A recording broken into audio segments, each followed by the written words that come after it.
Hello, y'all. How is it going? It is, Tuesday. Very odd day for an all-day stream. Well, I say that. I really don't know how long going through Metroid Prime Randomizer for the first time is gonna take me. Which, by the way, yes, is is what this stream is. Me going through Metroid Prime Randomizer for the first time. Um, I don't know how long it's gonna take me. We're gonna have a good time. Let me say some things before we begin. Tuesday is a very unusual day, but it is Veterans Day this particular Tuesday, and I have the day off, so I am taking that opportunity to do Metroid Prime a little earlier in the day. Metroid Prime Randomizer, because I don't know how long this is going to take. Let me tell you what I have as far as settings go. As far as settings go, I've set this up basically with the starter presets, but with a couple of additional changes. I have made it so that I only need to get 6 artifacts, and also that there are 12 in the world, so it'll be easier to find all the artifacts we need. I have also made it so that I start with 2 of the energy tanks. Had to do that to make it so that the check number was correct, because when I added the 6 artifacts in, I went more than the amount of checks in the game. That's no good. So, change that to be otherwise by removing 2 of the energy tanks and putting them on me to start with. And, yeah. And then I had an extra check because I needed to take... I took 2 off rather than 1. I could have just taken 1 off, but then there would have been 13 energy tanks, and I don't like that. That's, to me, that's unlucky. So I said, okay, well, let me just add a second copy of the plasma beam. I added a second plasma beam in addition to the second charge beam that the starter preset starts with.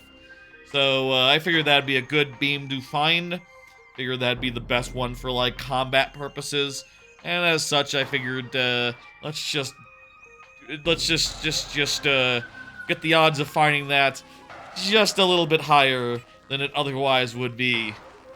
Though we'll see when we find it. Who knows? Maybe it'll be the last item we find in the game, because maybe both of them are like behind every other check in the game. That sort of thing is possible in a randomizer such as this one. If you don't know what a randomizer is, basically it's when you play through a game and all the items are all mixed up, so anything could be anywhere. That sort of thing. It's cool and good. And also, where we can go next will very much depend upon what items we have access to, what places we can go with those items.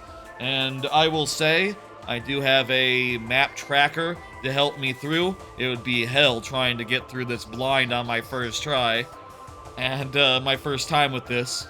And for what it's worth, if I need to, like, pore over it to determine where to go next, I have the option to put it on screen, as you are seeing now, and we can have a look and go like, okay, here's all the things that are open to us right now.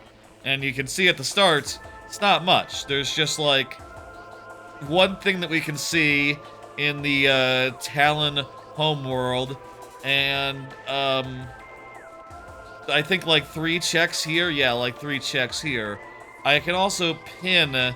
Y'all can't see the drop downs that come up when I click on something here, but you can see my mouse, and you can also see if I go to pins, here's what the drop downs say, provided I pin it.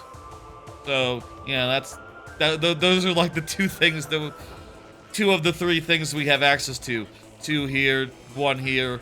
Oh, also we can see a missile tank in the ruined nursery. Cool, good. Does that all make sense? Is the setup clear?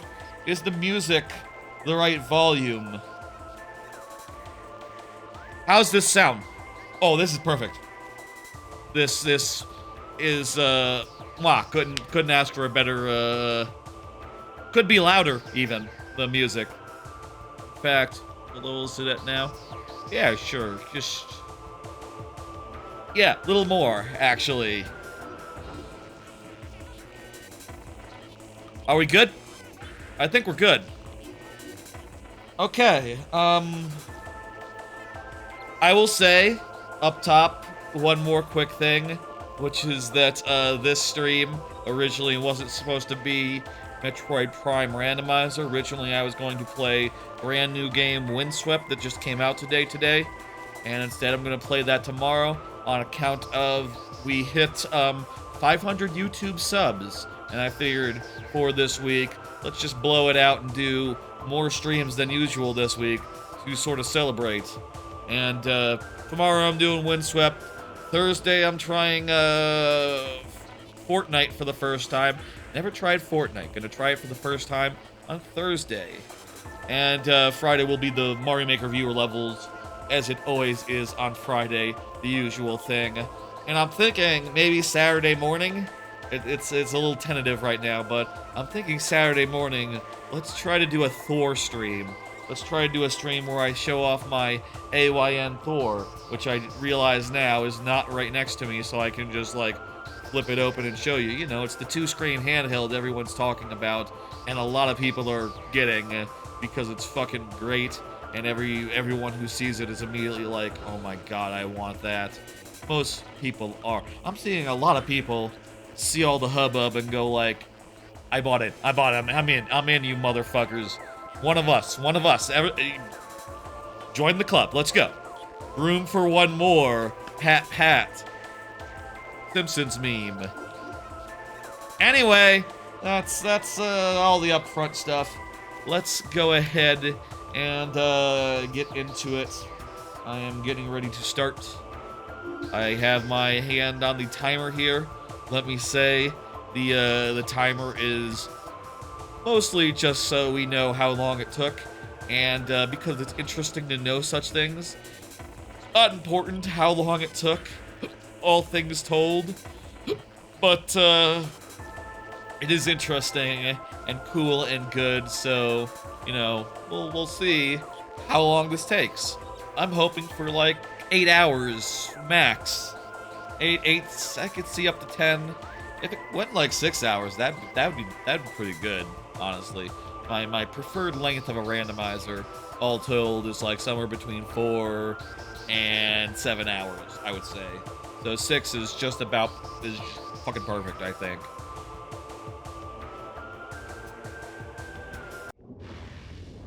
Let's do it. I'm starting the timer. Again, it doesn't matter. The timer doesn't matter, but here we go. Into the randomizer. We are starting with nothing.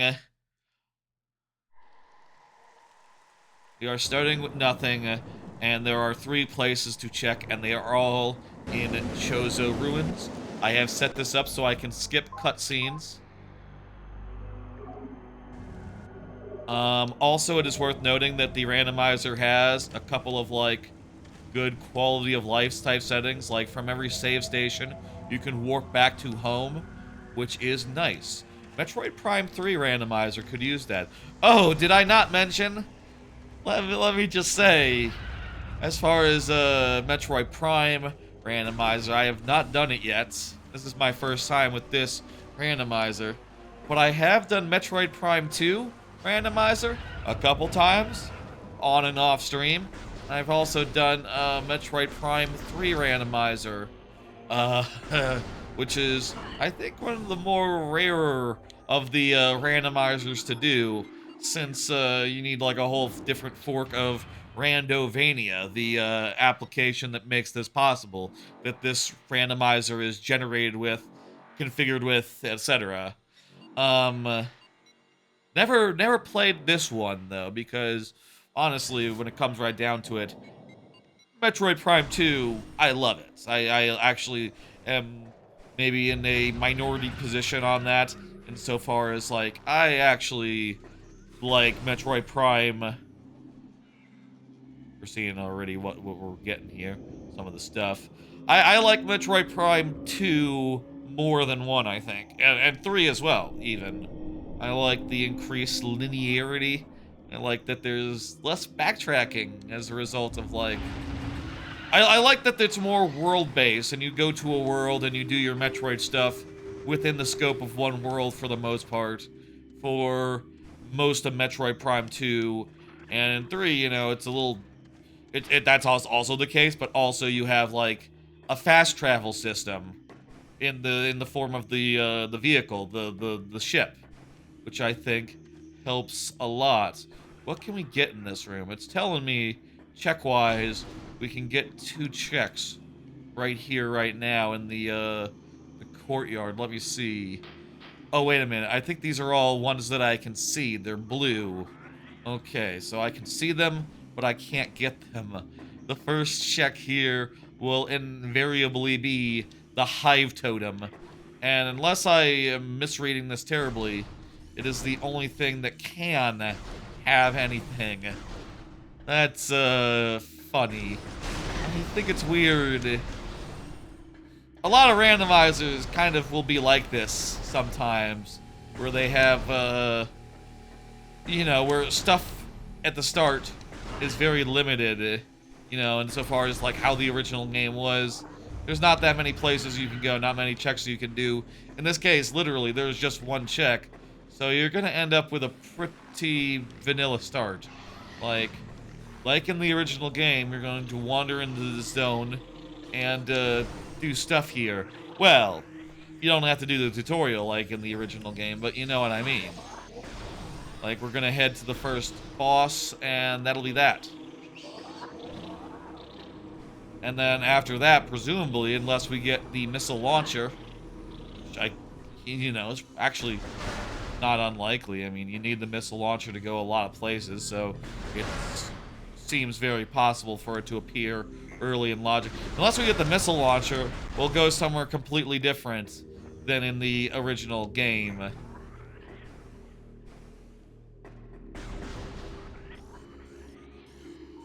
Oh, is that... what is that? I can't tell what that is. It's too small on my screen. But, that might be the missile launcher. It might be something else. What else could it be? I guess the question then is, what else could unlock places for us to go? Missile? There's the missile, obviously. There's the morph ball. That probably gets us somewhere. I don't think we have access to any beam stuff. Double jump, I think, would get us to a couple of relevant checks.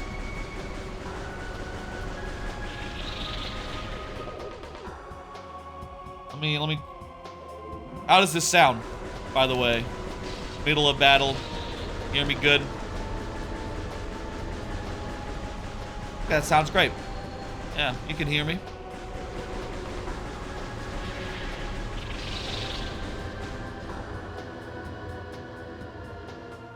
Gonna put it right there. Yeah, that's good. All right, shoot these guys, finish off this fight, and then hopefully we'll get something interesting. I'm always tempted when doing randomizers like this. I say tempted. I always wonder if it's a good idea to have a timestamp of like, oh, well, here's where the randomizer actually starts. Here's where we start actually doing fucking random things. That might be silly, though. Really. But I might put a timestamp after this fight. I mean, this is just literally what you would do vanilla style. Especially if it is missile launcher. In that case, we'll just be going exactly where we would go vanilla style until we get the first item that is out of order. You know?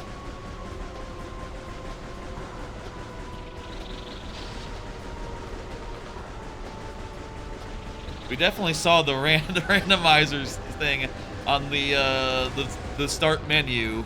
This isn't like a case where we accidentally grab the wrong executable, the wrong ISO file or something. This is definitely randomized, and we will see that.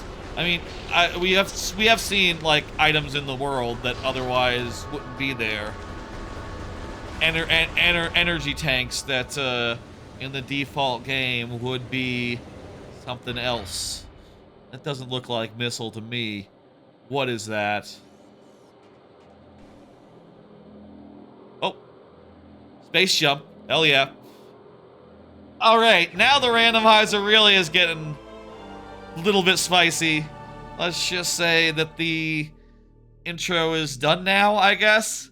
We've gotten the hype totem, and that means that we have, and we got in the space jump boots, which means that we are now, like, going out of logical order. And, there's things we can get in the world now that you wouldn't usually be able to get. When I say things, actually, I'm looking at the map here. There's two things. There's the alcove right here, the green. And, there is one of these checks in the main plaza over here. So there's literally two things we can get. Well, every randomizer gotta start somewhere. It is cool to get the space jump, though. It's a cool item. It is, fun to be able to jump big. And, I like it. What do you want to bet, just based on how many missile doors there are out there in the world, that, like...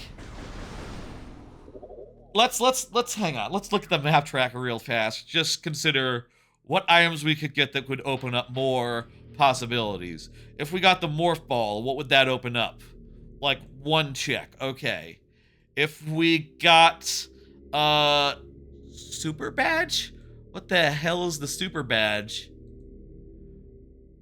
I don't know what the hell that is. Super badge. Well, I don't... What? Whatever.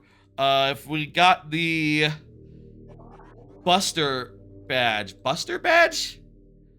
Spreader badge? Oh, I think these are the power-up versions of the, beams. So this would be super missiles, basically. Morph ball gets us one check. Bomb, well, you can't get... You need the morph ball for the bomb to be active. But if we were to get both, we would get a check there and a check there. And so a couple checks if we got both. I will say I did turn on Spring Ball, but I do believe I need bomb to use it. So it's just a nice thing. If I got Boost Ball, again, I would need the regular ball. That wouldn't do anything for us at this stage. Spider Ball, same story. Nothing special gets unlocked with Boost Ball at this stage. Grapple Beam doesn't unlock shit. The thermal, the visors obviously don't. Varia Suit doesn't do us any good if we can't get to the fire area. Nor does Gravity Suit. Gravity Suit, I feel like, could do something. There's, like, water areas that we maybe can get to, but apparently that doesn't do anything for us. Missile, realistically, is going to be the only one that can really do that much. It's either Missile or Morph Ball, based on this initial analysis. Where the hell am I? Am I going the right way?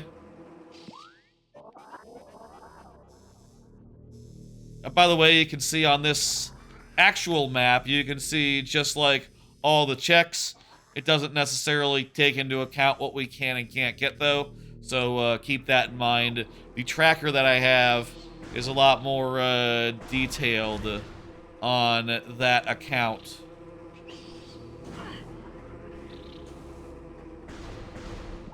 This is the way, right? Why is it gray?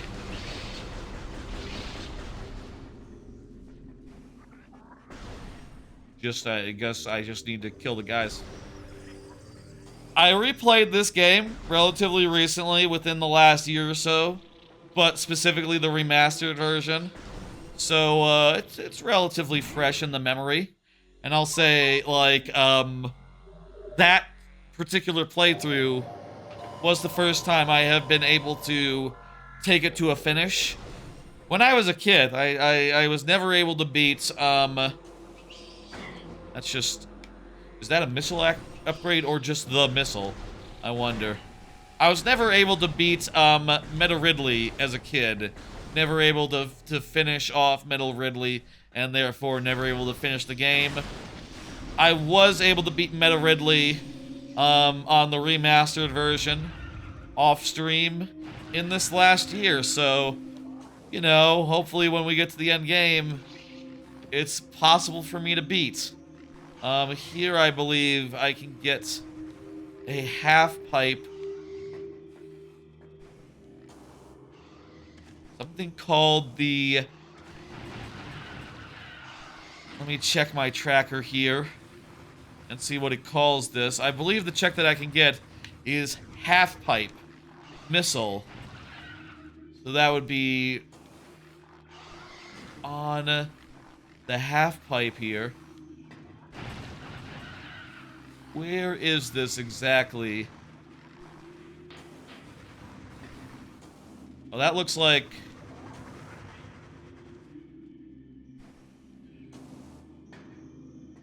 It's kind of a precise jump if I'm doing this right, but...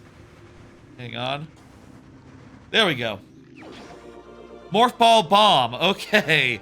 Well, at this point, like I said, there's literally, like, one other thing I can get. So, at this point, it's pretty much guaranteed, unless I am reading this tracker very, very wrong, that Morph Ball is the next thing we're getting. Okay, interesting. Again, that opens up a very limited set of things that I can access. But, you know, just by the logic, that very limited set will include the next thing, which I'm gonna just bet again, safe money is on the missile. Because it seems like most things in the game are behind some sort of missile check. Oh, that reminds me, I can hit start to skip cutscenes. I should remember that, rather than, like, taking the opportunity to dictate my thoughts and say things aloud.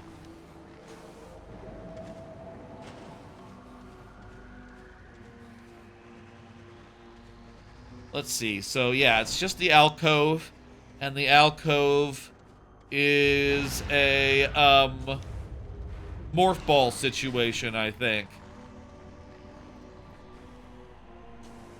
It is also worth remembering I do have fast travel to home base. I can return home from any save point. This will prevent us from ever being soft locked, so that is good. I wish all of the Metroid randomizers just had this as a base feature. Some of them do not. Metroid Prime 2 lets you, like, take out a menu and warp anywhere you want if you want. But I feel like that sort of thing is just, makes it very easy to just get detached, I guess. And, like, start not caring about, reality. If that makes sense. Impact crater. Probably...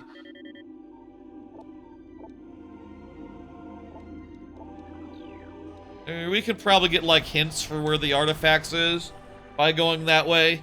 I feel like until such time as we have, like, enough items to reliably get any check, we should probably just, like, focus on getting, just checking checks and doing things in a logical order. You know, even if we were to find enough artifacts to get to Meta Ridley, there's no way that we could beat him at this point in the game. At least I can't.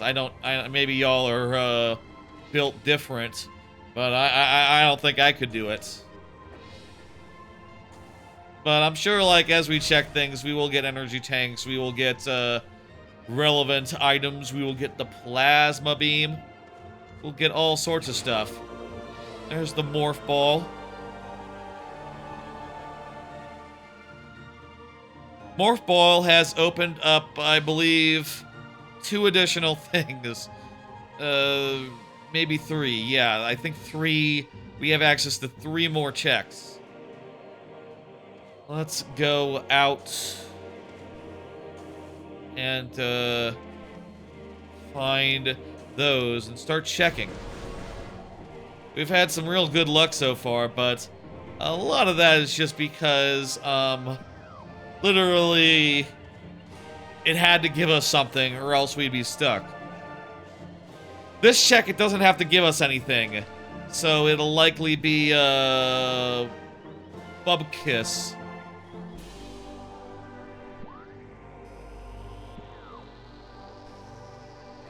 This ain't it. Where the hell's the check? It's some sort of morph ball check, right? So, oh, this'll be it, right? Boost ball! It didn't have to give us that, but it is being nice to us now. I mean, it had to give us something in the next 3 checks. That's that much we know for certain. But it could have given us something in the other checks. We still have only access to 2 more checks for what it's worth, if you are wondering. Boost ball does not do anything for us in the immediate area. If we hadn't gotten the double jump already, boost ball would be a factor. Would have gotten us the morph ball bombs, I guess. But we already have those, so, you know, because we have the thing. I'll also say I think it's possible we might be able to do some stuff here. I did enable, like, all the quality of life settings as far as, like, progression goes. So there are some cases in the world where we are able to go backwards, like in an order that would otherwise be unorthodox. I am not sure if the tracker accounts for that. I don't see any sort of setting in there for, like, that sort of quality of life feature, if that makes sense. I just don't know. But I'm going to choose to not worry about it. And we are going to get what items we can do.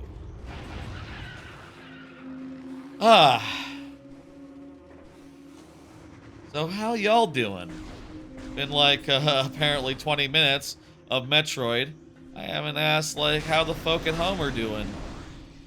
Not that I have to, but, you know. Feel like I've been mostly just talking about the logic and where to go and things like that. Had a moment to just, like, talk about shit. Now, I'll say, since I am doing a bunch of streams this week, I already have talked about shit earlier this week, you know. I've talked about some crap yesterday. But I can talk about crap again. I can talk about crap a bunch.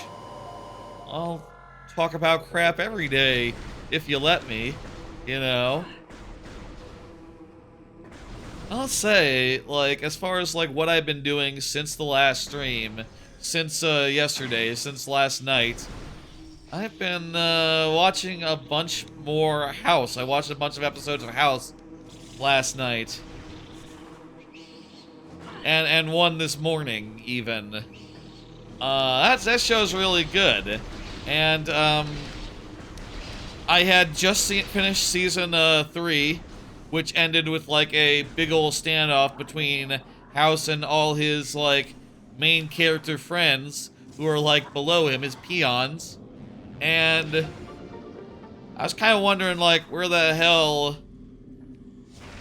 Oh, nice. Just any missile launcher gets us the, any missile expansion gets us the missiles. Nice, nice, nice. That's, well, that explains a lot for... That makes the logic a lot simpler, how about?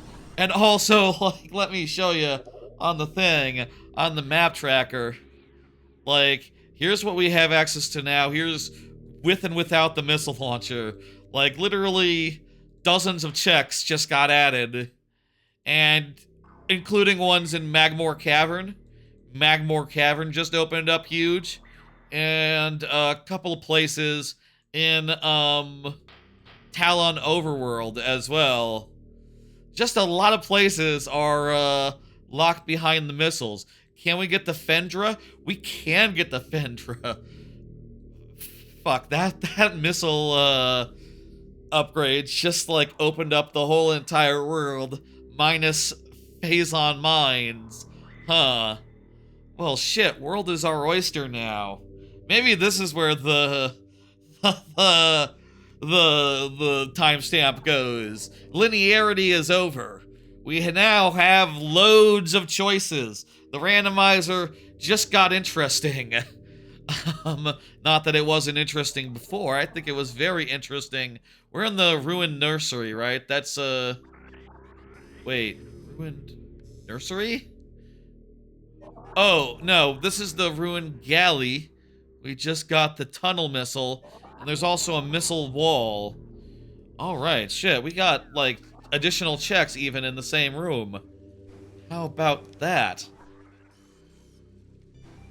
As I was saying before timestampable moment happened, I've been watching House, just got the season 4, which starts with... at the end of season, shit, I kind of need missiles to do the thing. There's the... Where's the missile wall? Uh-oh.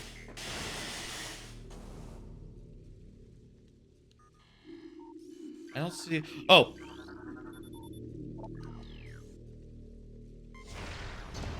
We'll have to get a refill, but whatever. Oh! Phazon suit! Oh, I accidentally had previously toggled the Phazon suit, but I got it now. Actually, kind of hard to tell that it's been clicked on, huh? The brightness coloration pretty similar, whether it's gray or black. Whatever. It's kind of a mono color. Got to I'm gonna go back for the nursery has a missile we can get. And I could use it, actually. The previous room does, the ruined nursery.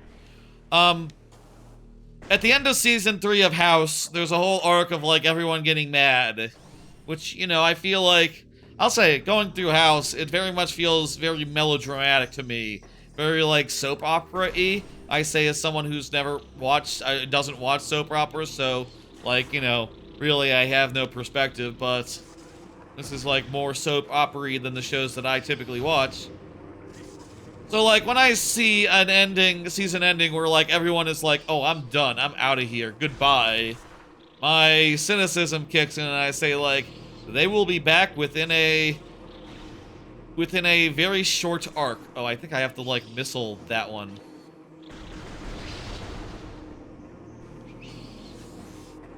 Weird.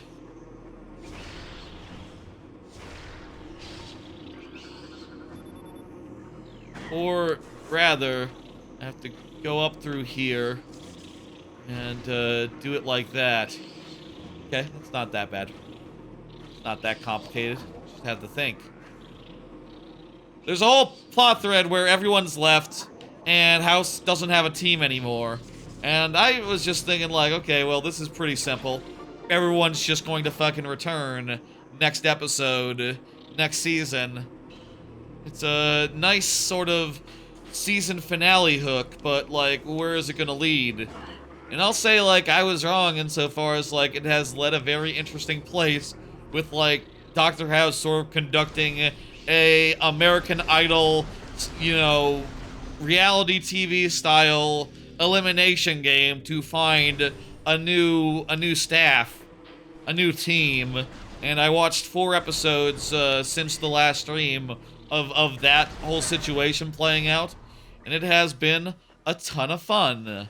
And I'm kind of on, you know, I kind of get the impression that, like, oh, you know, big characters don't just leave forever. You know, I feel like some of them are already, like, basically back. Some of them probably will, like, return to the team and be a integral member. But, like, shit, man, I kind of like the 7 that they've gotten down to. Hell, I'll say power bomb.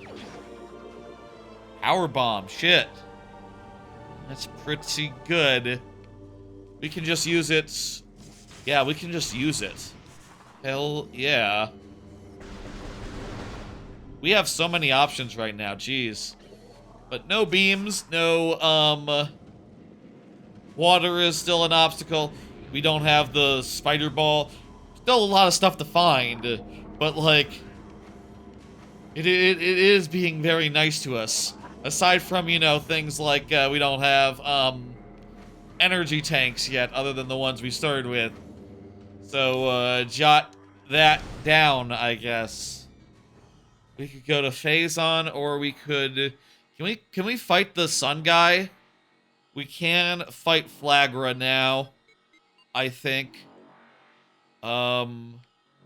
Transport access north. That's the room we just, got the thing in, yeah? Yes, okay, perfect. Okay, so we can go... Wait. We don't have the spider ball. So, like, typically to get up to Flaggy, wouldn't you need the spider ball? Or typically do you go from the other end? Do you go, like, all the way around? I think actually you go all the way around typically, so... We probably just have one way to go, actually. Cool. I'll say, in as far as, like, House MD goes, I started watching it, like, months ago and then fell off, and towards the end of Season 3... Now with Season 4, like, actually, like, heating up so much, I think this is the best House has been. You know, with the new characters and the, interesting survival game aspect to it.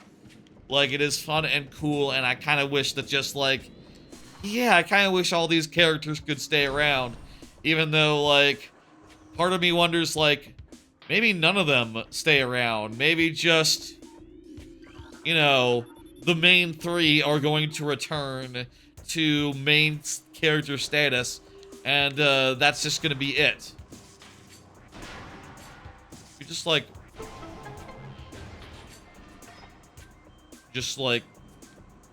some sort of really good pickup there. Is this a baby seed? We've had such good luck so far. Worth noting, we found none of the things that let us actually finish the game. And also, like, even if we did find those things, without Plasma Beam and, like, a lot of health, Meta Ridley's gonna be hell. So, don't count chickens yet, I guess. I really love the, Old Fraud. I think that's my favorite of the,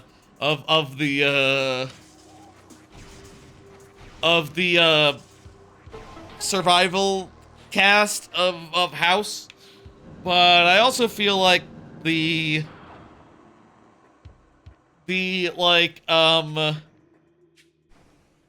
game playing lady, she's the conniving lady, her like gamesmanship has been really fun to watch. Grapple Beam, that's really good.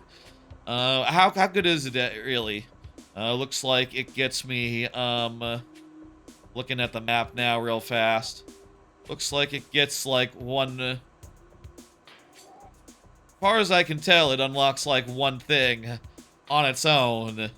So, maybe it isn't that good on its own. But, hey, you know, more items the merrier. What the hell, right?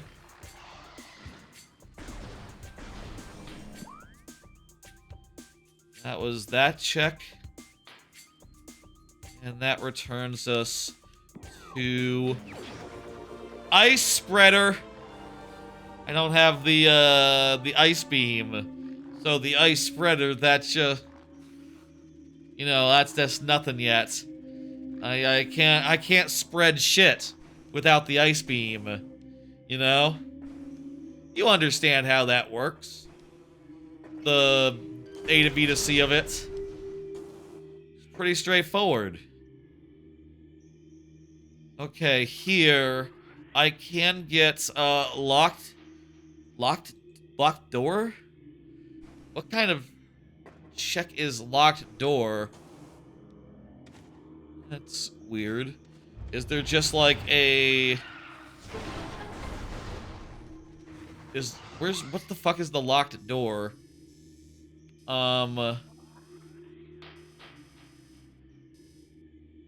Locked door. Locked door, E-tank. I only see 2 checks in this room in particular. What the hell does locked door mean? Oh, that would be the entry. I think that'd be the one that we got, the ice spreader. We got the ice spreader while we were coming in from the back door. I think that's what it's referring to. It's referring to the back door situation. Meanwhile, if we go here and fight the morph ball, the boss. Well, actually, with the double jump, I don't think we even have to fight. We just have to jump clear over, right? Actually, here in the Ruin Shrine, there's 3 items. Lower tunnel, half pipe, and beetle battle. So let's start by getting the half pipe. Missile expansion, alright. That would be half pipe.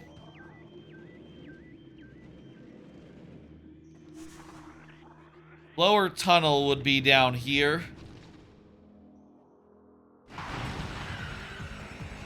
Again, we can just jump over and get another missile expansion.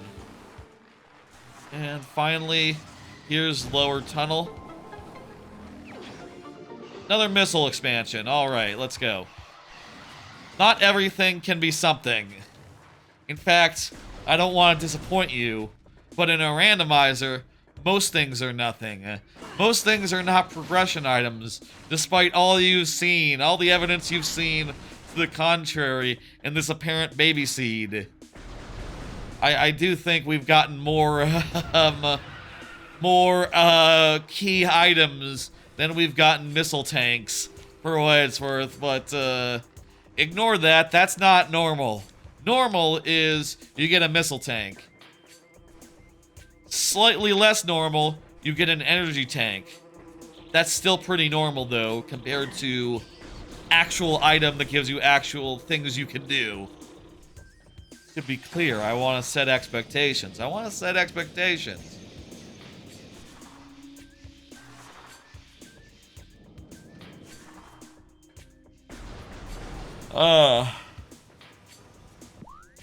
Alright. This room is the ruined fountain. I don't think we can actually get the ruined fountain thing yet.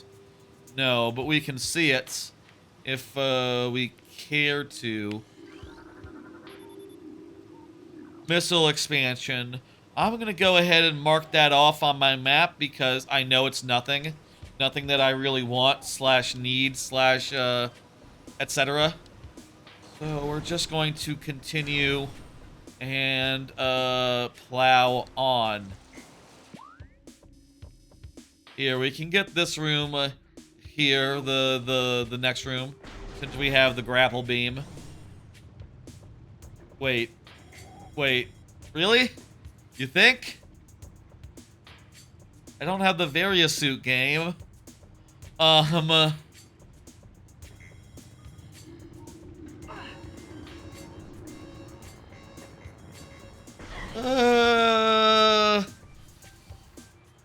That's interesting.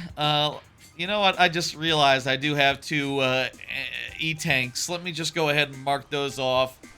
Can I go get a save? Would it be too out of the way to go get a save? Near a save.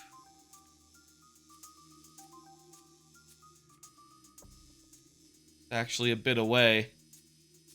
Unless... Let's go to the right and go towards this save. Definitely want to go save before we try to power through any areas. That's weird that the tracker tells you you can do that without the Varia suit. Like, that's immaterial to the check.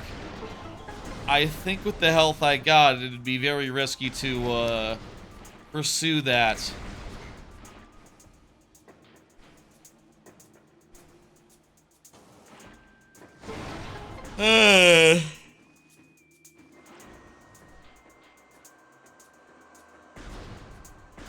Gotta take risks sometime, but not now. I'm thirsty. I'm gonna take a drink of the water.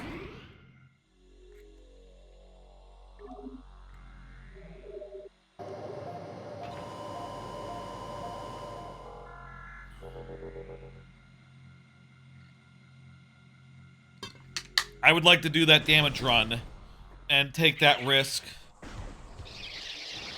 At the very least, we can see what it is. And if we can't get back, we will know once we get more energy tanks / Varia suits to come back for it. Or if it's nothing, we'll know not to. If a damage run is in logic, which I'm not sure that it is, it could even be Varia suits, which would let us get back regardless of how little health we would be left with. But, you know, we'll see.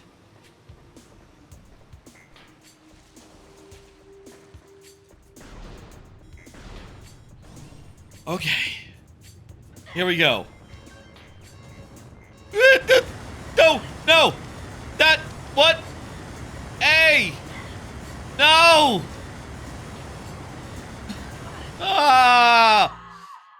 I do have the grapple beam. Let's try that again. My grapple beam didn't go off. This is a problem that some people have, some men have.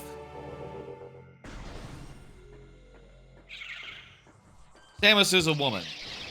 I guess it would, is there an equivalent of that, but for women? I don't think so. Nope, there's fewer moving parts there, you know? Generally, in most cases. It depends on the woman. I'm aware that the clitoris can expand under some circumstances in some cases. I have heard. That is my understanding. But you know what I mean. Oh, come on! It turned the color!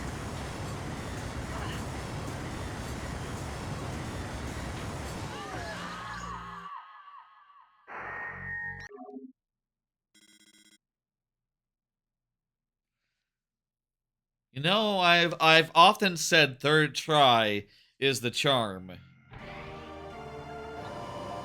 Sidebar, I'm really glad I didn't try that without saving. I'm really glad I didn't try that without beelining to a save station first. It would have been really bad, progress-wise, if I had just thrown caution to the wind. And, yeah.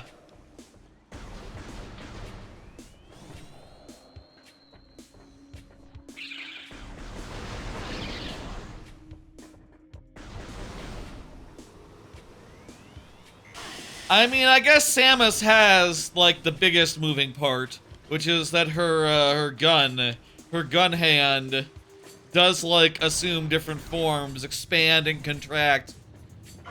based on, like, whether it's playing with power. What the fuck?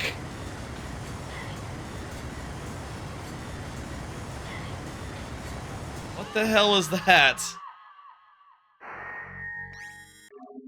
I have the grapple beam, right? Like, yes? Does the grapple beam not work if you're taking damage?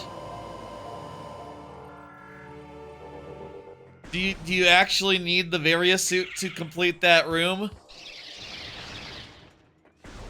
One more try and then it's I'm going to attribute it to not human error. This will be the other sort of error. This will be just out of logic. I mean, I'm feeling like pretty certain it is actually out of logic, but I just gotta know. I just want to see for myself. I can't be sure until...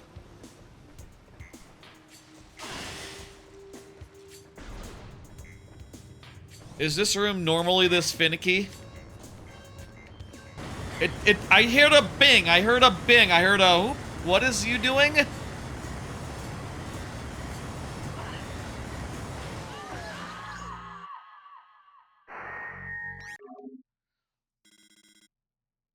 One more try. It might be something where we're just not, like, at the right range or something. It'd be handy if there was a less risky grapple to practice with. Usually, you'd get it, like, right outside. The grapple right where you needed to use it. In a place with loads of grapples. But, that's not how it happened here.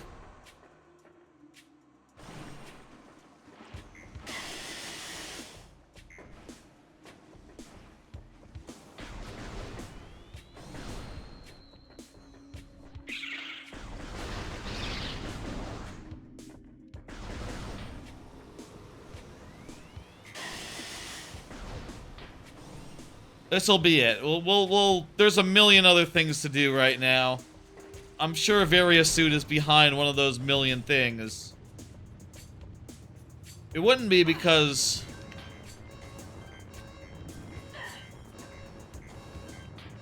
It's just doing a bing sound. I think despite having the, Wait. Despite having the grapple beam...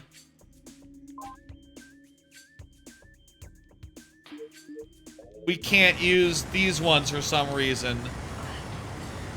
I bet because it's hot here. I guess because it's hot here? That's really weird. And again, I will say, if you look at the map tracker, it is saying we can do that room.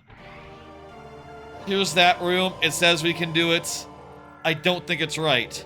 Maybe it's saying we can get into the back door, but, like, it does seem to be contingent on, like, whether we have the grapple beam. Whether or not it thinks it's in logic or not, so... I don't know. There's a million other places to check. Let's go check those million other places.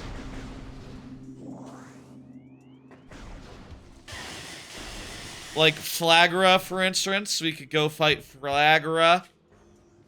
I think, let's see. This room has one, the Watery Hall. There's one in the Watery Hall. This is the Watery Hall access. Then Dynamo has one.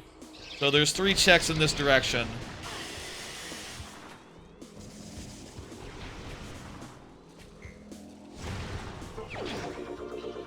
Power Bomb. Alright. Watery Hall access is in books. In the books.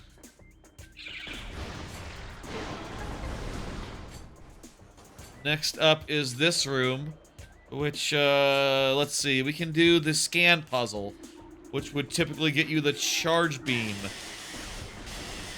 Worth noting, the charge beam is, well, one of the items we haven't gotten yet. The charge beam is, like, literally one of the 2 items where there's a second copy of it. hidden in the world.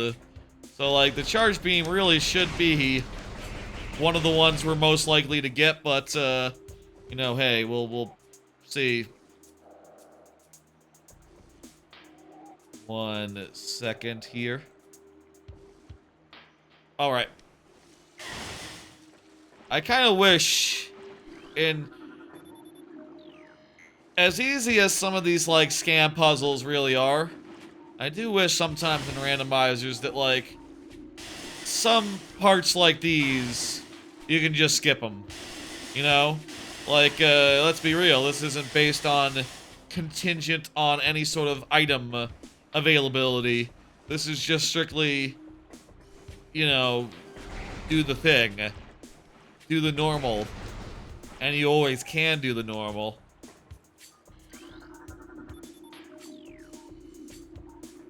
Bunch of lines. You can shuffle the scan visor. Oh, that's true. I did choose to start with the scan visor and everything you have started with in the original game. Can't you shuffle the regular visor too? If you do that, how does that work if you have no visor? Can you just start with scan visor alone? No ability to shoot? No ability to do anything other than, like, morph ball? Wait, can you... I think without the combat visor, you wouldn't be able to do... Or X-ray, or, your option would be very, very limited. Hey, Markers Mask, how you doing? First time I'm playing this randomizer. X-ray visor! Speaking of visors, geez, what timing? What a coincidence. That was some coincidental, meaninglessly coincidental item pickups there. I don't think the X-ray visor does much for us right now. Does it have any checks behind it? If you take damage while grappling, you fall. Yeah, that shouldn't be in logic then, yeah. That explains it, yeah. The heat is canceling the grapple. So the tracker that I have is incorrect. Incorrect. It's the one on Emo Tracker. Though I have made some minor modifications to, like, make it so that it displays... I'll say the Emo Tracker, Metroid Prime Tracker is pretty good insofar as if you make it, like, wide enough, it defaults to a layout that is better for, like, being half the screen, where the map tracker is on the bottom, is on the top, and the items are on the bottom.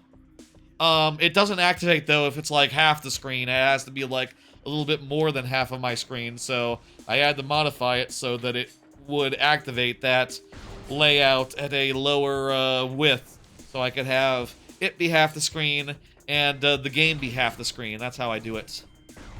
Oh, this is Randomania. I didn't know there was a archipelago version of it. An archipelago version. I've always gone with the Randomania one as far as Prime. Well, I'll say, you know, obviously, as per the title, I haven't done Prime 1 before, but I have done Prime 2 and Prime 3, and in both cases, I've done Randomania.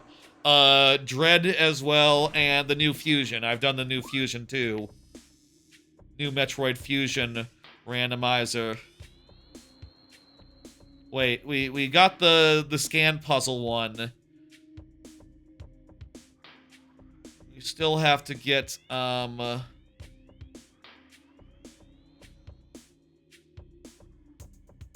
whoops, hang on a second. I fucked something up on my tracking end. Let me just make sure it doesn't think I have a thing that I cannot get yet. Excellent. Need to be more careful about that when I am tracking. Alright. And not show all locations. Good. I still need to get the one in the Dynamo. Need to go get Dynamo, actually. Mustn't forget. So Gathering Hall has a missile. I also can go get something in... let me show the tracker again. I can get 2 things in the burn dome. And then there's 1 thing in the furnace. So that's all very interesting over there. Maybe I get those things and then go to do Flagra. Get that done. Let's see now. Then I guess Magmore? I feel like Magmore is the answer. Magmore is the way. It's pretty much a straight shot, and it's full of things we can get. So that just seems excellent. In fact, routing-wise, like doing all these areas and then going through here, through the sun chamber, gets us to the elevator. So that is just a perfect plan. That is a good plan. Let's go ahead and get that down. Very important when I'm doing that bullshit where I'm showing the map tracker that I hide it before I start playing the game again, or else you won't be able to see when something cool happens. First time I tried showing that on screen, I think I fucked up a few times during the Ocarina of Time randomizer that I introduced that particular tracker showing ability on. You know, the first time I showed it on screen. Accidentally covered up a few really good funny checks, which was a damn shame.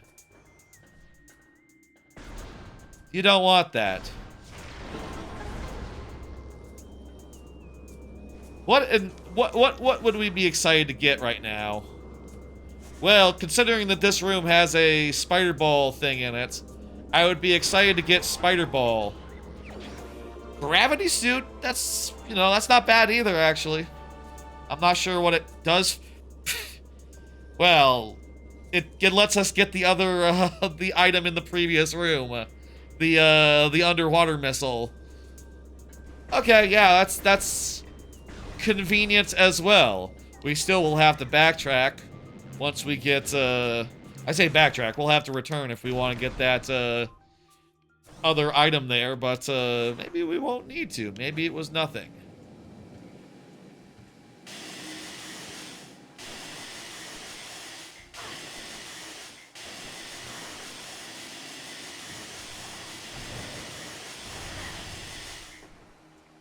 Where is this gravity suit underwater item? Kind of looks like it's off in this direction. Oh wow, there's like an underground passageway. I had no idea about that. This is one I didn't know about. It's not really even shown on the map. You know, like this part of the room is just nothing. How would you know about that one? Well, you know, you'd look at a guide back in the day. Or the tracker will be both the in-game tracker and the out-of-game tracker are very helpful insofar as showing you that. Imagine you fell in that water accidentally before you got the gravity suit. You'd be fucked. You're like 2 screens away from a save, so it's probably not a big deal. Probably wouldn't lose that much progress, but interesting nonetheless. Is it interesting? I don't know. I never fell in there accidentally, I can tell you that. It's kind of out of the way to fall into. Ugh.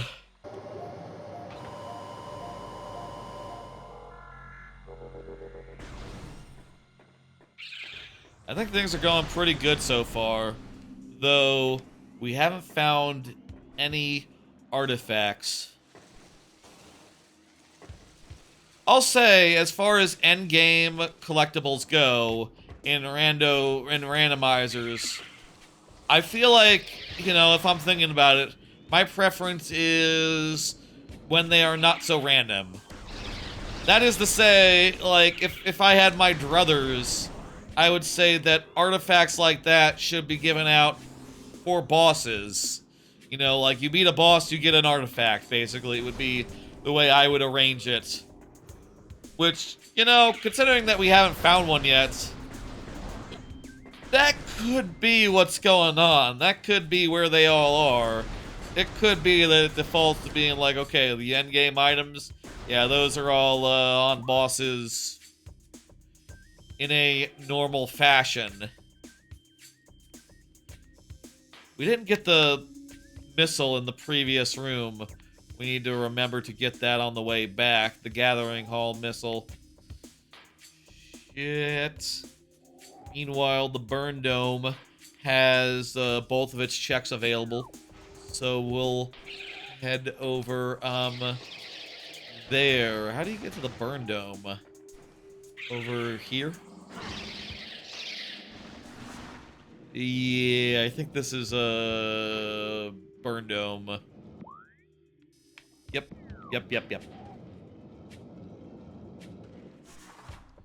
That's kind of how I prefer it, right? Like, I feel like every time you fight a boss, speak of the devil, every time you fight a boss, it's like a notable moment, notable thing, and I feel like, you know, for me, a randomizer, a lot of the fun is getting all the items to get to the boss. You know what I mean? To get to the boss, to get to the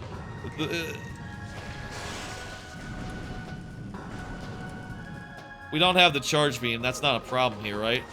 I'm assuming it's fine. I mean, it's the tracker says it's in logic, so I will choose to believe it.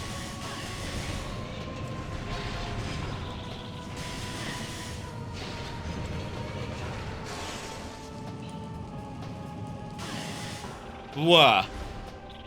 I think it is more interesting to have the thing that I'm trying to figure out be like, okay, what items am I going to get that let me get to the bosses, rather than saying things like, okay, what items am I going to get to let me get to random missile pickups that might contain the keys to the end game. You know, I was just setting the, I just set this up last night as far as the seed goes. If there's settings for like making this beyond these guys beyond bosses, I didn't notice them. Hey, it might be a setting in there, I don't know. Might even have been defaulted. I do feel like I wasn't didn't like have that thorough of a look. You know. Randomizers are sort of a whole thing to put together, a whole production. And you know, it's more setup than the average stream. And putting it together on a whim the night before can be a bit of an ask, bit of a stretch. But I think this is pretty good. I did some custom formatting on the tracker side. The tracker, the broadcast tracker by default, has the artifact wheel a lot bigger. And I did some OBS magic to make it smaller on the tracker, to make it up here a little bit more compact. Because, personally, I just think the items are a lot more interesting. And, of course, they dictate, like, more acutely where we can and can't go. Let me see. We got both of those in the Burn Dome, so I'm gonna just check that off. Meanwhile, there's one thing we can get over there.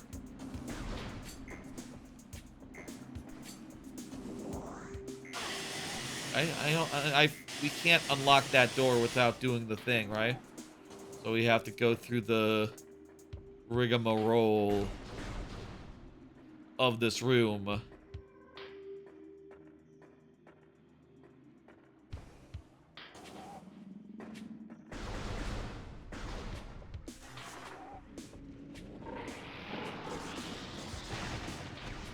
Which is to say, we gotta do this. I like the spring ball. I'm glad they do it. Will, I wish you luck. Got a roll. Wanted to hop in and say hi since you post. Hope you enjoy the rando. Thank you. Good to meet you and crap. Have a good one. A Marker's Mask. I posted the link to the stream in the Metroid Prime Rando Discord in addition to the normal ones I do. I always when there's a randomizer Discord, it's a good idea to post there as well, because you know you might get people who know what they're talking about, and that sort of viewer is very helpful when you don't know what you're talking about and you don't know what you're doing. And I appreciate folk like him dropping in on such streams. Very helpful, even if they're only there for like a couple minutes. You know, these randomizers, they can take hours. They can take, well, I'm gonna say that this one's not gonna take days. I hope not. But, you know, they can take time. This one has already taken an hour, and we haven't found any of our endgame items, but we have found, like, most of the fucking actual items that give us actual progression, so whatever, man. I'll say, if we get, like, all the fucking progression items, I will go to the landing site, the crash site, and get the hints as far as where those things are. Right now, you know, without Plasma Beam, I don't think there's any point in doing so. Like, if we got the end game, you know, what would we do? We wouldn't be able to do jack shit. There we go, there's Tunnel Furnace. Furnace Tunnel. We got the end game right now, we wouldn't be able to finish. It'd be impossible. I guess I'll say, like, that is an argument for doing, like, the skip bosses ending. But, that doesn't seem very sporting. You know, like, this game has some very memorable bosses at the end, and we should definitely fight them, and try to beat them. I wish, you know, Metroid Prime 2 Randomizer has, like, some jank items in it that aren't in the original game. Like a 2x damage multiplier, I believe, is one of them. I wouldn't have minded that one being in this Somewhere to Find. It's nice to have more damage and all. But, you know, whatever. We'll just have to be good at the video game. We'll just have to demonstrate skill.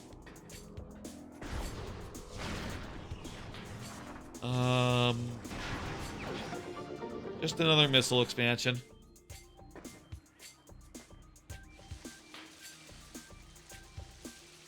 That's the Gathering Hall.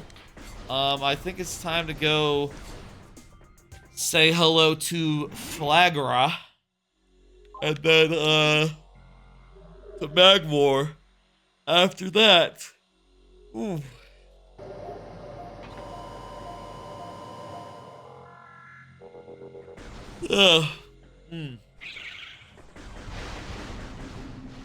I love a day off. Day offs are so good. I've, you know, switched jobs like a year and a half ago. And, it's only been since at the new job that I've, had Veterans Day off. Kinda weird to have a day off, like, earlier in the month.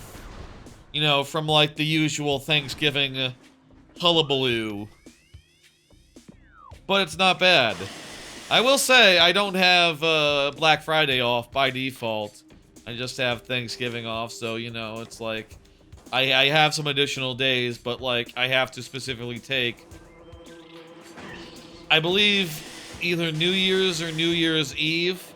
That one of those isn't off for me, either. And also, I have to take Black Friday in addition to the rest of that week to get, like, a continuous time off block, which is a small problem to have. You know, I have plenty of PTO days I can throw at that. They're not, strictly speaking, unlimited like they were at my previous job, though, you know, unlimited is always, like, within reason and within, like, you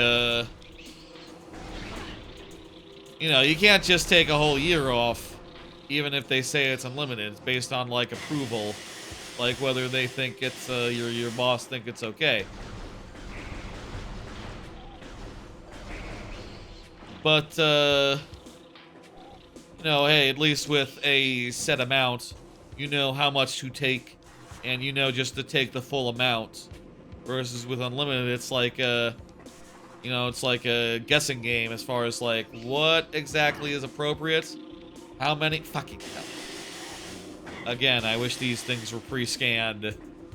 Again, the scan visor could be randomized, in which case this would be a there would be logic here to if you could do it.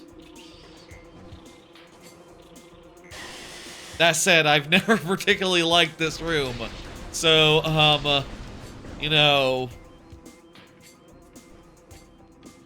if I could skip it, I'd be a happy camper. I would, really. I would take some sort of bullshit thing that was just like, scan one and you're good. Or like, scan the ending thing. Scan the ending one.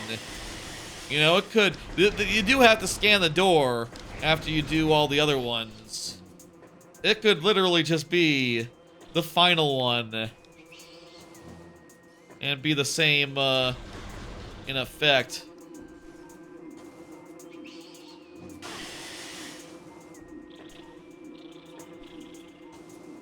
It is kind of a skill issue, though. Is it? I say after falling for the third time. Yeah, it is. It is kind of a skill issue, but on the other hand, I just don't like doing it, regardless of how easy or hard it is. Just kind of tedious to me. Also, the bees. Fucking bees, like, you know. I don't like, I'm being pestered by these fuckers. Fuck you, bees.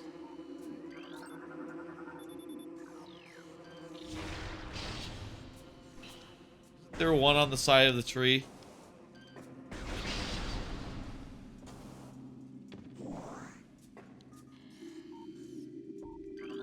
You have to scan the thing, right? Maybe this one you just scan the... It doesn't have one in the middle. That's a plant. That's a plant. There's one on the tree.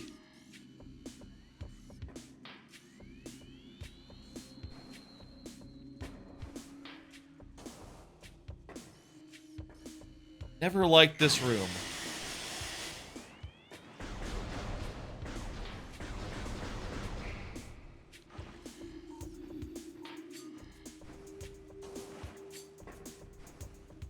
And I guess I've also, for what it's worth,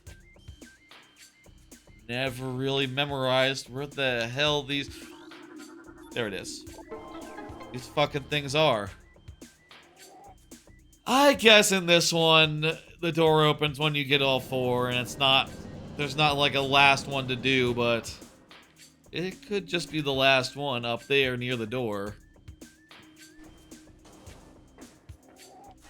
Whatever.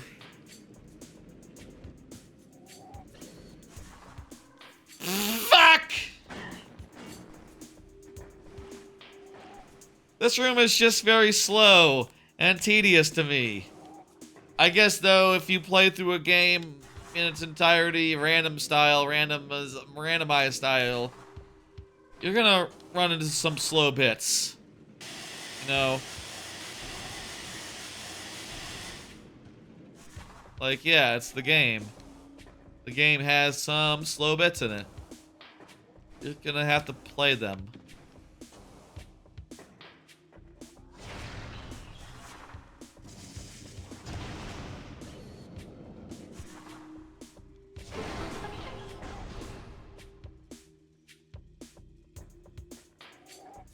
Save. Save before Flagra. My gut is telling me right now, never just go right into Flagra without saving. Because I don't want to do that room again. I've died on Flagra before in the past. I know all too well the feeling of, like, Oh my god, this thing has unscanned themselves. Not today. Not this time. Also, I feel like maybe I think maybe you'd have more energy tanks by this point in the game. Casual style. I'm not sure about that. Maybe not. But, let's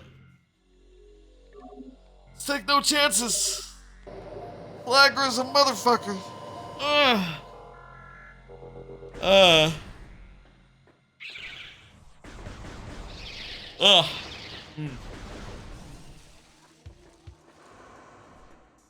So, what else is going on?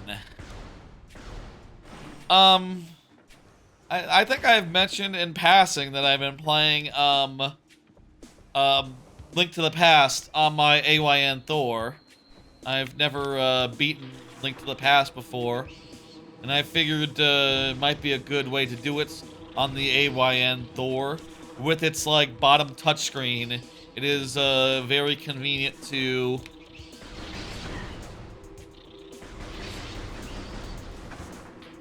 It is very convenient and very possible to get, like, a guide on the bottom screen, and I've been using that to, get through. Last few times I've tried to play that game, I've gotten stuck and unable to know where to go, like, after the first fucking dungeon. And, like, after, like, consulting the guide on the bottom screen, I found out, like, oh, after the first dungeon, you have to go talk to some dude. You have to go talk to an NPC, which, no, I would not have guessed. I don't talk to NPCs all that often. That's, like, the last thing I would think to do. Just about, you know, maybe it depends if there's, like, some sort of signifier making it obvious, like, hey, you know, this is the guy. But he was, like, hiding in, like, a house or something in, like, the first area that you go to, which, you know, I had already left to explore the rest of Hyrule in all the other saves that I've tried, so, you know, it's weird.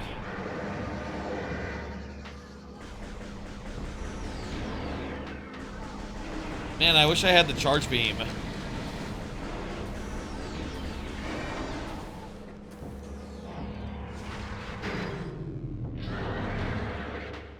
least we have plenty of missiles. It shouldn't be that hard to get those things deployed every time. Get those things like set up every time. Been going through that. Got through the third dungeon. Got through the third dungeon last night. Having a good time. I don't know. It's definitely a lot harder than any newer 2D Zelda, even like the Oracle games in particular. Like, it just puts all of those, I'm not gonna say to shame, but like it's just a lot more challenging, difficult, etc. Alright, I need to stun this Flagra. Forgot about that.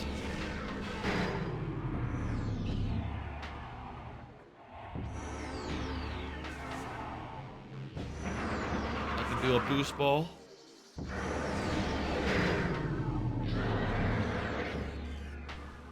You down for the count? Good, okay. Been having fun with it. I'm gonna try to beat it all the way. And I was thinking I might do a small stream, like Saturday morning, sort of showing off the AYN Thor, maybe showing off like use cases like that, as well as, you know, I did mention on the last time I did, I need to first stun this motherfucker. I did mention the last time I did like a Banjo-Kazooie mod on Halloween. I played through a Banjo-Kazooie mod that was pretty fun. I did mention that like with the way that you need to use guides to figure out where to go in those, it's very convenient to have video, to be able to play that video on the bottom screen when you're doing it top screen style. So, like, I could totally, like, show off, like, what that would be like on my Thor on stream, provided I can get the document cam set up and looking good. I'll say, of the streams I have planned for this week, that one is the most, like, tentative, and also the most, like, I'm not sure if I really need to do a Thor stream. I feel like it is a thing that has been pretty well covered by people for whom it is their niche. But, like, I feel like I could show what kind of games I have been playing and give, like, my honest impressions of the thing, which are very positive, but do come with caveats. You know, some places where it's weird and janky. Some places where it's, like, not quite, behaving correct under every circumstance. You know, like cases where, like, oh, you know, you're,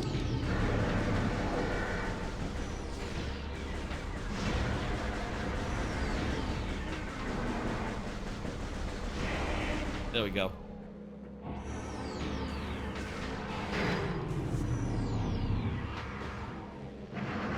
Cases where it's not turning to sleep when it should do, or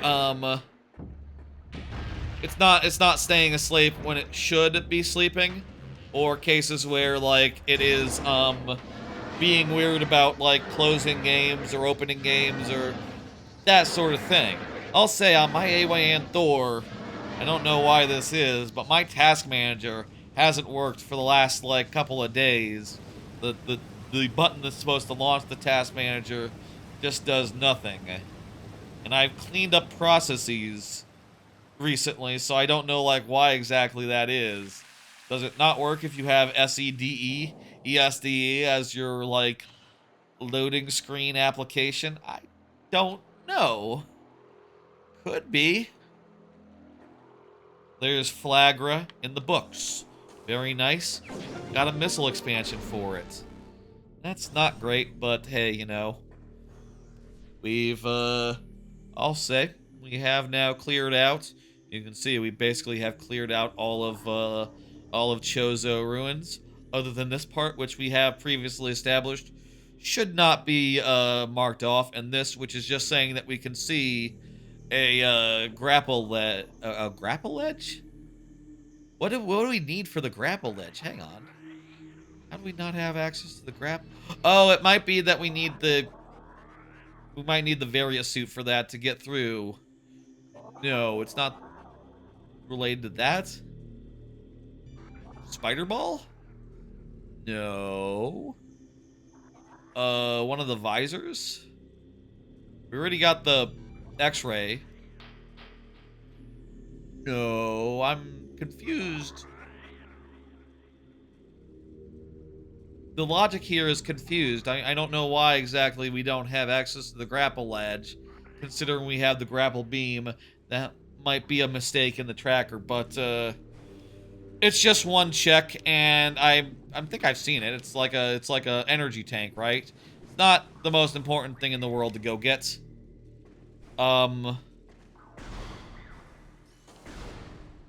Meanwhile, oh, to the right. There's a whole passageway over here. Meanwhile, Magmore is right there and has tons of stuff for us. So we're gonna go to Magmore now. That's our next destination. That's the next place to be. Let's do it.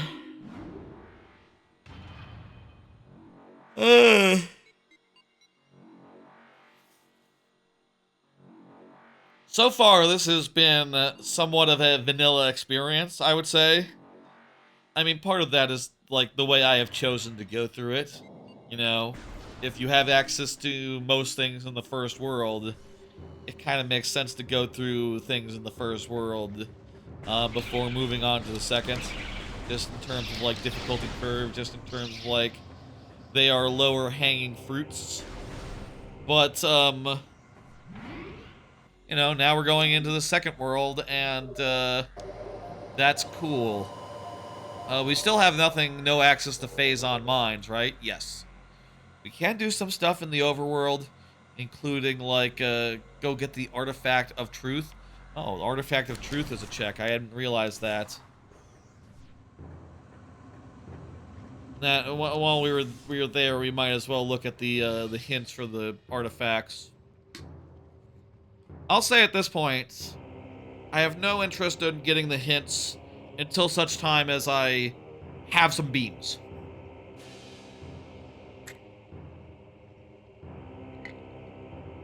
Like right now, the major items we are missing are the thermal visor, the Varia suit, several like super missile type things. That's not important. Did I already say spider ball? Spider ball. And all 6 of the artifacts that we need. We've gotten 0. But again, there's like 12 of them and we only need 6, so...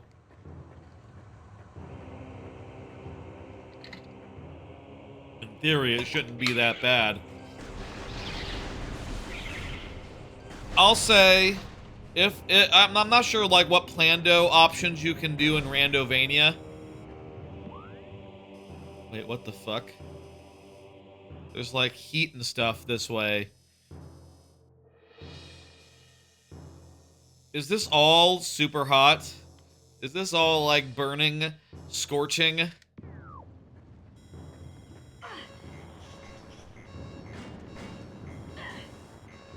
Let's just push ahead real fast and see. Well, first off, we really cannot get that far. Like, just one room's worth of the burning heat. Oh, this seems like it's got faster, too. Did it get faster? One room of the burning heat is enough to kill us. Let's see. What is that? Oh, fuck. I probably could have seen with, like, my X-ray visor, but, it's not important. Okay, I think Magmore Caverns is actually a dead end. I didn't account for the, visor.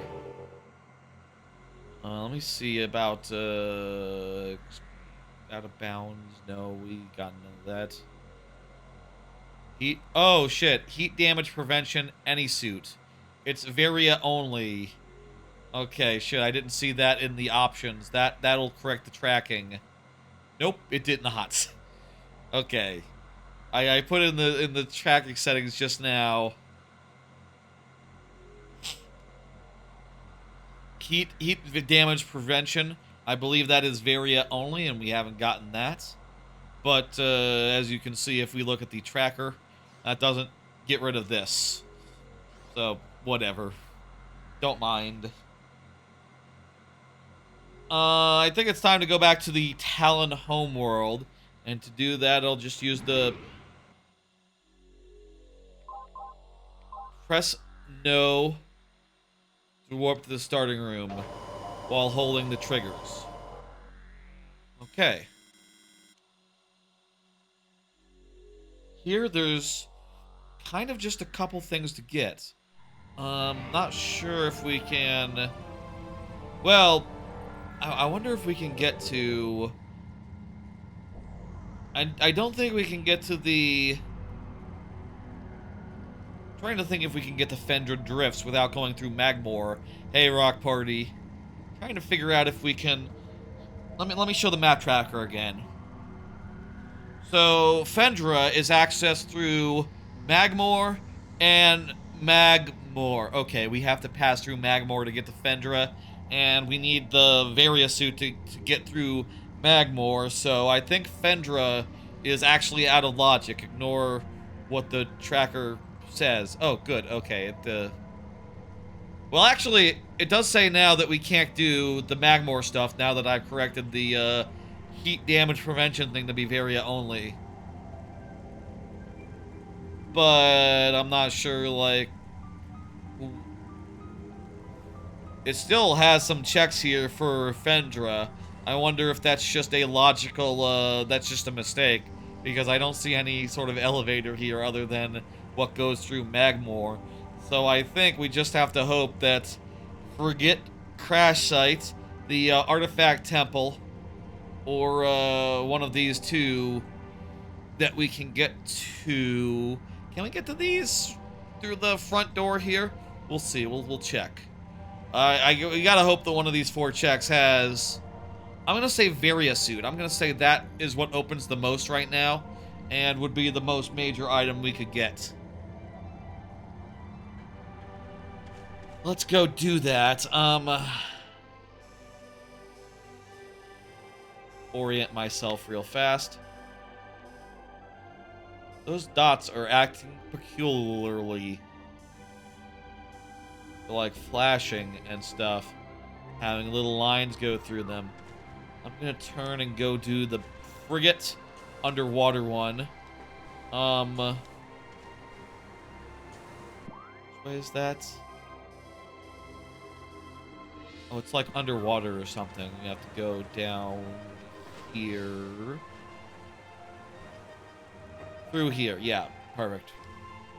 We saw this door earlier when we were doing Morph Ball stuff near the start of the randomizer, during the start of the seed. We didn't go through it though, because we had other things to do. And also, we couldn't get whatever lied beyond it. Okay, now where in this room is the thing? Looks like it's underwater.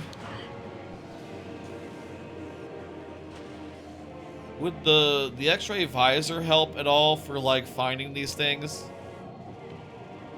No, it just makes things look weird.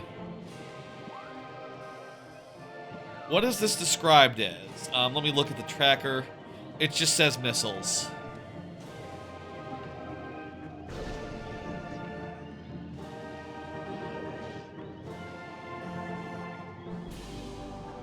And what is required for this? Not the boost ball, not the bombs. Morph ball is required. Space jump is required as well. Grapple is not. Do believe you need the gravity suit, and you definitely need missiles, of which, by the way, we've gotten like 50 of them, so I should put those in and keep that up to date. So I think let's pull out the scan visor and scan around. Oh, I guess you need missiles to get into this area in the first place, so that isn't necessarily the ticket. It could be something just like get out of the water.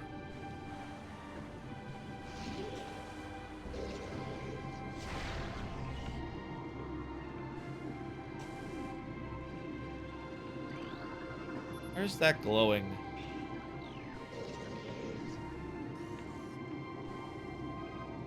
Where the hell is this one? Oh, there it is. It's the Varia suit! Literally the first one of these overworld checks we checked. Yeah, that opens up Magmore and also Fendra. Right up. Perfect. Okay.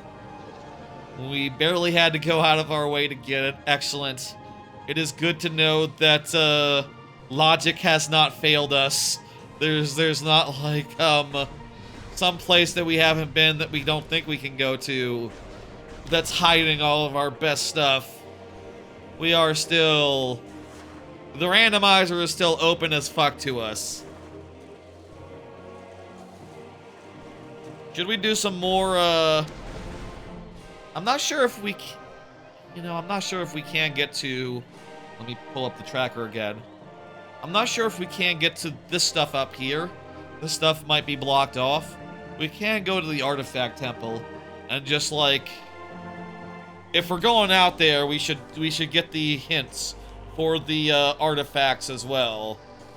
Which, it's been a time. It's been a while. I'm really not... We've looked a lot of places. So at this point, I am kind of curious, like, where the fuck the artifacts at? What the hell? Why haven't I found literally a single one? Maybe it's all set up where, I think I did see some setting in the randomizer where it was like, okay, like, to finish the game, these certain items need to be beyond, like, 6 steps of, like, item progression.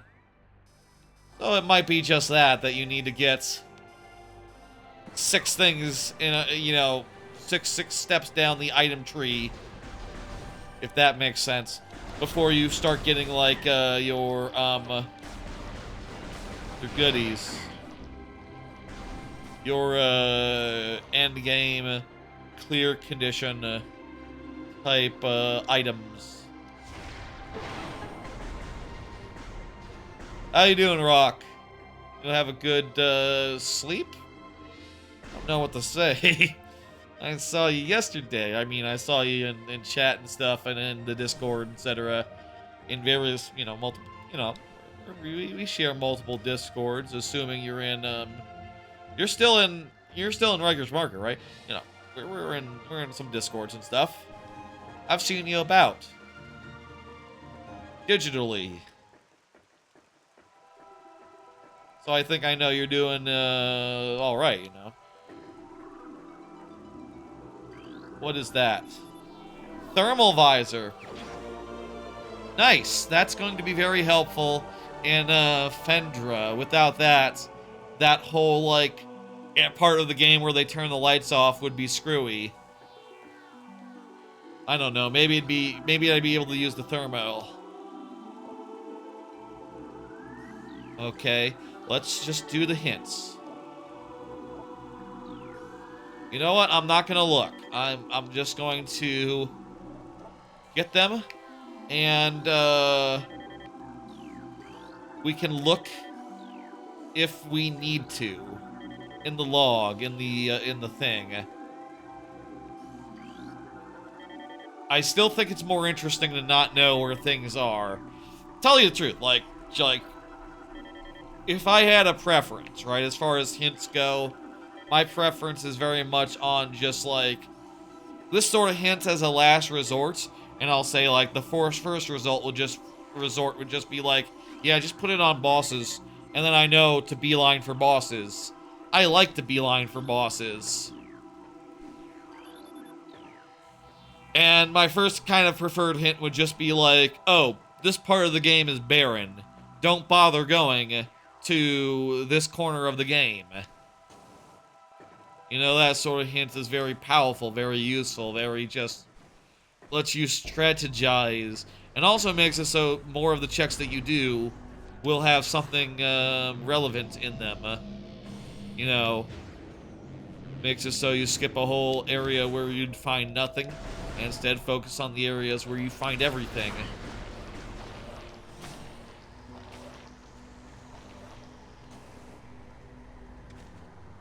I mean, I guess if we go out to,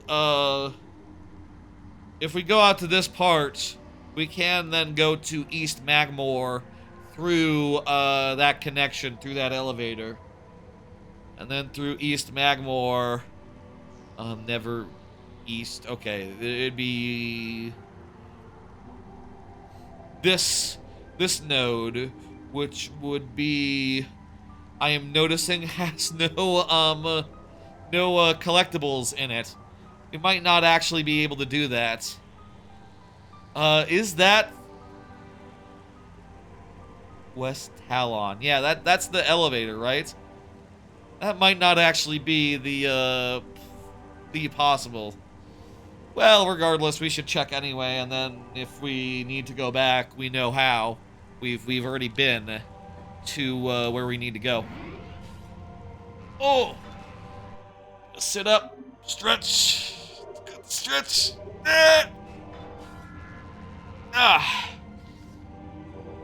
Had some spaghetti before the stream. Always feel like spaghetti is the best way to go the distance, you know, to get a bunch of protein and carbs in my body, and then I can sort of like skip over dinner and stuff, you know, because I'm in the middle of a stream. Always good for a big stream, big long stream, to just go with the spaghetti. I feel like it's the most reliable most strategic. Is Metroid Prime 4 going to be a similar game? I hope so. That's something that we should talk about. You know, the upcoming release of Metroid Prime 4. Reason why I make cards often is because I would fucking forget to talk about these things. In fact, let me just put on them. Remind me tomorrow at 2 p.m. Put Metroid Prime 4 in the list of cards for Friday. Not gonna do cards today, tomorrow. We're doing streams the next couple days, but cards only for Fridays, I think. The other days, you know, we're just gonna be raw dogging it.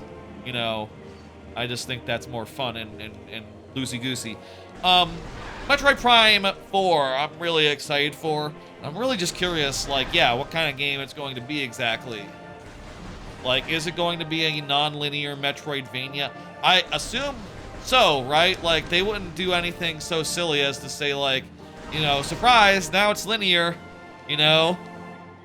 But also, they haven't, like, explicitly said, like, oh, you know, this is a game where you're going to be finding items and having to backtrack through the whole world to, like, unravel puzzles and figure stuff out, you know? They could easily just take it in, like, the... There were a couple of Castlevania games, right? Were like the Lords of Shadows games Metroidvanias? I don't think that they were. They could easily just sort of take it in that direction and hope that, like, you know, a general market doesn't know the difference between, like, this sort of loosey-goosey exploration thing and, like, something more linear. And I'll say, like, the Metroid Primes, I do believe, have become more linear with every game. To be clear. Like, with every game that passes,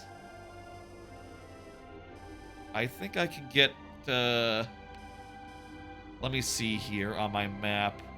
I believe I can get the one in the corridor there, so I should go do that. And then on the way back up, I can get one more.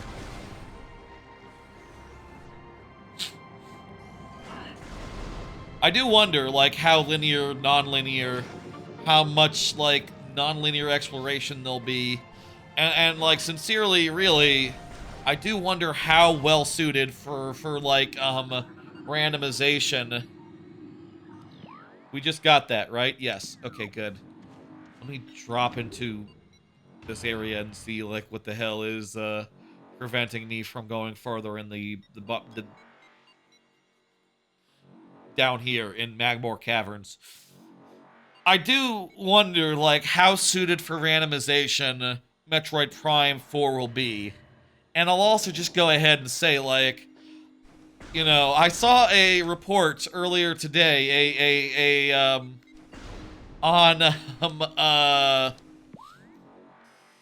people were saying, some emulation experts were saying that, like, the Switch 2 is, like, so locked down, it might take, like, oh, in this case, you have to use the spider ball, so that part is right out. In the other case, this doesn't look bad, but my tracker is telling me I can't do anything. I can't, let me see, this is...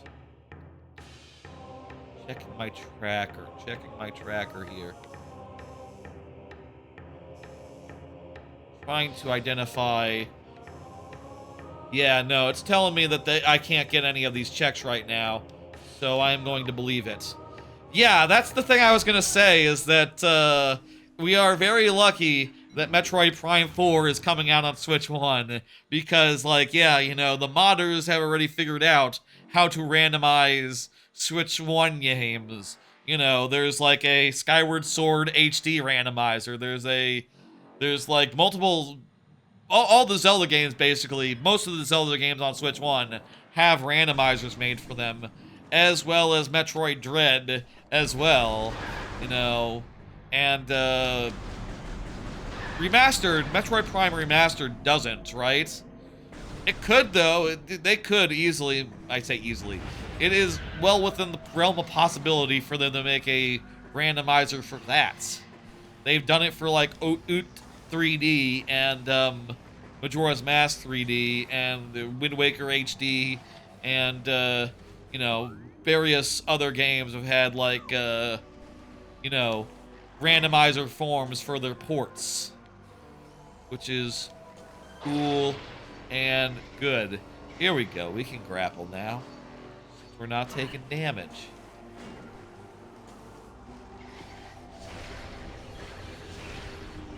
So I guess we should be thankful for that, you know, and I am definitely very curious, like, what exactly...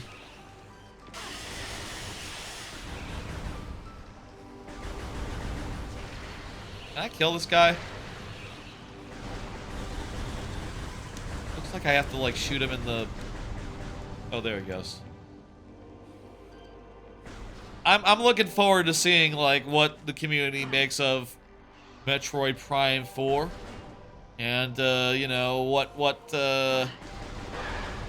mods come along to, like, randomize it and stuff. I hope that and Silksong Randomizer both come online. Aha. I hope that and Silksong Randomizer both come online, like, within a year. I'm really excited about both of those. Just have to follow this up for these up for... Oh, what is that? That's a missile.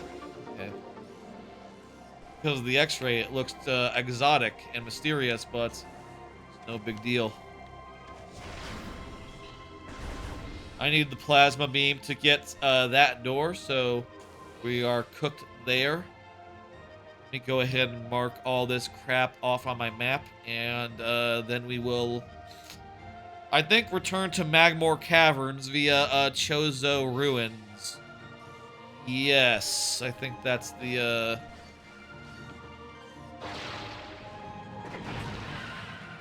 that's the plan. I'm very curious about how Metroid Prime 4 will go. But the thing I'm wondering most right now is difficulty. I feel like with modern Nintendo, I feel like there is a general trend insofar as, like, every game, every franchise gets easier over time. You know, more and more they spend more time in development, sanding off the rough edges, and, like, random difficulty spikes and, like, stupidly hard bosses just don't happen anymore as much for most franchises, you know, for most of their series. You know, I think, like, the best one to look up in that instance would be the best example of that, I think, is the Pikmin series, which Pikmin 1 is like a brutal time management game. It's really hard to get through. Pikmin 2 is a lot more forgiving. There's no time limit, and also there's no time limit as far as days goes, and then you got this whole cave system, which is brutal in a different way, but at any rate doesn't have a time limit, so you can spend as much time as you want down in the caves. So it arguably is, like, a lot more forgiving, a lot more easygoing, and a lot more just willing to let you... If you throw away your army in Pikmin 2, you can recover. If you did that in Pikmin 1, it's like, dude, barely have enough days to get all the pieces, you know, with really good Dandori. Let alone, like, oh, I have to rebuild my army from scratch day 15. Like, that's a problem that you got. It's a grapple, right?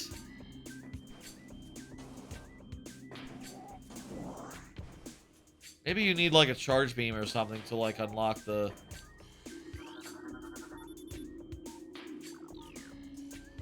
What do you mean it's too far away? That's odd.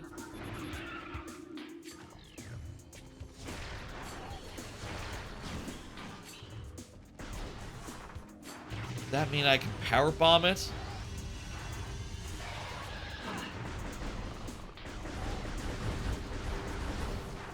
This guy doesn't give me anything, right?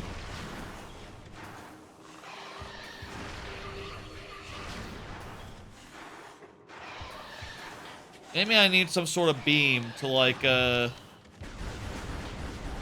shoot the thing. I'm looking at my tracker and I'm realizing... oh, you know what? I think these are the beam types here. So the right click is the badge for the beam. The left click is the beam, so this is the beam. The right click is the super. So I've got the ice spreader, so that's what I got, but I don't have the ice beam yet. I bet I need some sort of different beam. Maybe like the fire, the plasma beam to like kill the tree or something. My tracker's telling me it's not in logic, so I can just ignore it for now. That said, I do have the Varia suit now, so we can go get that that other item real fast. Let's do that, and then we'll head for Magmore after. Things are going pretty well. We're like 2 hours in. We've gotten like most of the major items. And like, I'll say when we get the rest, I will start, we will go into like a artifact roundup mode and just start beelining for the artifacts using the hints that we got earlier. And you know, it'll be a whole process. There we go. That's what we were supposed to do earlier before we had the Varia suit. Turns out you need the Varia suit for that, because every time you take damage from the heat, you disconnect from the crab. You disconnect from the thing. There's a purple door. The collectible that I came over here for. In the ceiling?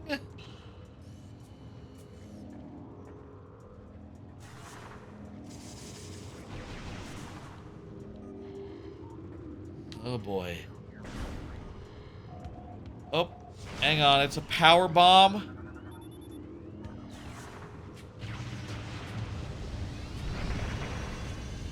I believe that is just a power bomb expansion. Alright, that's fine. We don't have the wave beam, so we can't go over there yet. I'm surprised we haven't gotten any beams. Like, those are probably the most valuable items in the game. I personally say they're my favorite items. And we've gotten 0 of them. I hope Metroid Prime 4 has a lot of items. I've been playing, you know, like I said, Link to the Past and all that. And I feel like I love games that have inventory screens with tons of different, like, tools that each have different uses, and when you can equip multiple of them at once, like Ocarina of Time does. You know, Link to the Past doesn't let you do that. It really could use, like, a, you know, like a... It really could use that sort of thing if it had the buttons. I mean, I guess it's using, like, extra map. It's using, like, multiple start and select for multiple different other things. I think they could have found the buttons to use for those things, but regardless, they didn't. And,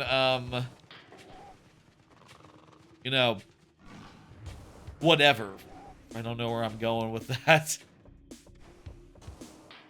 I can't help but feel like, man, there should be more games like, you know, Ocarina of Time and Link to the Past to a certain degree, but, like, more like Ocarina, where you have just a bunch of inventory items and you're using them all, like, to solve puzzles and get through combats. And, man, like most people, I feel like I love Zelda, and I wonder why there's not more Zelda. I say that there's plenty of Zelda games, and to the point where they kind of wore out their welcome. You know, by the time of Skyward Sword, it felt like diminishing returns every time. You know, unless you were really impressed by the motion controls, which people were at the time, for what it's worth. People were really very impressed with the motion controls. But, yeah.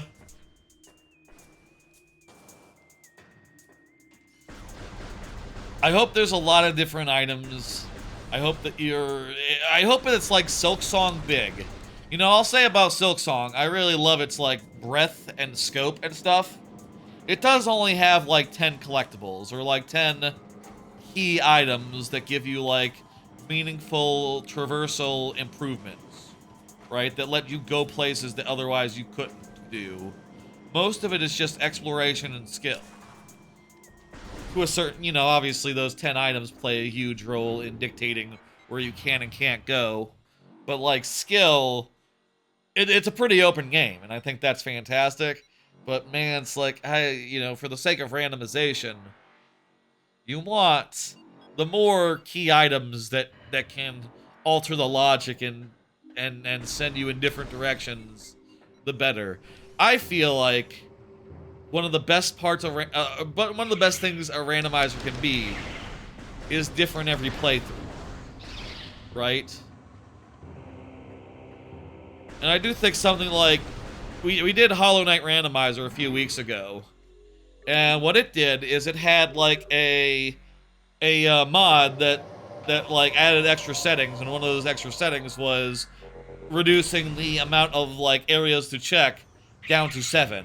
7 areas could have things in them. And I feel like, you know, Hollow Knight and Silksong are both big enough where they can support that kind of like reduction in scope, and that makes it so that every time you play the randomizer, not only is it more like accessible for a single session, more doable within a single session, it is also just different every time, because the areas that you have to go to will be different every time. And I think that is like one of the best things the randomizer can be, different every time. And I do wonder about this one, is it different every time? Like, we've had some fun exploring and doing the first world, and then the second world, and we're going into the third world once we get through Magmore. But, like, is this how most seeds will unfold? Is this the order in which things will unlock generally? Because in a lot of cases, later items unlock things in later areas that are first blocked by earlier items. Does that all make sense, what I just said? Do I have to... Yes, missile that like several times. Ice beam! That's our first beam! That is our first beam of, you know, 3. We haven't got the charge beam, but we got the ice beam. Let's go. The beams are definitely the items that I'm looking for the most. Out of all the items that I don't have, they're the ones that are the most, special.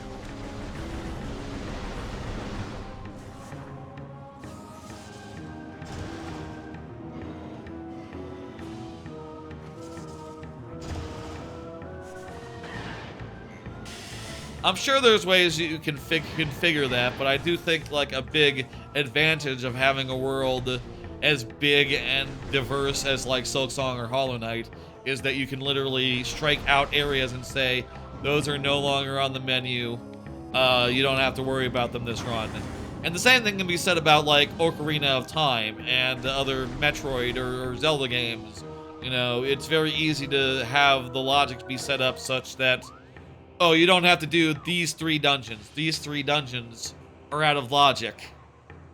And then, like, depending on what dungeons are in and out of logic, your run looks very different. You know, what items you need might look very different. And I think that kind of variability is really does contribute to like the replayability of a randomizer. You know, how many times you can go through it while still having a unique, novel time. I mean, that said, I'm sure some people don't mind doing the same setting the same way every time, or even getting like relatively similar randomness.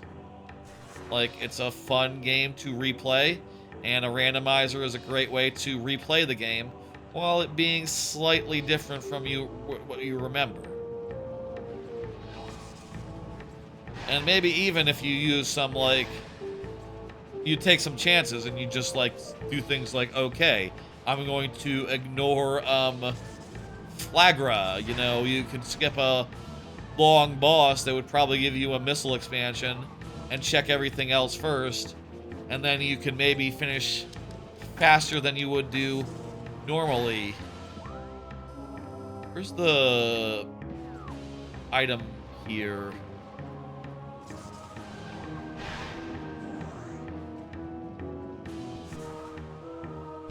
Let me check what the tracker says.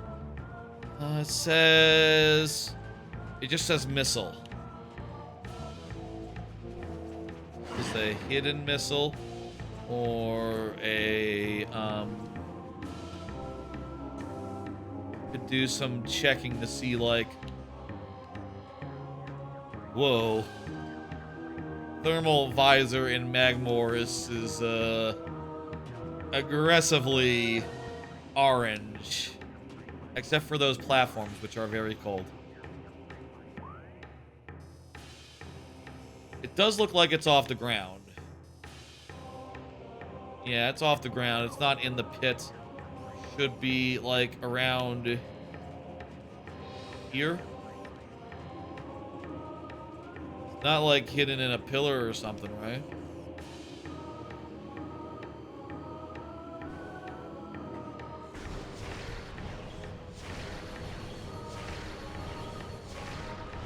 I have plenty of missiles, so might as well just fucking check. I bet I have to get up on the stuff. I can also do such things as, like, toggle on and off items to see if it goes in or out of logic. Like, if grapple beam is required, you know, just removing that would, turning that off would give me a clue. If it's not grapple beam. Obviously not thermal visor. It is related to the X-ray visor. X-ray visor turns it on off. What? I've been looking with the X-ray visor.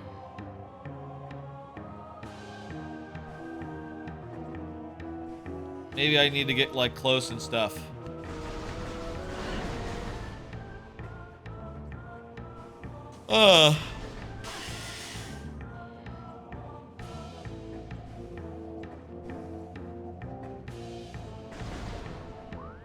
So it should be out in this direction, where there are no platforms. Not this direction, where there are plenty of platforms. Probably, like, hidden in a pillar. But I don't see, like, where the secret wall... Oh, hang on, there's an invisible platform. That's a good hint. And it looks like a hollow space.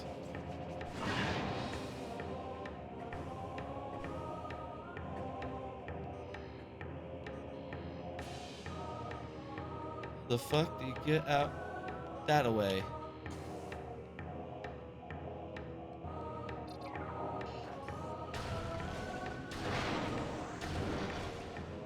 Okay, let me jump for that platform. Oh, just long jump, just a double jump. What is that? That looks weird. That's something. Charge beam. Oh my god, finally. Where the fuck is charge beam on the tracker? Oh, I think that's the charge beam. The 3 nodule thing is the charge beam. Okay. We can also go to the storage cavern here and take care of that. Charge beam is like useful for stuff, right? It's not like a nothing pickup. Let's hope. For that, I need to go through the Triceratops. Are they called Triceratops? Is that literally their name? We need to go through the underground.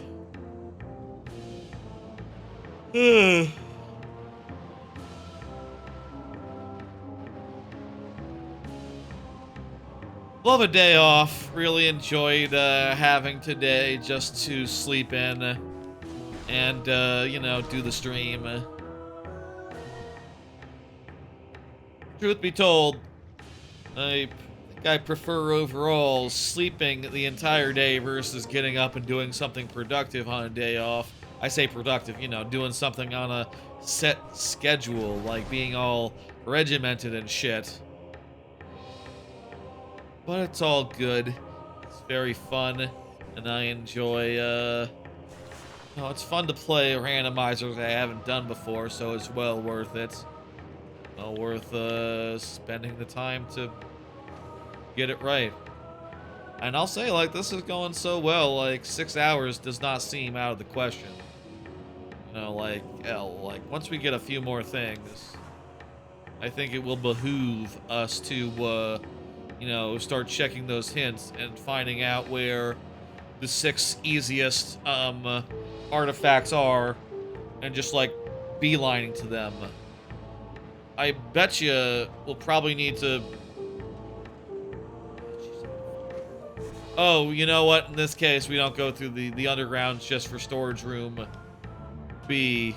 We go up top where the gassy gassy buddies are. The gassy boys. These guys. They are buoys. I could call them gassy buoys. Multiple words would have worked there that all started with B.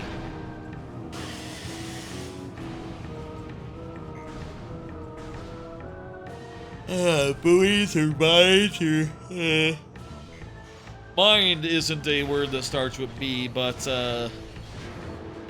don't mind. Fine. What can we get here? This whole cluster, we can get this, I believe, which also goes to Fendra, so that's cool. And we can also get, like... My tracker is telling me we can get this, this, and this. 3 of those 4 items in this whole cluster. I believe... Well, actually, this one of these might be a double room. Yes, we can get all 4 of these. Okay, yeah. All 4 of these checks are gettable. Let's go in that direction, and then after that we'll go do Fendra. We'll head into Fendra. Fendra.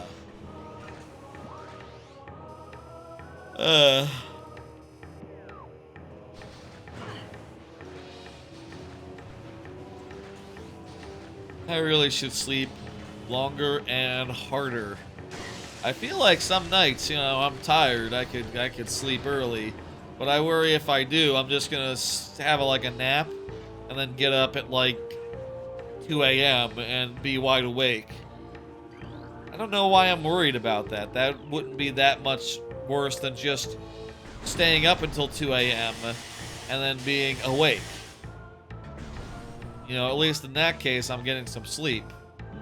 And, sleep probably definitely helps. It was just an hour or 2. And then I could get more sleep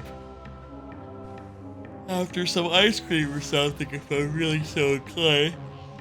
Ugh.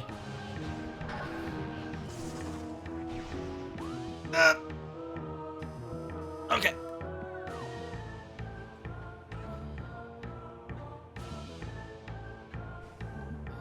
Can I make this jump? Yes, I can. No big deal. Really very excited for tomorrow's stream as well. You know, like I said earlier, doing a bunch of streams this week in celebration of 500 Twitch, or 500 YouTube subs. Twitch sub would be a lot. That's money. That's that's not really very easy to do. Okay, that's this. Got it. Now I need to go down and do the 2 down below. Twitch subs would be a lot more impossible to get that high. Though I'll say, like, Twitch followers, those are actually higher than the YouTube at like 900 something.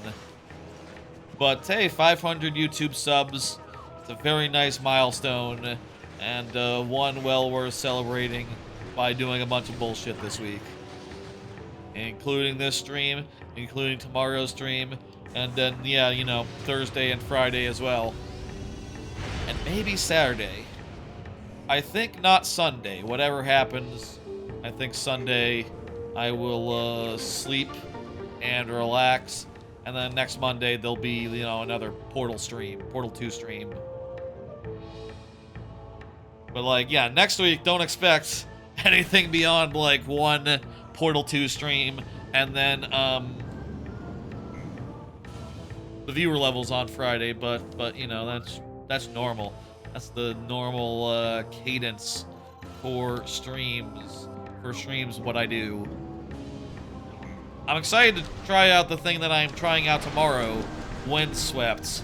I'm a big DKC person, as you might know. Big DKC mark. And in particular, I'm very curious to see, like, if, you know, like, if a... Ooh, that's a nice energy tank. It's been too long since I got an energy tank. I'm curious if, like, a good DKC-type indie platformer can, like, live up to that, lineage. If it can be, like, a Shovel Knight tier game. And I will say, I do think that Kaze fits the bill there.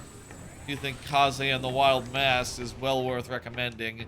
And, like, if you're interested in a DKC-style 2D platformer like Kaze from a couple years ago, that's a real good one. That thumbnail looked like Sticker Brush Symphony level. Yeah, they're wearing their influences on their sleeves. It looks like one of the levels that they've shown off in, like, trailers and stuff is, like, straight up a Brambles level with like barrel cannons and the whole nine. Like, they got barrel cannons, they got let me see now. How do we get over there to the other one? They got barrel cannons. It looks like, in addition, they have, like, a whole system. You know, like in DKC 2, right? Here's something about Windswept that you probably don't know if you don't know anything but, like, the thumbnail for tomorrow's stream.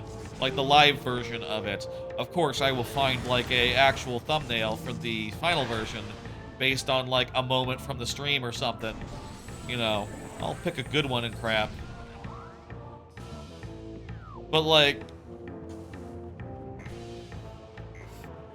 a weird thing about it, I should say a thing about it, not necessarily a weird thing about it, but a thing about it is it seems to be, like, heavily built around the types of mobility that you have in DKC2 in a extra capacity.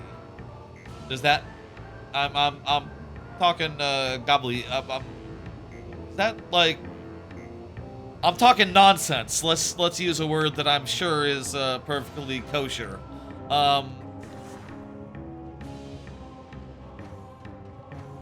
You know in DKC2 how you can do the team up throw?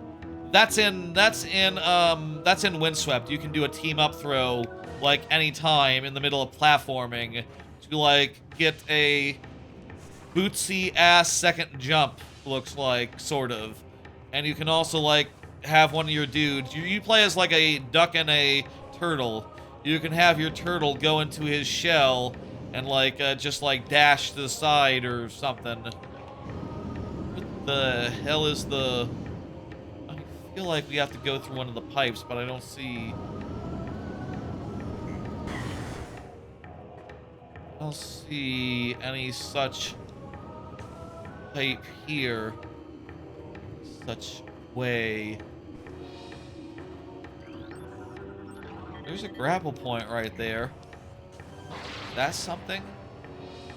What exactly is the point of this?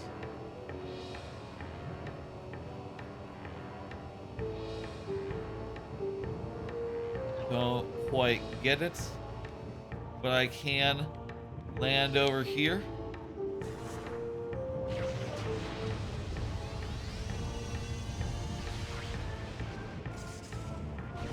Yeah, I'm excited about it. I've heard good things. I've heard people say the demo is the demo that's been out is a good one. I didn't check out the demo because I'd rather go in blind. And also, it's more fun if I go in blind, already having paid for it. And also, like, I am, on some level, kind of low-key down to just spend money on some people trying to do, like, a DKC-type game. Right? I'm willing to take that chance to just, like, roll the dice and just say, like, okay, yeah, you know, you guys are making exactly the sort of game I always say that I want. The exact sort of 2D platformer I would like to see in the world. Have some money. Even if I get it and find out, like, oh, it's kind of crap, it's kind of booty. Like, the ones other than Kaze that I can think of in the last couple of years. Nah. The ones other than Kaze from recent that I tried. Like that one that's kind of like Crash Bandicoot. That one was kind of mid, and I also tried another one which was kind of mid. You know, you gotta have good game feel to really make it work. Oh, it's not something like I need to get under here and like jump up. What if it was? That'd be a really messed up place to hide a collectible.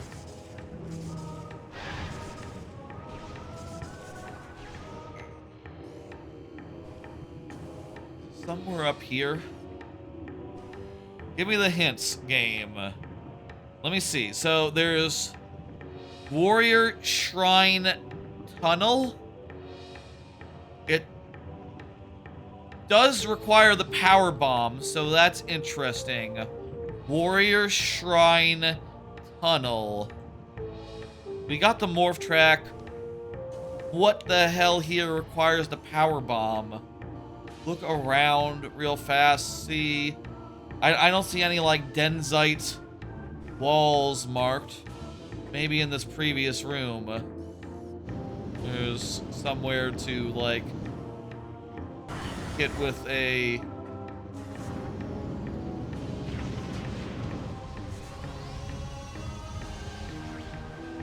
I wouldn't mind a hint, by the way, if anyone knows how I get to the Warrior Shrine. I believe it's probably one of the artifacts, if I had to guess. Maybe it's... Could it be from another room? Just check from this room. My gut is telling me I've gone too far if I'm in Transport Tunnel B.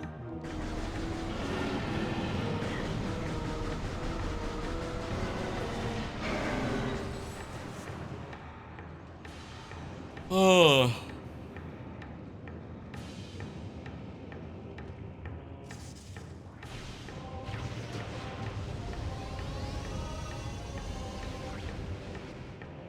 Yeah, this is just a way back to the other elevator, which apparently totally we had a way to get to the good bits of. Totally could have came from here rather than going through Chozo, through the ruins world. But it was fine. I mean, we saw some stuff on the way. We got some stuff in the way. On the way. All was good.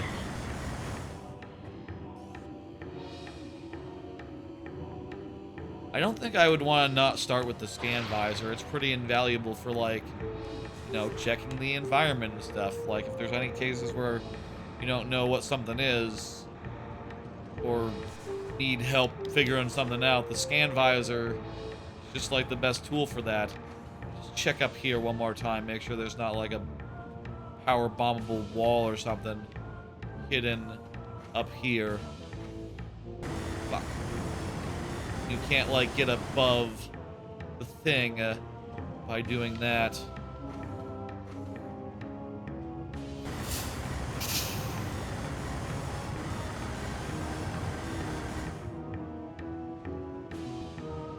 Last try. I really can't afford to take too many attempts at this if, like, every time we fail, we fall into the lava. Like, you know, it's gonna suck the first time we die and lose, major progress. Oh, also, I'm out of fucking power bombs. So... shit.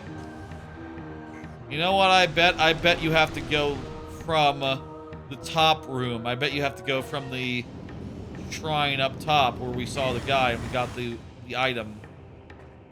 I bet that you don't come in from the room itself. Heard that this room reconstructed itself. Yeah, we could totally see on the map there's a hole. There's a fucking hole that leads to the room that we're trying to go to.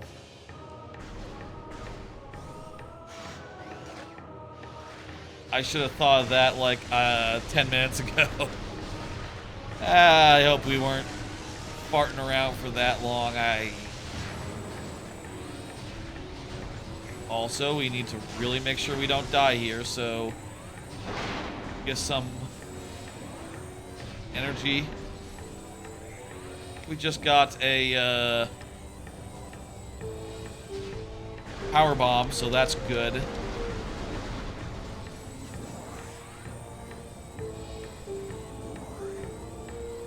Come, those things aren't healing us very much. Are those... oh shit, oh shit, don't shoot me, don't shoot me, don't shoot me, stop shooting me. Stop shooting me, please stop shooting me. Okay, okay.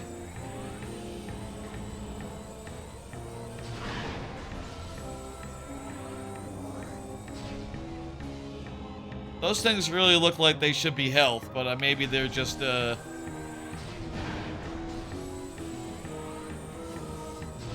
you know, power bombs.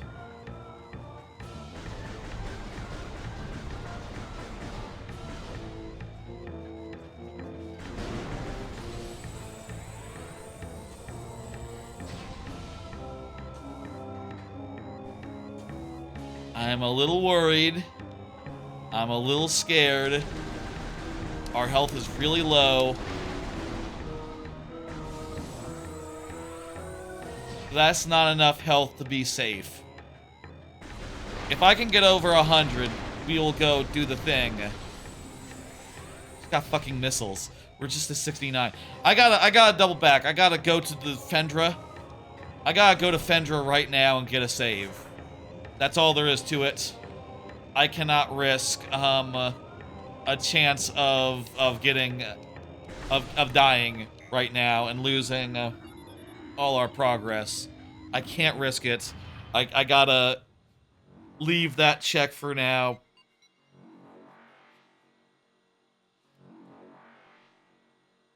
We'll come back after we save. We also have to get the thing that's in the way on the way to Fendra. But like let's just play it safe and focus on saving.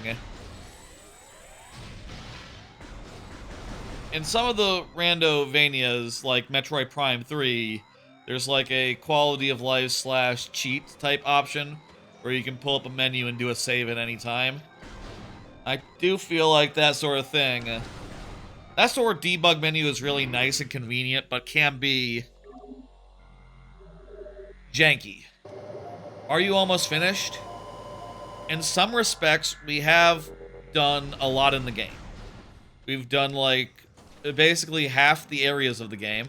We've done most of the ruins area. and we've gone through a lot of Magmore. And in the process, we've gotten, like, look at our items. We've gotten all but... What haven't we got? We haven't got the Spider Ball. We haven't got the Plasma Beam. We haven't gotten the Wave Beam. Those are the 3 things we haven't got. Just 3 major items are left to find. And I'll tell you, I do have it set up where there's 2 copies of Plasma Beam in specific. All the other items in the game right now, there's just 1 copy of them. But Plasma Beam, we should be especially likely to get. And I believe it is especially required for the, like, Meta Ridley fight. Doesn't like, Mother Metroid, or Metroid Prime have, like, the final boss have, like, a gimmick where you have to, like, match elements or something? If so, I would think that they would all be required, like, all the beams. But, whatever. I'm not sure how that works, and it's fine either way. I'm not sure, like, if all the beams are required for the final boss or what, but we'll probably find them. Oh, speak of the fucking devil. Feel like I've been speaking of the devil a lot at the time of getting an ironic piece of equipment. We just got the Wave Beam. Excellent. That's one of the 2 beams that we had left to get. We just need the Plasma Beam now, which I'll say again, I put 2 of in the seed. There's 2 of them to be found. Lady Luck is very funny.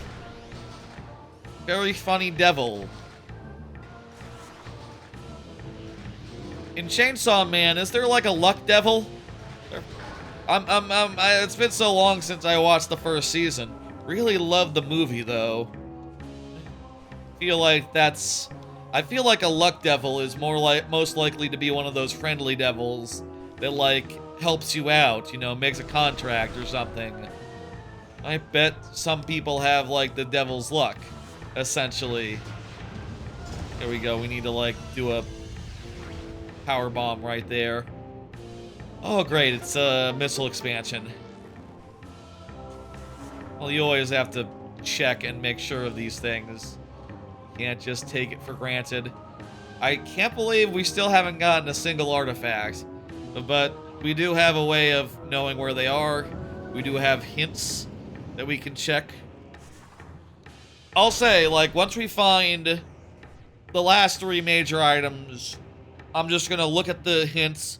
We're gonna strategize. We're gonna figure out which ones we can get real fast, and that'll be that. Personally, I see no need to do that until I at least have the Plasma Beam. I'll also say, like, man, I don't know about our chances right now. Let's say we found in Fendra, like, 3 more, I guess it's 2 more items now. Just the fire, the thermal gun, the heat beam, thermal beam, plasma beam. Just the plasma beam and the spider ball to find. Once we find those, like, we are basically endgame city, but we have 4 fucking energy tanks. I don't love our odds.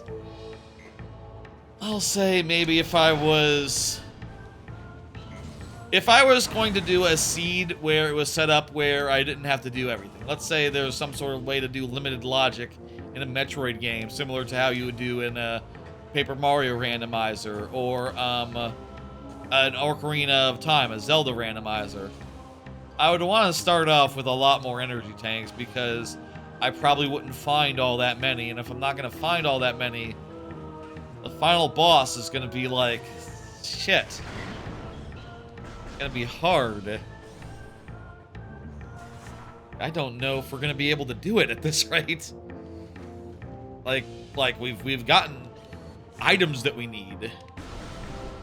But health is also important if you don't want to die.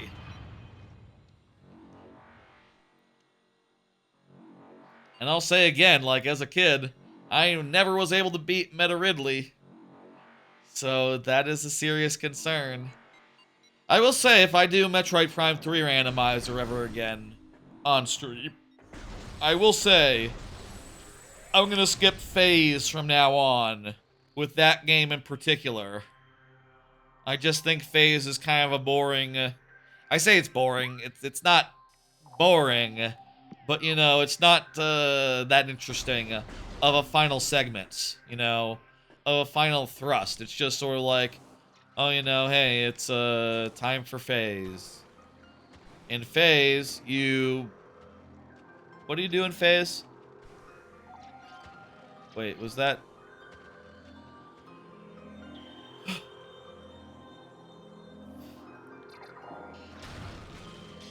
More devil speaking.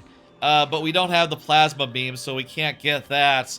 I will mark that on my tracker here. Behind ice. That is, one of our artifacts. Holy fuck.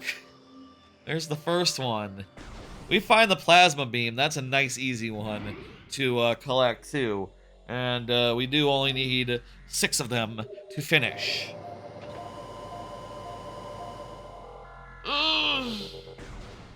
Ugh. I would like at least 2 more energy tanks.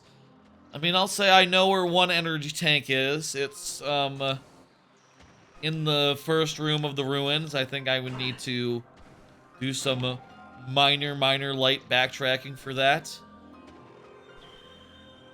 You have to do something like hit a switch down here, right, to, like, open that door. Scan a thing. Yep.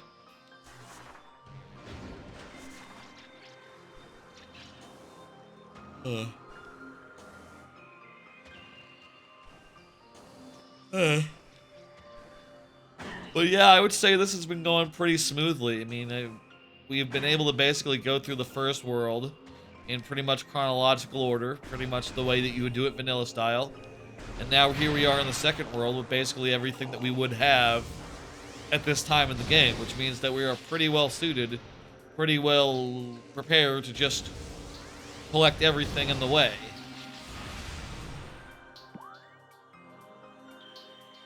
Wait, what is it saying now? Oh, never mind. That's not important. Where are we? Where are we going? We're going out here. We can't get either of the items here, apparently, based on what my tracker is saying. They must be, Spider Ball. Yeah, one of them is Spider Ball. And I think the other one is Plasma Beam. So we'll just try to get out the other side.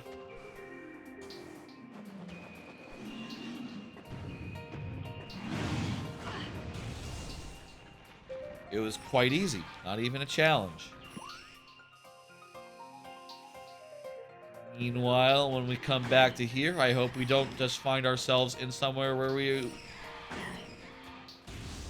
I hope this detour wasn't a waste. Okay, we got to this door way up here. There is also this area. We can get this right now based on what my tracker is telling me. We can't get this one though, so I think let's continue down this path. I mean, we already fucking walked all the way up. I think it would be silly to turn around now and go back from whence we came. We cannot get the thing in the next room, so that's out. These are out of logic thus far. Whatever that is, we can't get it, but we can go and do this. This is this item here. This item in this big room. That one is in logic. And then nothing over here. Interesting. Oh, actually, you know what? My map sort of was like... My map sort of disconnects. You can sort of see where the green... There's like a little green X and a little orange X, and that's sort of connecting the left side to the right side. And that is perfect for keeping it within the confines of a square and making it as big as possible on my screen. Can be a bit confusing as far as like, oh, we can actually go forward, down, and get some more checks. We can go down this way, then go through there and get this. And then I think we can go up through here and get these two as well. We could even go as far as here. I think then we want to get this one before we start going down that path, because it's, you know, it's just one and done. So let's see now. For that, we want to go directly where I'm pointing. This way.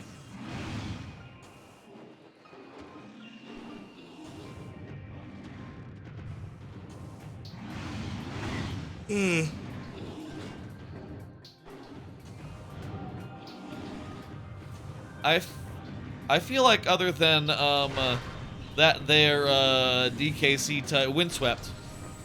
Other than Windswept, there's not a lot this month I'm really looking forward to.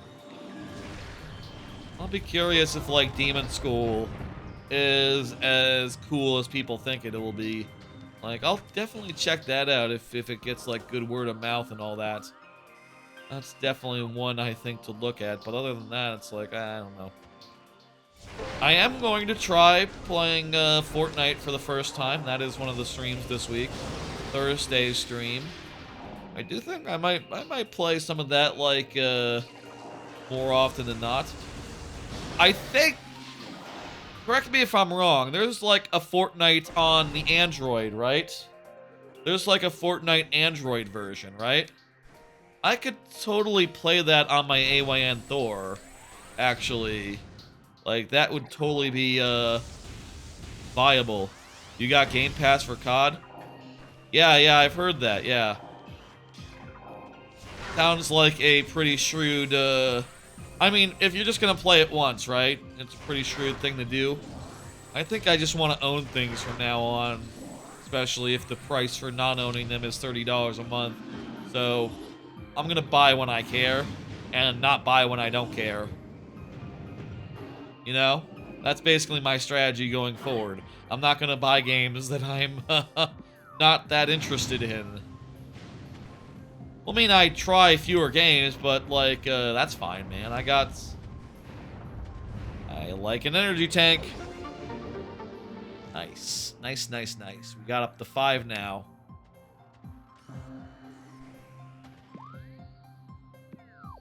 Good one to get.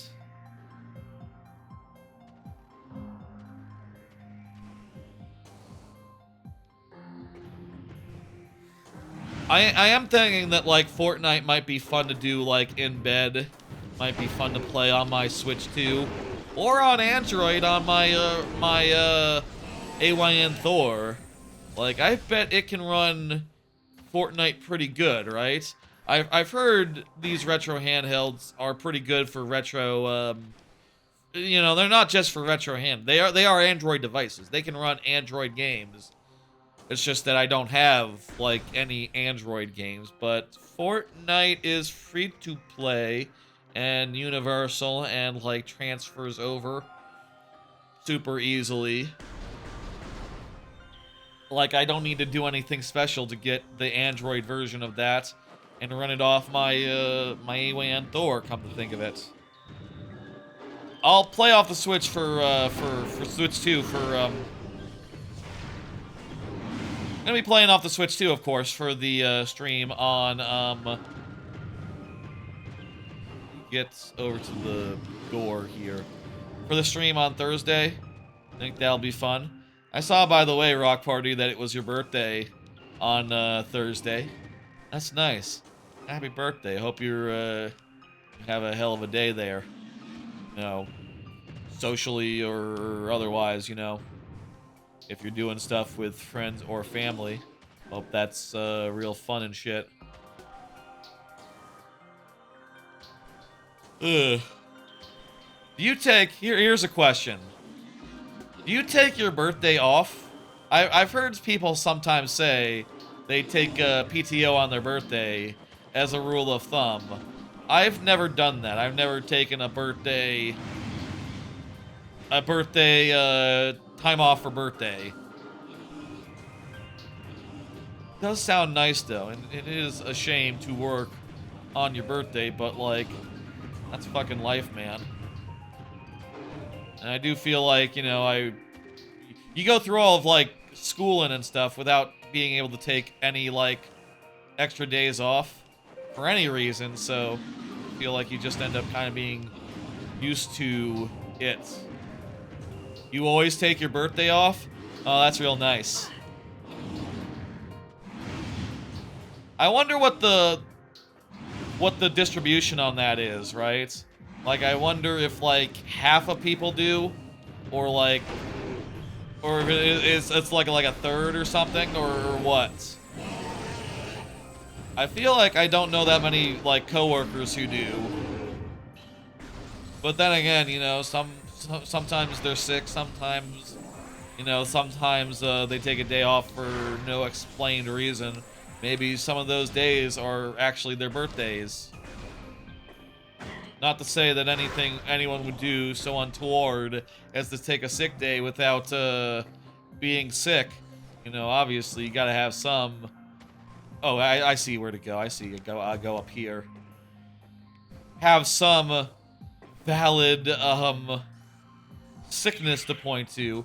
Feel like that's always best practice as far as sick days go. I would say. And yes, I would also say that going to get LASIK counts as a sick day. You are definitely cannot work for medical reasons because you're having an operation. That counts as a sick day, as does any recovery period from the LASIK, where you cannot work because you have the LASIK.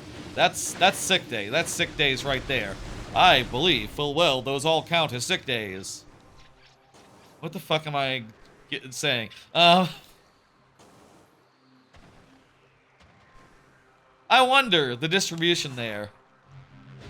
Hope you have a lovely day. And sleep in? Are you gonna sleep in on your birthday? Or would you get up early and like... I say like get up early and be like, oh boy, you know, I'll spend my whole day doing stuff and having fun, and that sounds like something that actually a younger person would do. That sounds like something that more of a... As someone playing a Nintendo game right now, a mod of a Nintendo game, far be it for me to say something seems childish, but I mean it more in the way of like, when I picture a child getting up at like 10 a.m. on a Saturday, you know, that's what I picture, like someone getting up on their birthday early, you know, if they have the day off. I think I would sleep in. I mean, if I took my birthday off, I would probably do an extra long live stream, personally, because that's just tends to be how I roll. You know, I tend to do a birthday stream of some sort. I think this year my birthday was on a weekend or something. Artifact! That's our first artifact!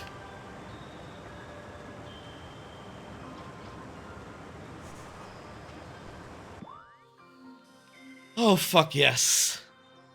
That is, let me check that off on the map.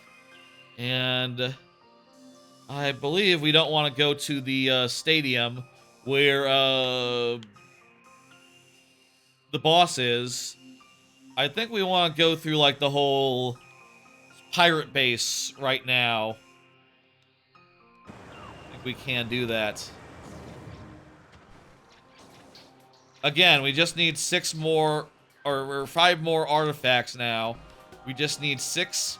There are 12 to find. So, like, really, we should have gotten most of them, I feel like, but whatever. We still don't have plasma beams, so it's not like we could take on Ridley anyway.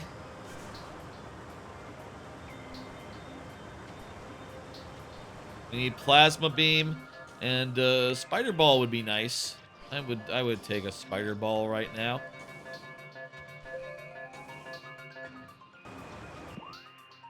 Okay,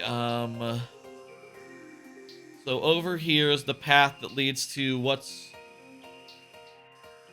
Oh, I always get disoriented because green means,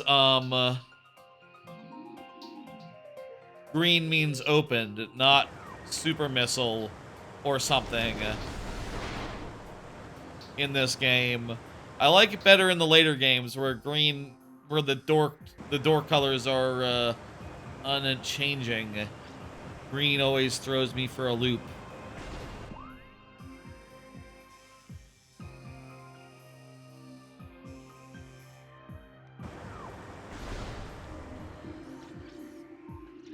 I think if I want to go fight the boss, I can using the thermal visor and the wave beam.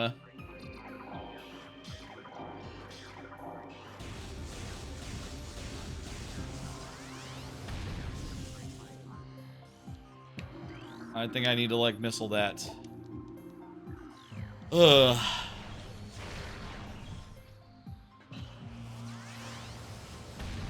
What destroys cordite? Hang on. Cordite? Cordite? Is it multiple missiles? I don't have the super missile, right? Yeah, no super missile as of yet. And I'm just gonna assume that, like, a power bomb, no good. That must be a thing where we must be able to come in through the back. I'm gonna give myself some colder AC. Getting a little hot. I'm gonna take it down 2 degrees. I feel like that's a matter of, like, circulation, you know? Like, you need some good circulation to keep a space cold, even if it is ostensibly cold. Your local area starts to heat up from body heat and stuff. I don't know, like, do people with bigger bodies, ergo me, do people with bigger bodies, do they generate more heat? I mean, I know we insulate more heat, so I tend to be more uncomfortable in, like, I like a lower temperature. Both because I am large and also, I think I have heard that is also a, you know, men in general, right? Versus, like, women. Like a hot button topic in a workplace environment, you know, as far as, like, what the ideal temperature is for people. I like it cold. That's why when I'm at work, I always take, like, a portable fan with me to, like, I got one of those ones that goes around your neck, and it turns out that's real good for just keeping a cool breeze on your face at all times.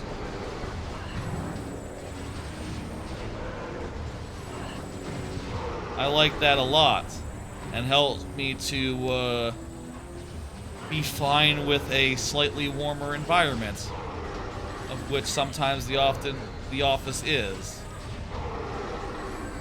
I feel like cooler is better. You can always put on more layers, you know, if you're cold. And hell, there's so long as you're not among, like, corporate types, you know. I think I've said before, like, you know, I think I've heard before at, like, previous job, like, someone say, like, you know, hey, we're all engineers here, no one cares. You know, you can just bring a blanket to work and just, like, if it's like ungodly cold because the AC is shit and weird, which it was at the previous place I worked at, you know, when they had an office in town, you know, pre-pandemic. I would just get under a blanket sometimes. Like, shit, if it's cold, what else are you to do? It's cold. What do you do when it's cold? You bundle up. And I like bundling up is also the thing. I'll say, like, when I am off stream, when I am off stream in this apartment, I keep it real damn cold, and I keep it cold enough where I can just like snuggle up under a blanket, recline all the way, and you know, do all my crap, you know, while under a bunch of blankets. I got them right here. They're very nice. They're on the other couch cushion, you know. Got 2 of them. They're green, but they don't chroma key apparently, which is nice and good. Let's see now. This is Research Lab Hydra. Is there anything I can get here? This has a missile, but I can only see it. I can't get it. The observatory has something, and then the lab's ether has something. Okay.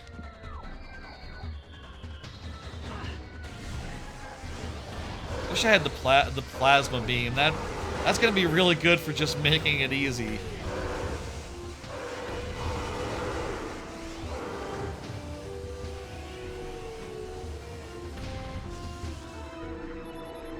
You know, if you wanted to speed up this randomizer, make it a faster experience, starting with the plasma beam would be pretty cool. You know, it doesn't give you that much in the way of progression, in the way of like checks, but it does make like every combat encounter up to a certain point a lot easier because it fucking melts through enemies. Like, that was my intention on like putting 2 of them in the world, just like, yeah, that's like the item I want most. Ironic! That's the last one I'm fucking finding. Imagine if the plasma beam is literally the last after it has 2 copies placed into the world. One of the only items to have that be true. This one I can't get the thing, so I'm just gonna move on for now. The odds of that right now are 1 in 3. There's a 1 in 3 chance we find the spider ball first. If we do, what the fuck? There is also the various power items for like wave beam, plasma beam, etc. There are 3 of those, including super missiles, left in the game. Those don't count. Those aren't major items. They don't unlock anything, and I don't really regard them as being that interesting to get, personally.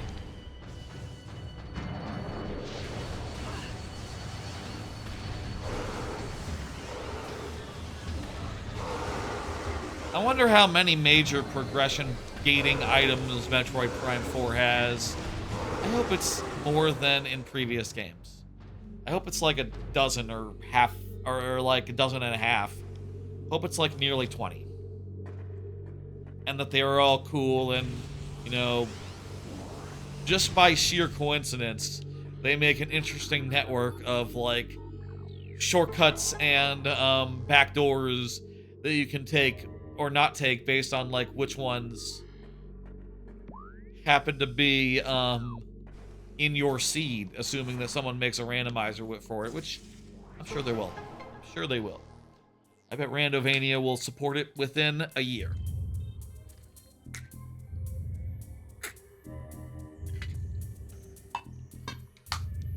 I wonder what's going on with Silksong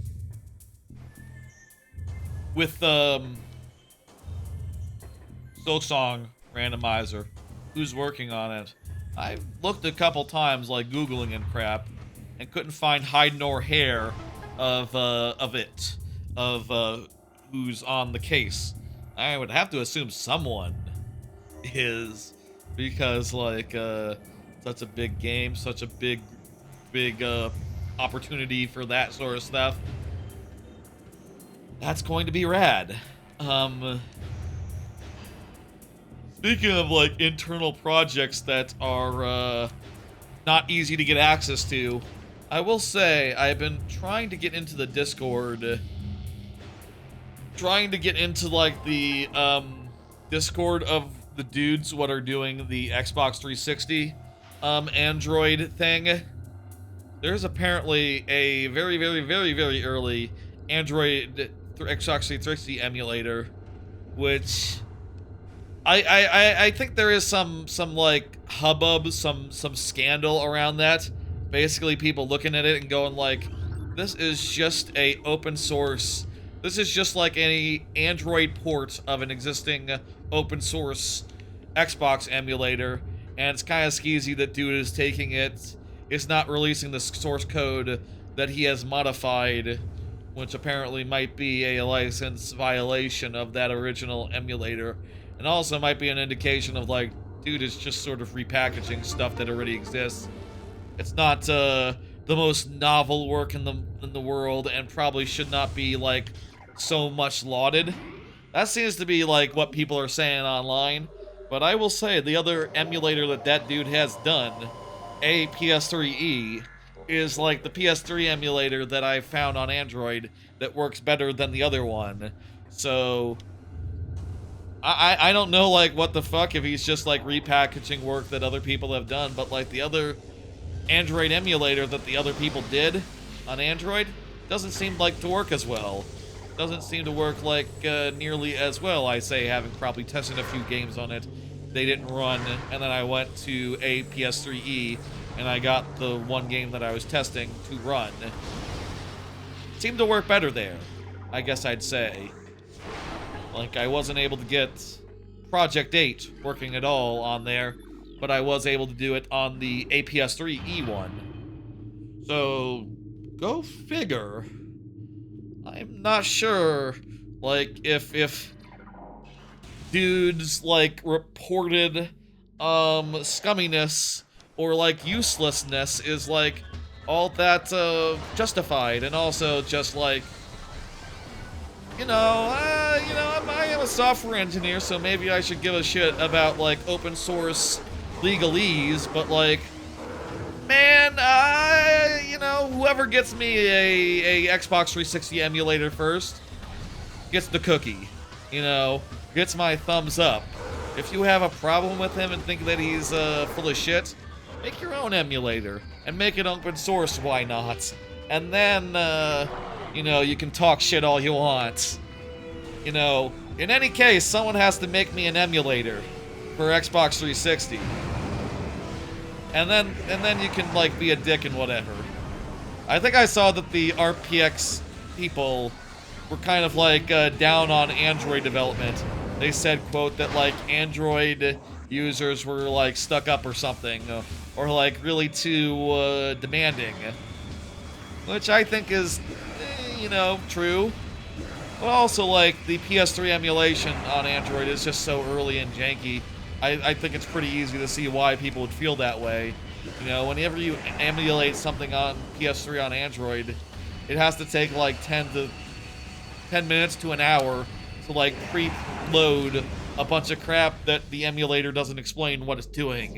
It's just, like, pre-building PPUs, and you're just going there going, like, what's a PPU? I know I said I'm an engineer, but there's all sorts of terms and technical terms that, like, people outside of computer graphics don't know. I don't touch computer graphics. That's not my area, Like, I don't know what that means. I'm not a game developer, nor a PlayStation 3 game developer in particular, which might be even more specifically what you would have to be to understand what a PPU is. Oops, I ended up backtracking, but that's fine. I can hit up the save and just, like, be 100% safe about the thermal visor segments.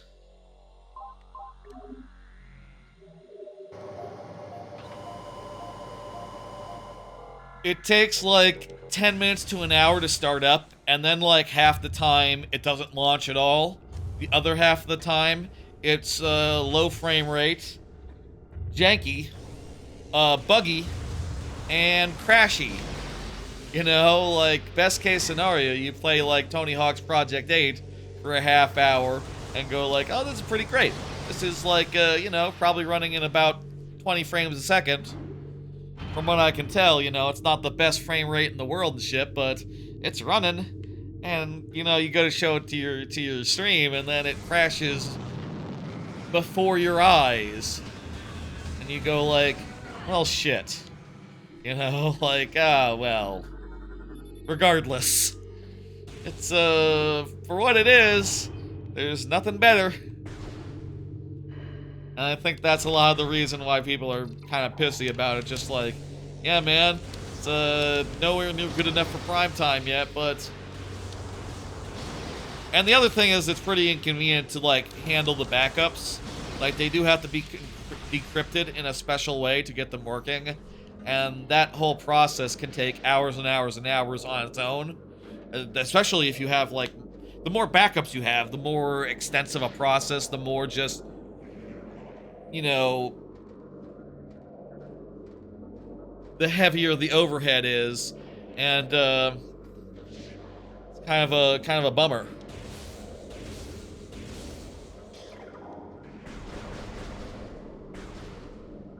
Hang on a second, let me just make sure that we're, audio is all in sync. I've heard a couple of, like, cases where the audio dropped out, and that can be a problem sometimes, so I'm gonna mute and unmute. That sounds more, better. More in sync with the game. I think that's typically an OBS problem. But usually doesn't happen anymore since I have the better computer.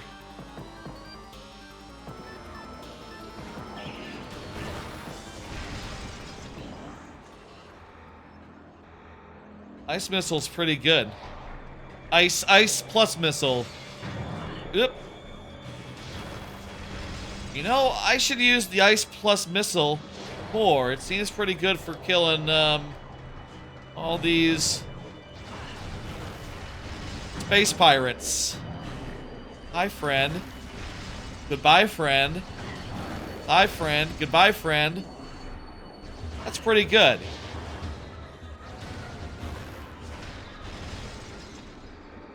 I couldn't even see you, friend, but you're dead now. How about that? That's really nice. That's really good.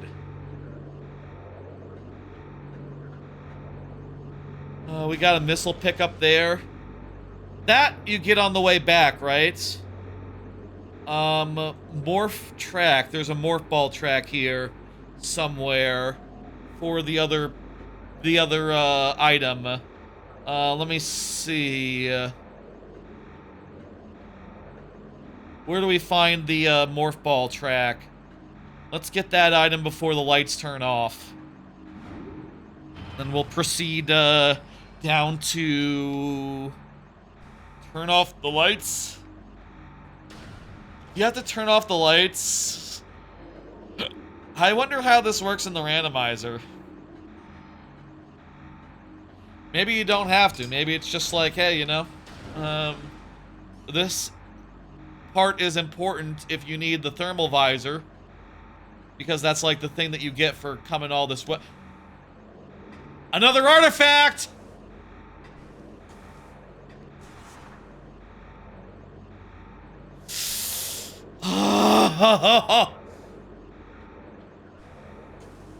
That's good.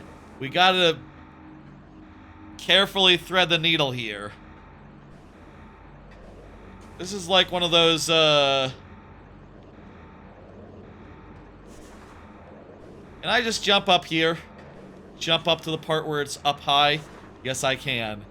This is like one of those... You know, do kids still play around with those things that are like little tilty ball? Little tilty little toy? Fuck me! Do kids still play around with those tilty little toys where the goal is to get the ball in the hole? And it's a pain in the ass? It's kind of like that. It's, no guardrails. If there were guardrails, it wouldn't be that much of a game, but... Shit. Do people like those? Did people like those? I always thought they were a curiosity, but definitely the sort of thing where... If I had a cell phone at the time, I would not have given a single shit or fuck. Hell fucking yeah. Good shit. That's the morph ball track. And I'll mark the tank, E-tank, off as well. We don't need that one. It's just a missile.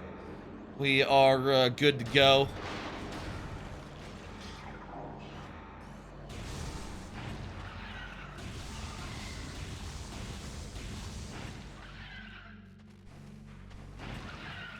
Oh.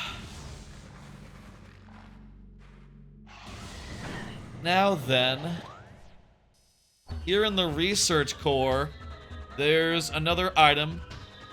Let me, whoopsie daisy.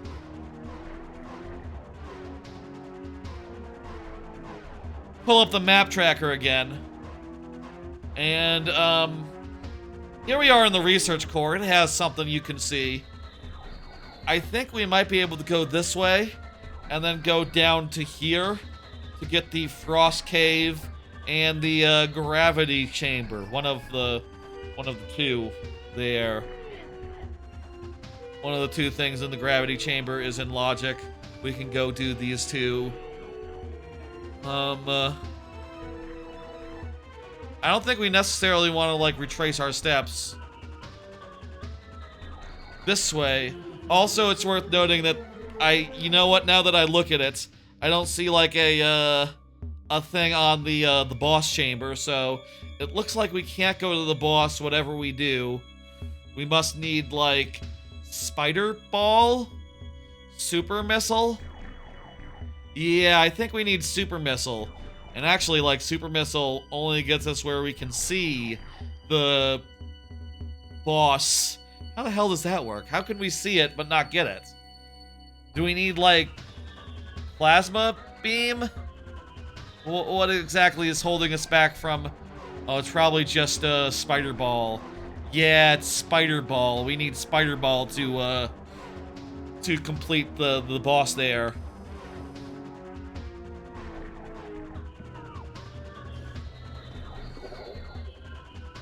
So, basically, yeah, that's stuff we can get. Let's go get some stuff. Plasma! Let's fucking go! I can't wait to shoot everyone, but in a way that's really good and fast, and they die.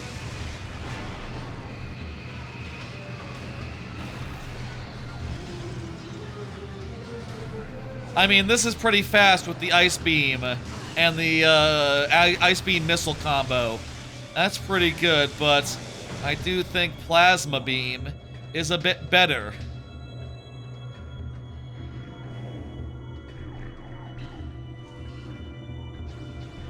Release the plasma beam.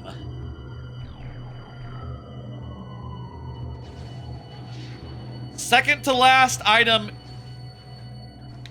We need to destroy more of them. We need to do like 3 terminals for this one, that's right.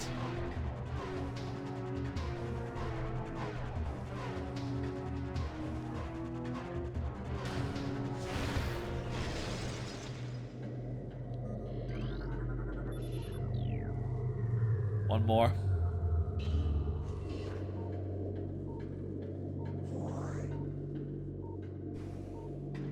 And one more terminal.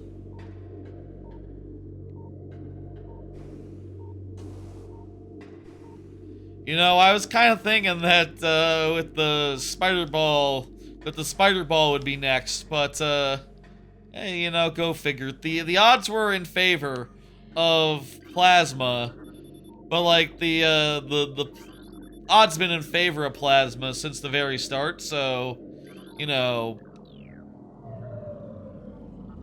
What are you gonna do? It was the second to last item, real proper item we found in the randomizer. And there were 2 copies of it. There were 2 damn copies of it. What are the odds? Low. Low odds. We can exit out the back door also. We don't have to do the nighttime, spooky time extravaganza. At least we don't have to do it right now. We get a save, we can just teleport the fuck out of here. There's probably a save station.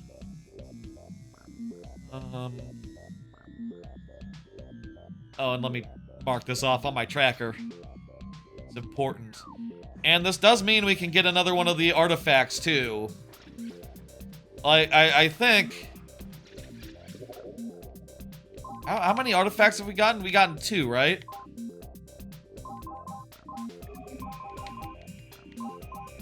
It's in the logbook.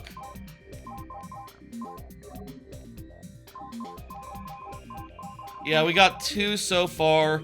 We need, I guess I can actually, like, mark off the specific ones that they are. Like, look, I can actually see that they're this one and that one.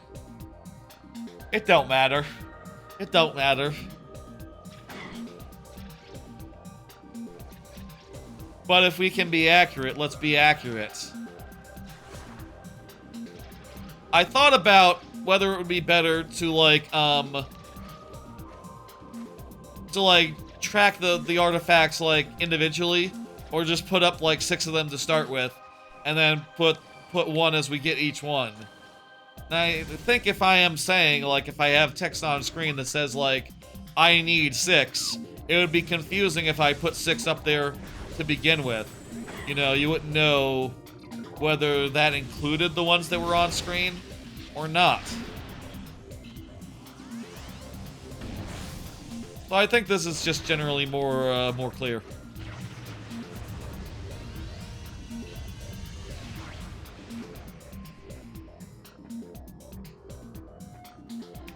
What the hell kind of ice is this? Oh, fire! I got fire now. You remember, I got the plasma beam. Plasma beam. This is transport access.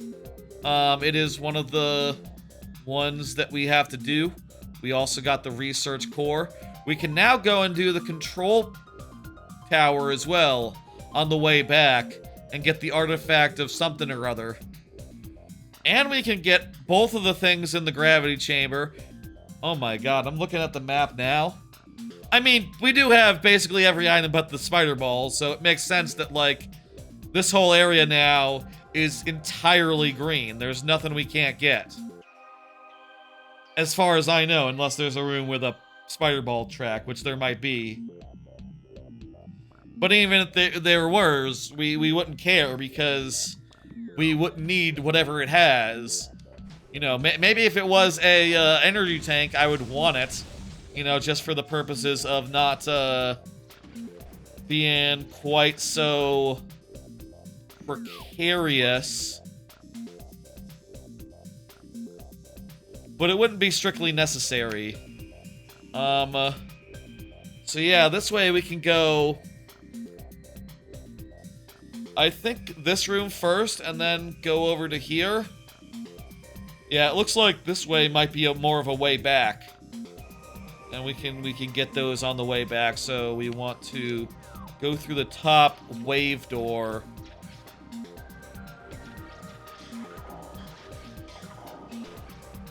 And we're like 3 hours in, so we're making, honestly, pretty fucking incredible time. And, like, I feel like I feel like I would like to be just about done right now. Except that I do have to worry about energy tanks, and I do have to worry about... You know, that's like my main concern right now, is that we barely found any energy tanks. And going into Meta Ridley with 500, 600 health sounds like a mistake. Almost... There's another one. Are we going to not even need to go into the mines?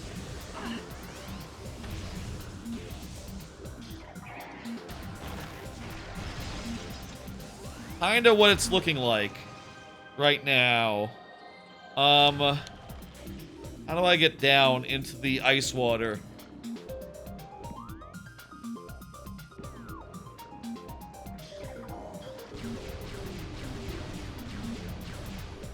Ugh.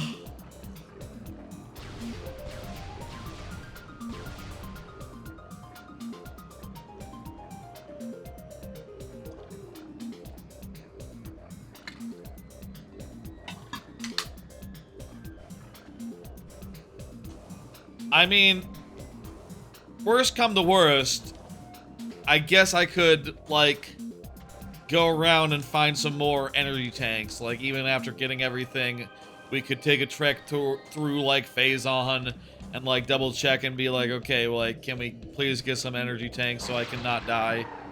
Please. Oh, you know what? It'll be drop that thing.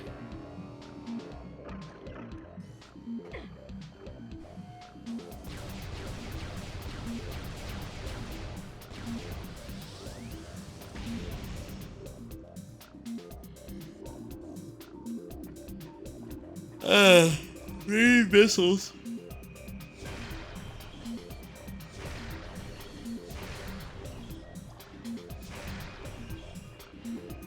I'll get it.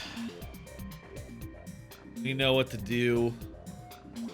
We also have a line on one other artifact on the way back, so Fendra really has been the land of artifacts. Like, all our artifacts have been in Fendra. None in Talon, none in Magmor.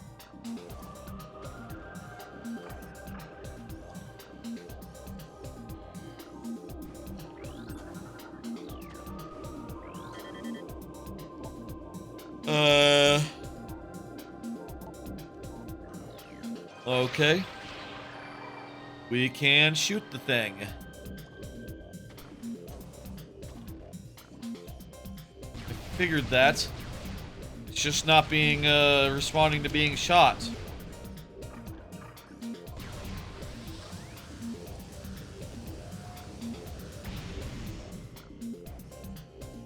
I think let's shit. Grapple across.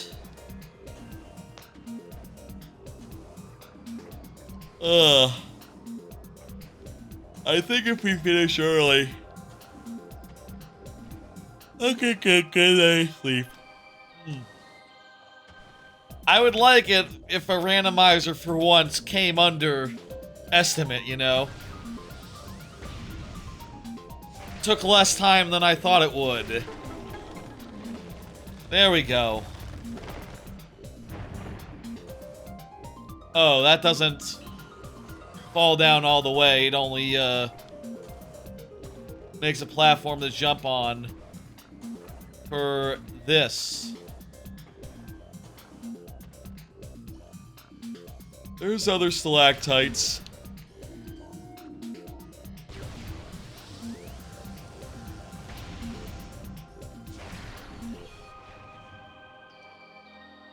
Carefully aim. Carefully shoot. Carefully aim.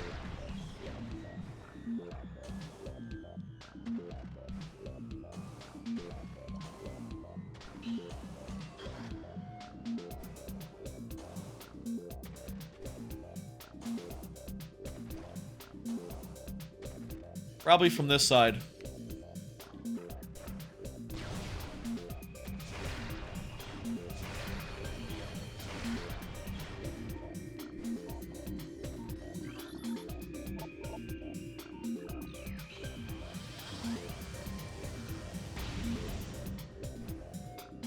How close do you have to be to get a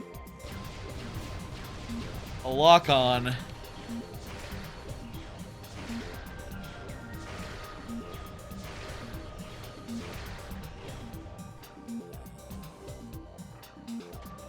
Well, that just lets us jump up to a higher ledge. Not necessarily what we're looking for.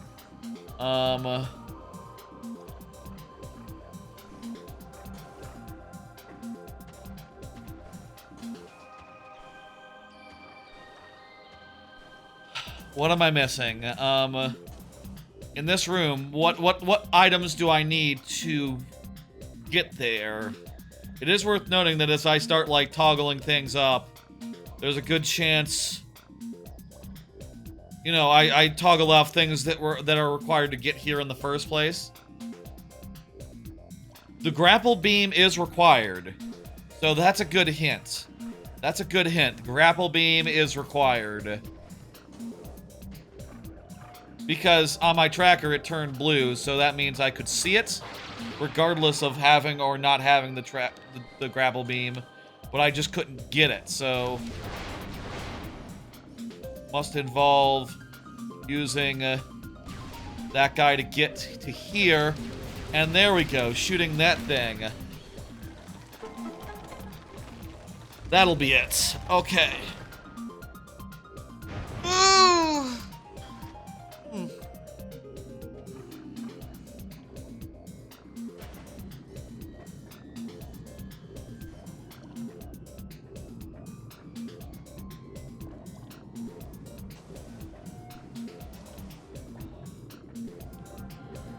Okay, where is it?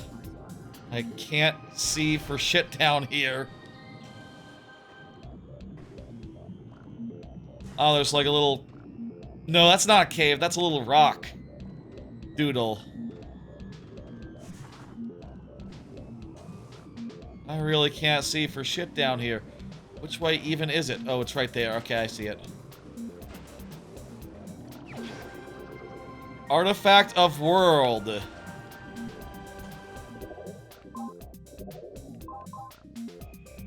Excellent. That's, this one here. Very cool. I'm going to take a quick break for like a minute or two, you know. Quick break.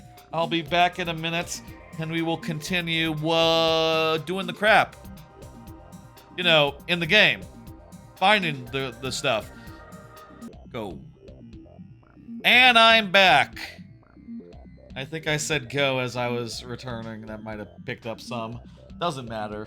While I was, on a quick break there, I, found out that apparently Pikmin 4 got its patch. That's nice. We were just talking about Pikmin 4 a little earlier. At least the Pikmin games. I don't think I finished that anecdote. Back then I was talking about how Pikmin was a great example of a series where the newer games have been getting easier and easier, and Pikmin 4 is like the ultimate version of that, where it's pretty damn easy. I will say Pikmin 4 does definitely have like some levels and some like challenge bits that are more difficult, and that is really appreciated and crap, but I think on the whole, it's hard to deny that, Pikmin 4 isn't, you know, it's hard to deny that Pikmin 4 isn't the easiest of the bunch, you know? Does that, make sense?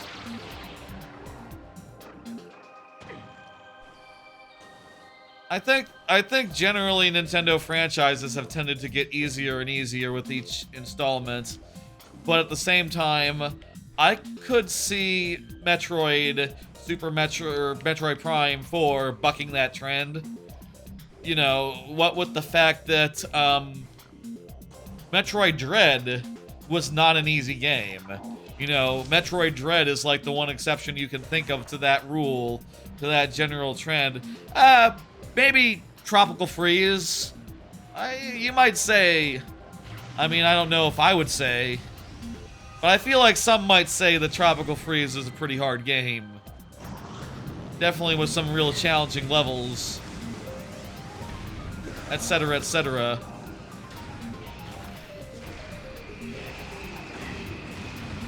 When you use the ice is just really good. I love being able to switch between the two weapon types. You know, they should... I'm gonna say, like, Axiom Verge. I feel like Axiom Verge 2 really lost me. Really, was not a game that I liked very much. I'll be honest. But, like, they should totally make, like, an Axiom Verge in 3D and just, like, load it up full of different beam types. And, that'd be really cool. Imagine if someone made, like, a mod for this game that reskinned it into like an Axiom Verge Prime. Does that make sense?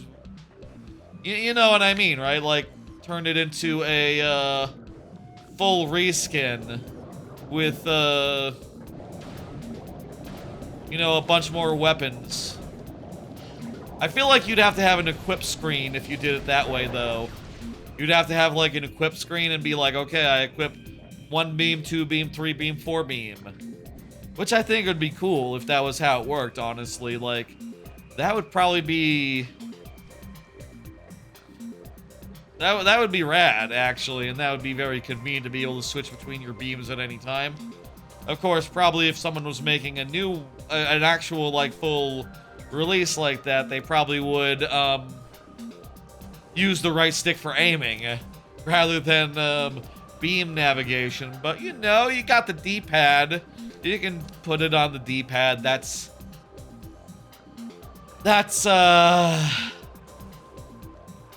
I'll be honest, I don't like it as much. But, it's probably the right choice. Probably the right choice, all kidding aside. You know, shit. I don't know how I'm gonna play it, like classic control style or like using a more modern control style.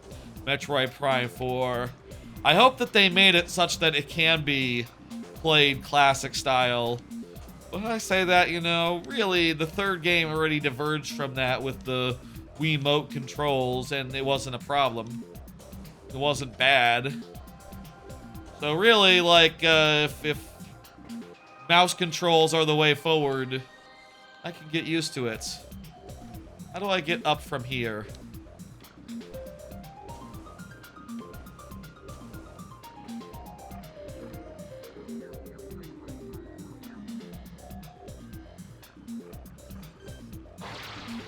Ah, shit. Missed the grapple point.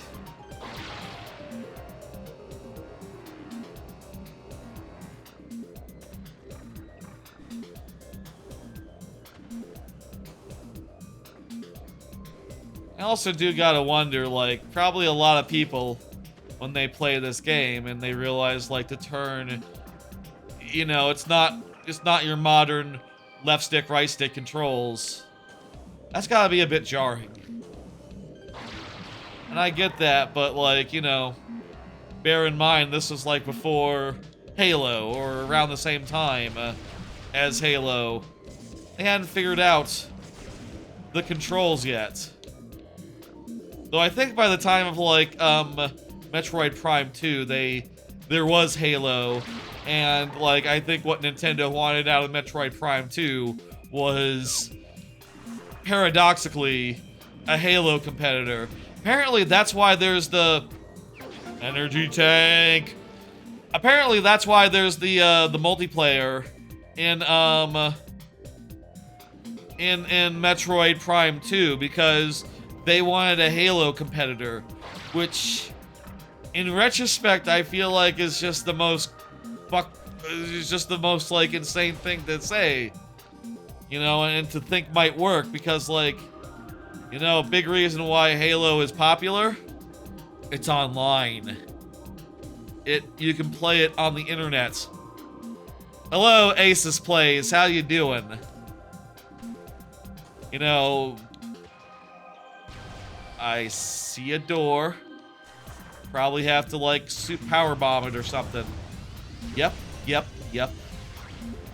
What is this? What the hell is that? Is this super missile? Fuck yes. That's pretty cool.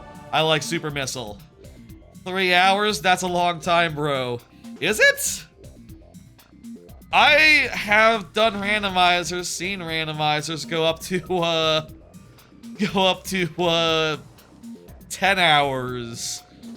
Oh, maybe, what the fuck is a super missile? Maybe you don't know, Metroid, or randomizers in general.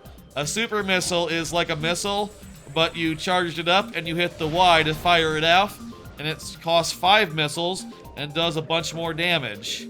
It is a very useful thing to get, and, you know, it's pretty cool. I think at this point we've gotten everything we can do here. Let me show the map. I've got a whole map tracker here, and we can see that we're right here. I need to back up through here and go get the gravity chamber stuff.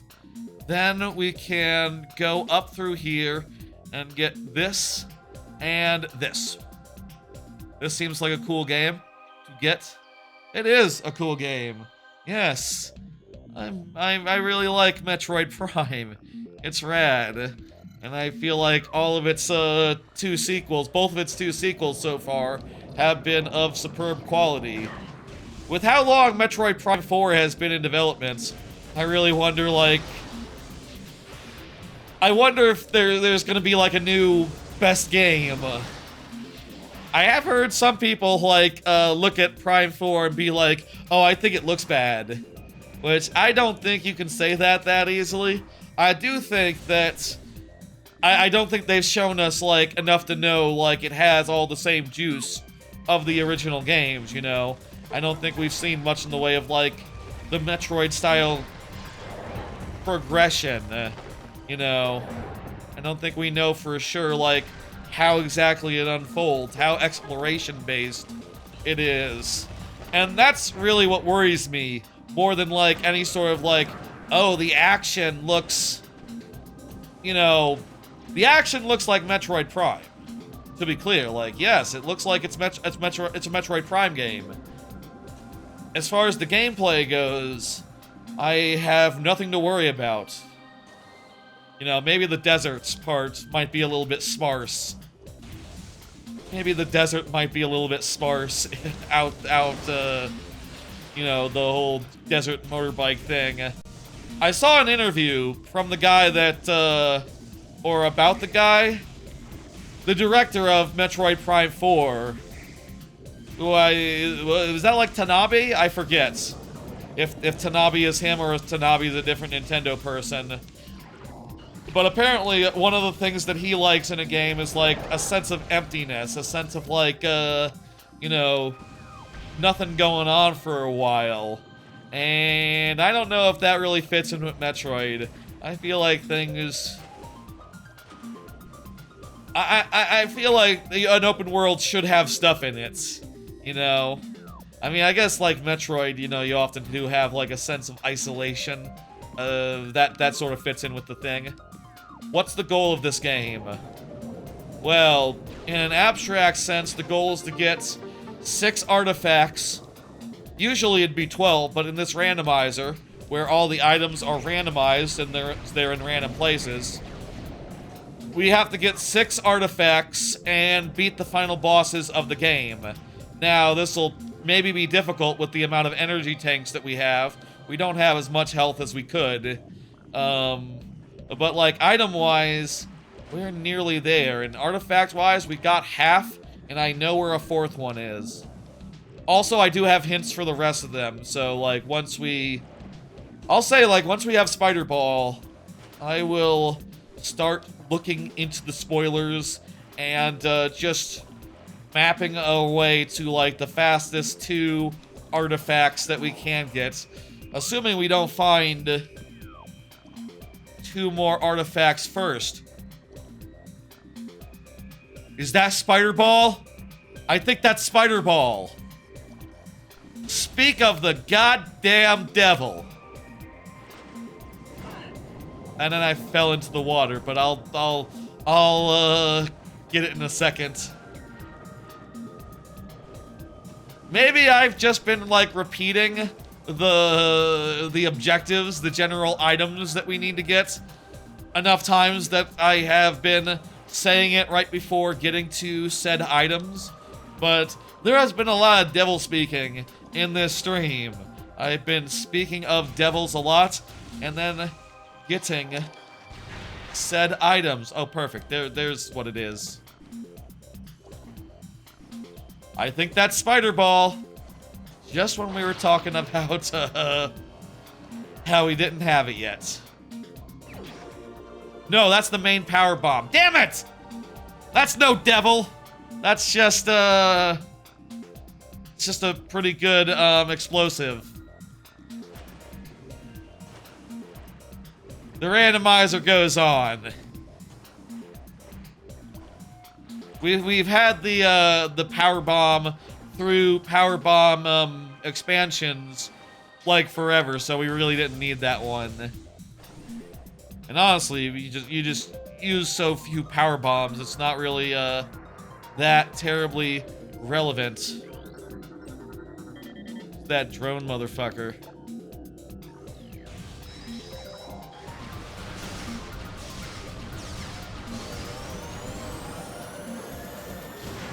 If you're interested in Metroid Prime, you know, it's about to come out. The new one is about to come out like next month. And then after that, what else is happening after that? Well, you can always check out Metroid Prime 1 Remastered on Switch, and I'm sure that Metroid Prime 2 and 3 will probably come to GameCube Online soon enough. You could also buy a used copy of them, I guess. And then, you know, if you don't have a GameCube, you know, you can dump them legally and then play them on an AYN Thor or whatever else floats your boat. You know, you could play it on a PC if you wanted to, provided you had a legal backup. Of course, you know, I wouldn't advocate anything other than legal backups. Of course, I've had this game since I was a kid, so, like, you know, had this game since it came out. Prime 4 is going to be your first. That's. Have you ever played any of the other ones, 06i? Like Dread or, Super Metroid? No? Wow, okay. You know, I don't think Super Metroid is, like, as big a hole as, like, you know, the, I've heard of people who haven't played any Zeldas, and that to me is, like, bizarre, you know, like, holy shit. I mean, I guess maybe some people would feel the same about me if I say something like, oh yeah, I've never played a Final Fantasy. Which is true, I've never played a Final Fantasy. But, like, I feel like Zelda is bigger than Final Fantasy. Metroid is smaller. That's a perfectly reasonable thing not to have played. My first one was Prime, though I did get Fusion a few years later. Well, when Prime and Fusion came out, I didn't have a Game Boy, so yeah, I want to jump across this gap here, I think. Carefully.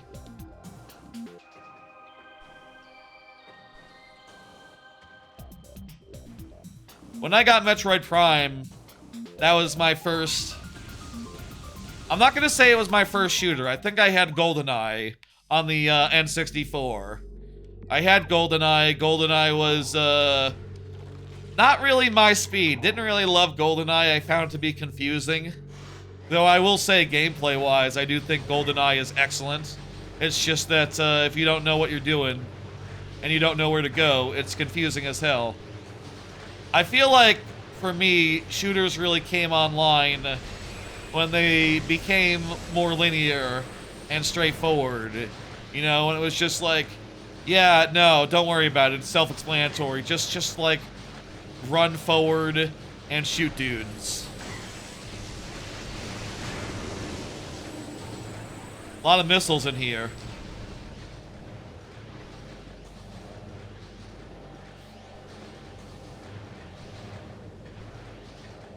So, like, really, Call of Duty is what made shooters interesting to me. But I'll say, like, Call of Duty 2 was not that. Call of Duty 2 was very much like one of those confusing shooters where it was like, okay, you gotta go put a bomb on a tank or something. Sneak around this tank and put a bomb on it or something, you know? It was like, I didn't know what the fuck. Alright, I gotta use my heat visor here. That's the whole gimmick of this area. I've played like 1 or 2 Call of Duties since the original one. You know, I kind of like missed the boat. I didn't like 2 very much, so when 4 came out and people said like, no, seriously, it's actually good, I was like, I don't believe you. They were probably definitely right. I played like a little bit of the last couple on Game Pass. I don't have Game Pass anymore, so probably won't get the latest one.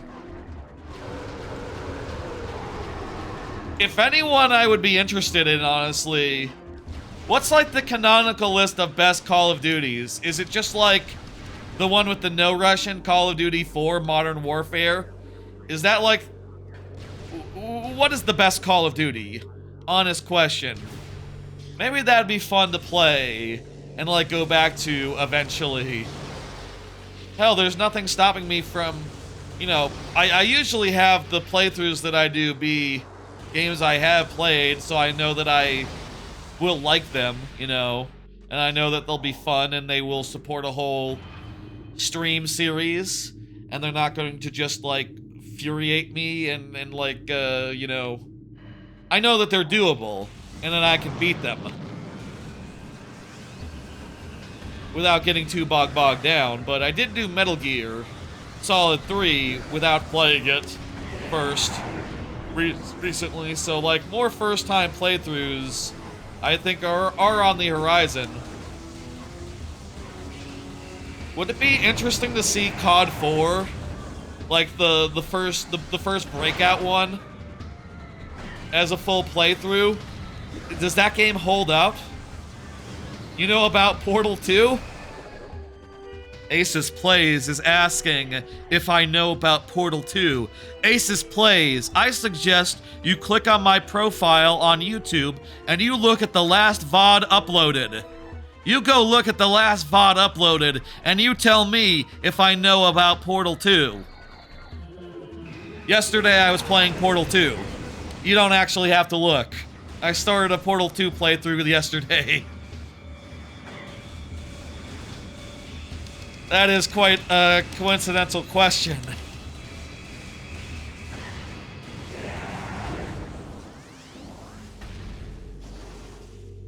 I'm glad that you found that funny. I found it too to be funny in a cosmic sense.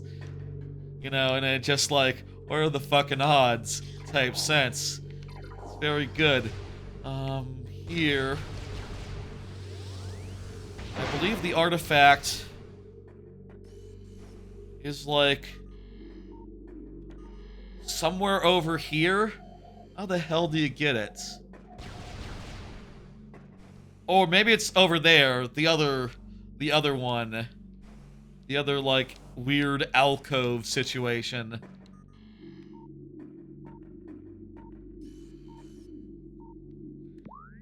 Here on the map it shows as being off to the side. Okay, off to the side. And I think that's this way? Yes. This way. Do I have to, like, laser a wall or something? Wait a minute.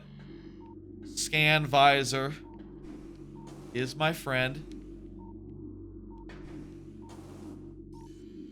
Isn't it like I need to destroy a tower or something? It's been a minute, I don't remember 100% how this room works.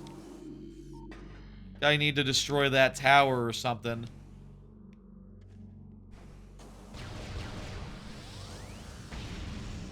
Oh, there's totally like a fence stopping me from just shooting it. I will say, based on the logic here, based on the tracker, I think that the artifact, if I didn't have the plasma beam, I wouldn't be able to get it. So what does that tell you? That tells you that it should be behind something ice-based.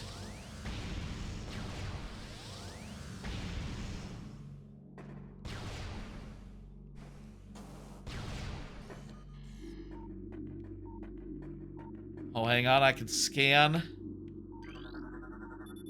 that. There's a large fuel cell. Okay, we shoot through this gap, I guess.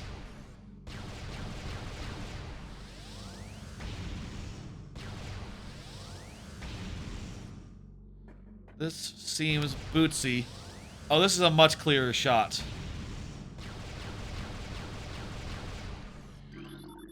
Large fuel cell. Energy readings present rapid fluctuations. It is damaged and unstable. Then explode already. Come on. What am I doing wrong here?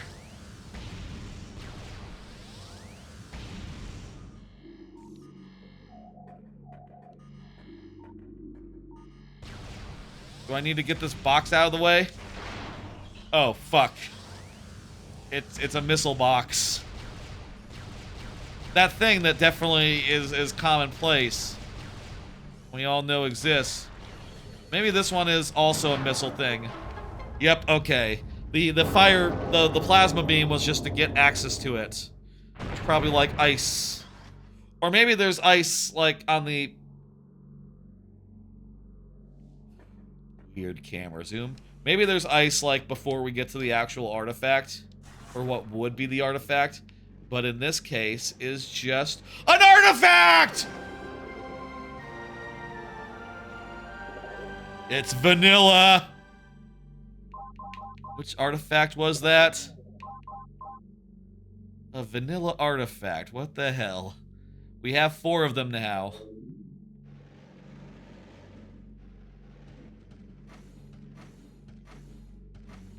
That was worth the trouble. Let me out of the hole, please. I want to exit this hole. How the fuck do I get out of this little area here? Oh, I guess I walk over here.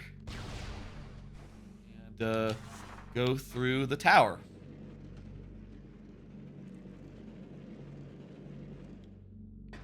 Alright, there's still 1 check left to get in the pirate base, which I do believe is still like, all asleep and stuff, all darked out, all, powered down. So we still have to use the thermal visor. I bet that the save station is offline as well. So probably won't be able to do a save. We have plenty of health. We don't have to worry. Let's just carry on forward. Don't even have to kill these guys. We can just, exit.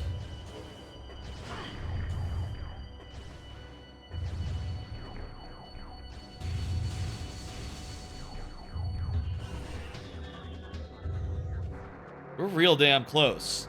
I'm surprised how fast this has gone. Really. Like, I feel like the last time I did... when I did Prime 3 and Prime 2 Randomizer, even with somewhat lenient settings, slightly lenient settings, it took more in the manner of like 10 hours, 8 to 10 hours than like 5. So this has gone a lot faster. It helps that a lot of the exploration has been pretty straightforward. You know, in a lot of the places that we've gone, we've been able to get everything that we needed on first visit, rather than like coming back later.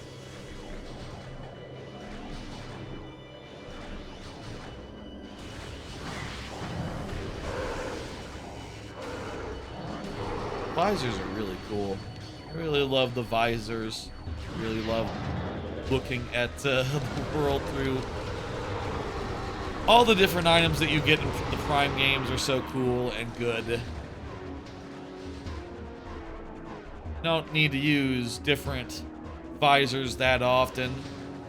And to a certain degree, you can always just use the most powerful gun at any given time. But it is damn cool nonetheless. What do we need to get the item here? In this tank?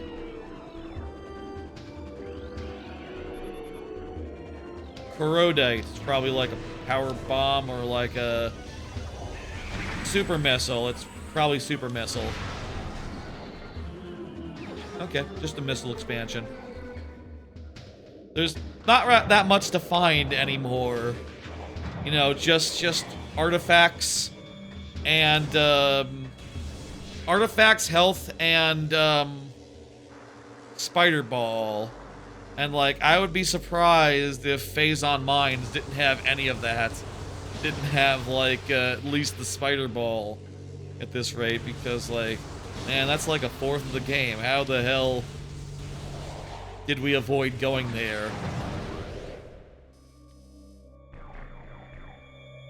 But like, yeah, man.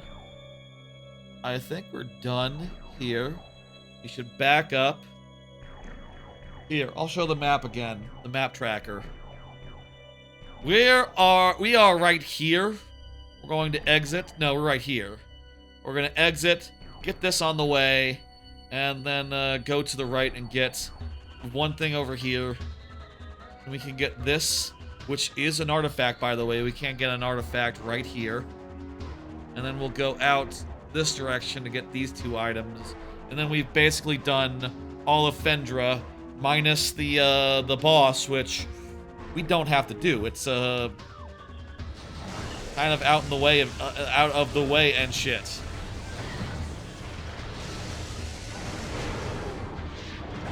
And not only is it out of the way, it's unnecessary.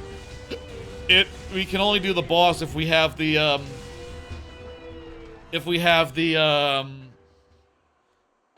spider ball, and we already know we can, you know, it cannot have anything that gates progression, I'll say that much.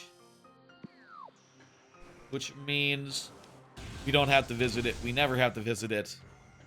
I'll say, just like apropos of nothing, it is fun just finding these artifacts in the world, and you know, every time I see an artifact, I'm like, holy shit!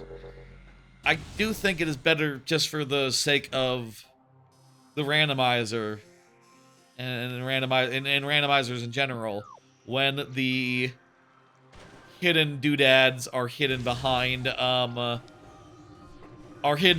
bosses. You know, like the end game stuff. Like, I would never randomize the dungeon rewards from a Zelda beyond just like mixing them up between the dungeons or something, you know? Like, I would never randomize the Star Spirits in Paper Mario, because I do feel like it just makes sense for like a bite-sized objective of just like, yeah, go fight the boss of each area. I believe this is, we can go get this Ice Ruins West one over there.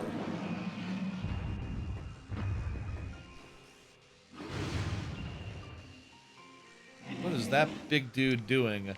Stomping around. Whoa. Every time he stomps, we're like doing a little mini jump. It is very not conducive to the best platforming. It is not conducive to platforming. Am I really getting like stomped into the air every time he does a stompy stomp? Hi, friend. I have the fire beam, so you might be fucked.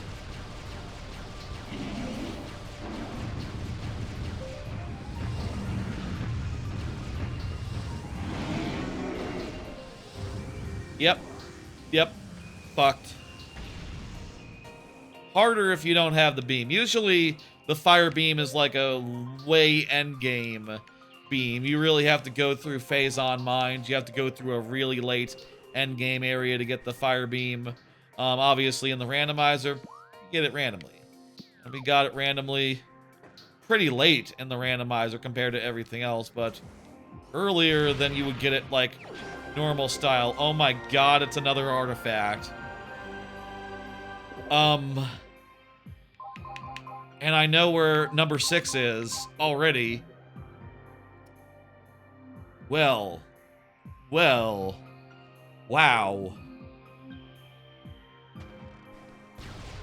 We are just about in go mode, people. I mean, we're not literally yet, but like, I know. In fact, we're not gonna go right here. Fuck that. All I can get is an energy tank. Which might be good. Energy tank would be very helpful so that I do not die. Okay, I'll have a look. I also know there's one other place where there's a quick energy tank. I want to get some extra energy tanks for the final bosses. So I want to check this check, which is behind ice.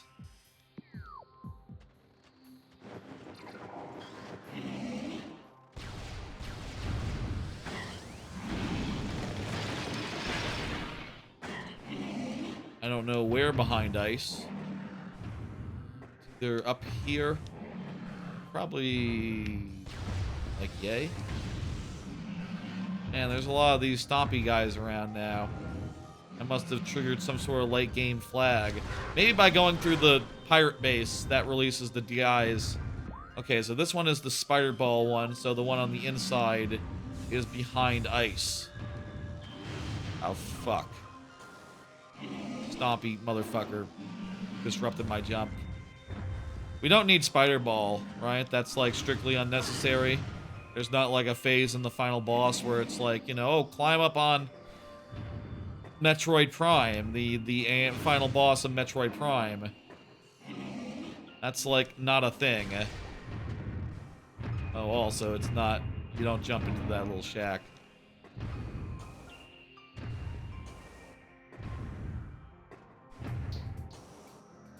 I would say this would qualify to me as a baby seed.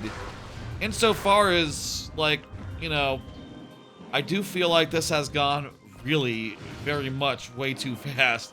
Like, honestly, this is one case where I wouldn't mind the randomizer going twice the length. You know, I wouldn't mind going to 8 hours. Generally, like in any of the other Prime games specifically. I mean, I don't know, like, if like going to Phase on Mines would add another 8 hours, or if it would more like add another 2. But like, this has been shockingly straightforward. Shockingly, oh, there's the ice. And it's just a missile. We should only go for somewhere if we know it's a health tank.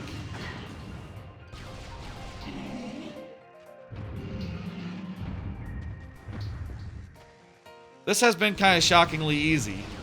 Shockingly straightforward. And like, basically we're able to go to World 1, then we went to World 2, then we went to World 3, and then we had everything we need before going to World 4. Like, that's about as straightforward as you can ask for. And the seed was very nice to us insofar as just, you know, we didn't need to go quite as many places. And also we were able to finish all of the first 3 worlds in 4 hours flat. That said, we might have our work cut out for us. Folks, with the artifact of Elder collected, which you can see now, adds a 4th... Whoops, I didn't bring back down the map tracker. Whoopsie daisy. Sorry about that. You didn't miss much. It was just some junk checks while I was wandering around. Folks, with that last artifact, with that last artifact collected, we are in go mode. We now have enough to go do the end game. Go do the finale. Go do the last 2 bosses. The only thing is, we didn't get that many energy tanks. We did not get very many at all, and that's a big concern because these final bosses are not fucking easy. Ridley is a tough son bitch that I'll say, like, when I was a kid, I never could beat. And like, presumably I had more energy tanks than this. Though I don't know, maybe I was not that completionist, you know, maybe I didn't get as many energy tanks as this. But point is, I'm kind of scared. So before we go in, there's one thing I want to get. There's an energy tank where I know where it is in the main plaza area. There's some energy tanks back in the main plaza. I want to go grab it for safety, and then we will go to endgame and we will try to beat it. If I can't, I'll try for a bit, and if I can't, like, maybe the strategy is look in the spoiler log, see if we can find some other energy tanks we can gather up, because, like, that's the only thing I can think to make this easier on myself. Extra missiles probably won't be that much of a deciding factor, I would say. Extra missiles probably won't help too terribly.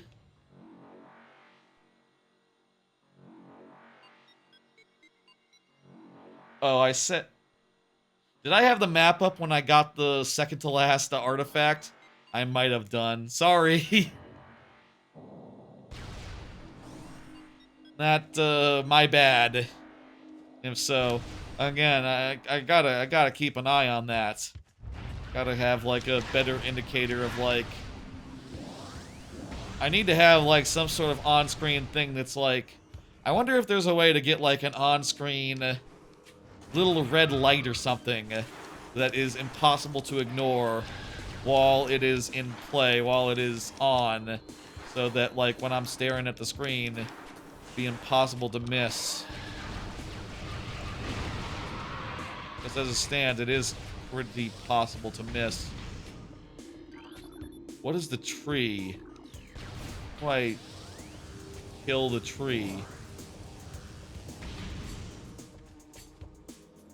I see a check for the, tree, parentheses, missile. Well, maybe it's a super missile. At least use that as an indicator of just, like... Yeah. It's just a missile. I'm not gonna get it. Meanwhile, I think for the other one, I think I need to go through the upper path again.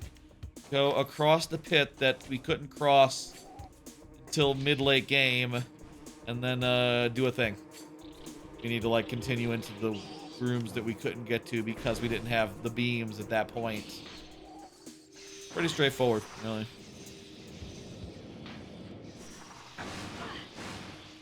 A weird thing about this first world is that one of its most defining features is it doesn't have any... All the doors are blue. Meaning that if you don't get any beams, it's not a problem for this world. You can explore it, like, freely.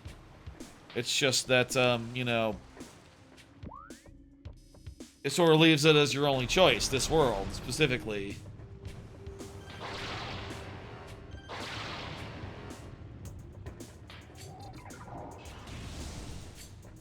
Okay, let's get... I know we can get one energy tank from this. The grapple. The one room definitely has it. Oh, jeez. Fucking ghosts. How'd to think we almost avoided all fucking Chozo ghosts. Fortunately, I have the X-ray visor, which makes them slightly less annoying. But I'll say, like, these guys are the worst. These guys are, like, the worst enemies in the game. I mean, they're not difficult. They're just very, very, very, very annoying.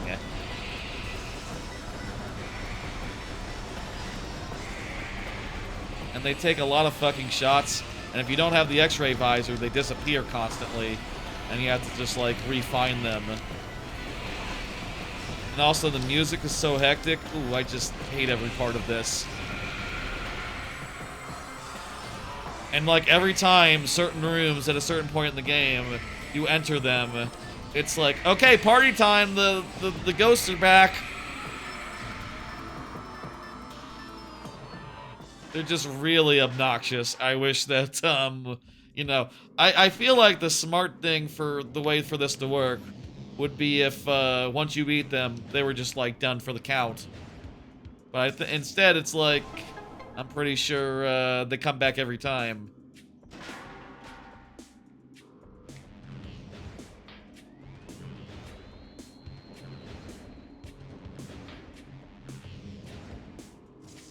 I hope Prime 4 is good. I wonder if it's like Game of the Year good or just pretty good. Wait, I can't get that. I don't have the spider ball. I'm seeing a check here saying that I can do training chamber access. Oh, this is the training chamber, isn't it? Yeah, the access has one as well. Okay, let me fucking double back into there. For what it's worth, it's just a missile in this room, so who gives a fuck? Well, let me just make sure I get this. Again, I don't want to leave any... If there's any chance that this is a... Wave Buster, okay, that's a cool thing. That's an upgraded version of the wave gun. Now I can basically charge up my wave beam and do like a super shot of it. But I've never been super missiles. That's all I use as far as like the upgraded versions. Though sometimes, you know, I'll say like the upgraded weapons are handy, specifically in phase-on mines. It's handy for that. Not as handy when it comes to like just the final boss. Final boss, just stick to super missiles, I think. Maybe the flamethrower, which we don't have. Probably just the super missiles, though.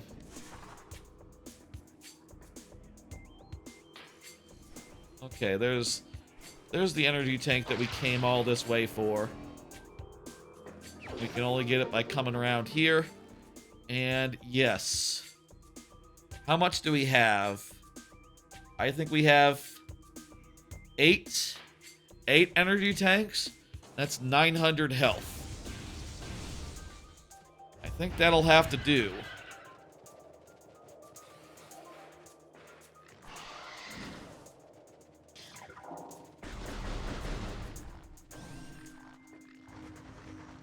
For what it's worth, if we wanted to go look around and see other stuff, there is a bunch of stuff we can do down here in the abandoned ship. That's slow and laggy. There's nothing we can do in Magmore Caverns. I guess we need the spider ball to do anything more there. There's 3 things we can get in... Actually, I think I got this one already. I think that's one of the ones I got already. We can do some stuff here in the Chozo Temple. And we can get to phase-on mines right now. And we could get, like, 3-4 checks. But we don't need to. It would only be for health and for the spider ball, which also we don't need. So, I think it's time to, I'm gonna go do a save at the start. And brace myself for, you know, Mecha Ridley. And I'll say, like, you know, having gone through this, I do think if I did this again, I would start myself off with more energy tanks, because you really do get the items really fast. Faster than you get the energy tanks for some reason. And that is, it's not disappointing, because it's good that we got things early, but, you know, one might say, with the way that we did the artifacts, that we got a quick seed, that we were able to get 6 of the artifacts, you know, before we, like, explored most areas, but I do want to note that we did go through, like, all of the first world, Chozo Ruins. We did go through all this, like, the first half of Magmore Caverns, the part that we didn't need Spider Ball for. And we did go through, like, all of Fendra Drifts. And there's just phase-on mines left, which is kind of the biggest and hardest world, so it's kind of fine that we didn't have to do that, I think. So really we have basically seen most all of the game. It's just that there weren't that many roadblocks around along the way. We were basically unimpeded in doing the things that we wanted to do. And, you know, by the time we got all 6 of the 12 that we needed, the artifacts, we had, by that time, we had gotten, like, nearly every item, nearly every proper item. So it's not even like, oh, you know, we're getting the win condition, like, before we've even properly done anything. Like, no, we've explored most of the world. We've gotten basically all the items, except for Spider Ball, which is fine. Like, there's no reason to be, anything but happy that we're here. We've done this properly. And honestly, if I were to change anything, I would just say, like, well, you should have to fight some of them motherfuckers. You should have to fight the big rock dude. You should have to fight the Omega Pirate. Some of those bosses should have had some of the artifacts, and perhaps, like, if I could just make it so that, like, oh, there's 3 artifacts. One with the rock dude in Fendra, one with the Omega Pirates, and one with, Flagra, you know, and Magmore Caverns doesn't have a boss. That's weird that Magmore... Isn't it weird that Magmore Caverns doesn't have a boss anyway? Just, like, give each of those major bosses a piece of the thing, and make it so that beating those is the goal. That's the one change I would make to this, just, like, from a objective standpoint. Folks, we have made it. We have turned in the artifacts that we needed, all 6 of them. And, you know, I'll just fill in the rest now because basically, as far as the game is concerned, we got them. I did not set this where it ends as soon as I turn the things in. We have to beat Meta Ridley. This is a hard boss fight. I feel like we could use more energy tanks. I'm a little stressed out, honestly. If I did this again, I would maybe start with more energy tanks. Because, you know, really, we got the items so quickly, we weren't ready for the boss. And it'd be nice if when you're ready for the boss, you're ready for the boss, you know? That's kind of how I feel the randomizer should be. Mind you, that would make some other parts of the randomizer earlier less dramatic, you know, parts where I nearly died because I had only 2 energy tanks. But I think that is a fair trade to make. I think we switched to the fire here. I think that's a fair trade to make, and one that I would make again. It's possible that child me was weak, and that I just, you know, I was like 12 at the time. 12, 13, when did this game come out? 2001, 2002? I was like a teen or preteen. Could just be that I was, weak. I did beat Boost Ball Guardian a few years later, and like I beat Echoes, you know, at Metroid Prime 2 countless times. So like, I definitely like toughened up eventually.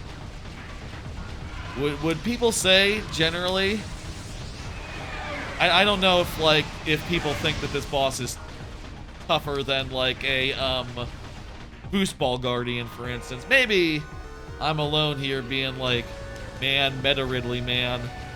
To me, this is tougher than Boost Ball, but probably depends on, like, how much stuff you got.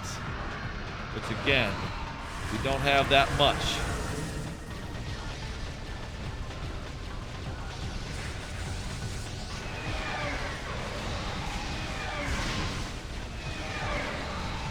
A lot of hits here.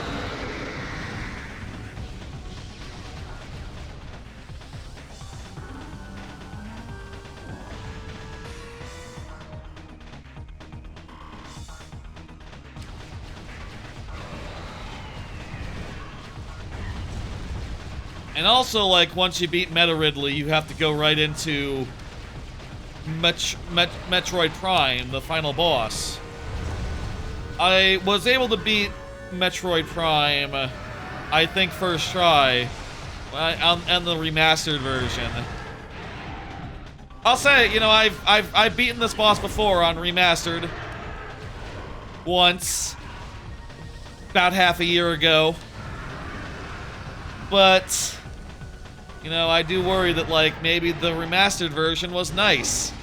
Maybe they softened it up a bit. Wouldn't put it past them. Maybe they saw the error of their ways. Like, certainly if they did a Metroid Prime 2 remastered, I would say, yeah, Boost Ball Guardian, put down some fucking light beacons, please. I feel like that would alleviate, like, a lot of the concerns.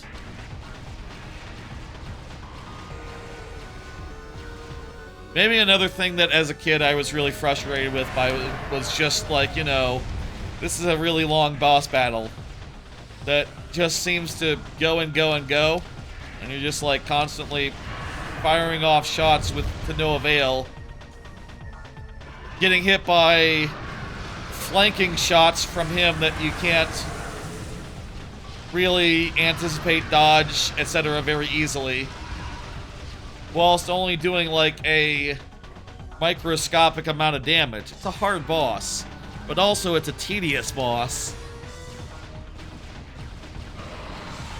It's a long boss, and if you die, it's like...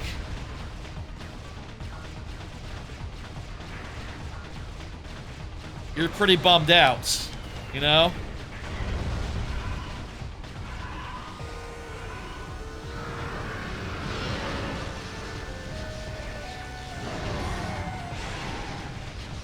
Do I regret not just making it so that we go right to the end from this site? That is an option. You can just be like, yeah, you turn in the artifacts, that's it. I do think it is more of a challenge, more of a satisfying end to beat the guy, though, so... on first try, on first attempt, I want to do it.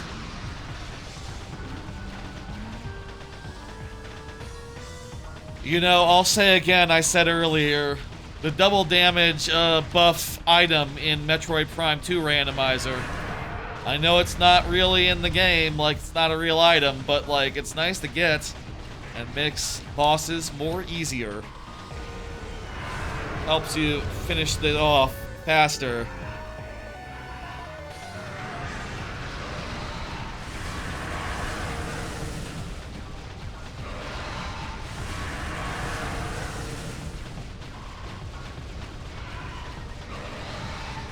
Maybe child me, like I said, you know, this was what, 2002? Yeah, I was like 12, so, you know. Also, you know what, you probably fight the boss for like 10, 15 minutes, and then there's this form, and it's a whole new thing. Maybe I just constantly got to this form and then got my ass beat.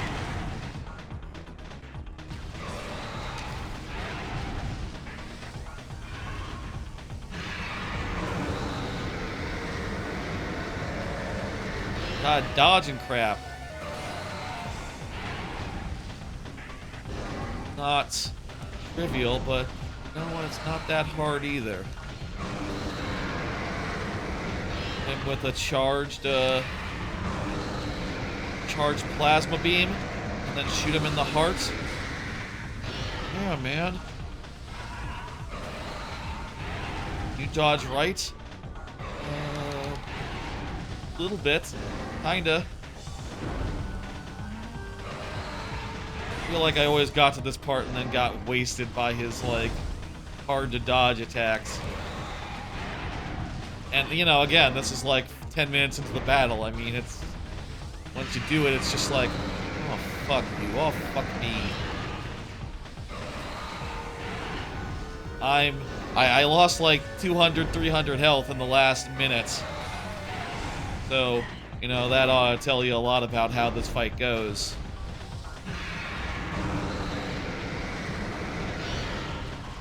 One more hit.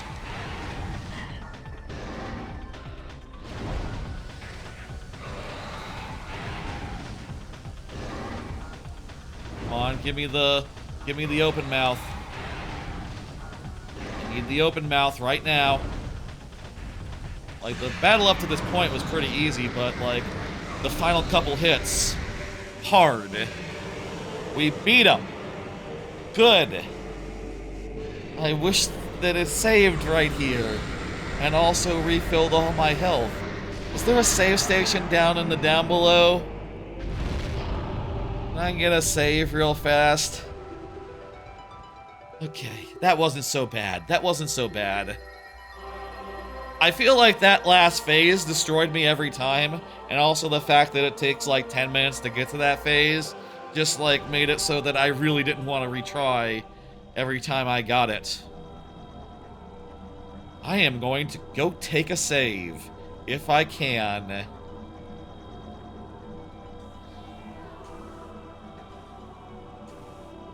Rocks. Okay, good. This way is unobstructed. Imagine if, like, a mushroom in this next room... There's, like, some mushrooms on the way back to the save point. Imagine if one of them, got me and killed me, compromised me to a permanent end. That's what people should say, instead of, you know, all the TikTok-friendly, language out there. They should say, compromise to a permanent end. Like John Cena said that one time, when, Osama bin Laden was killed. Apparently that was a thing. I heard the other day that, like, you know, apparently he couldn't say killed on WWE. So instead he said compromise to a permanent end. And everyone understood. Unalived, I just think it's very undignified. You know, there are so many other colorful ways to say killed, dispatched, taken out.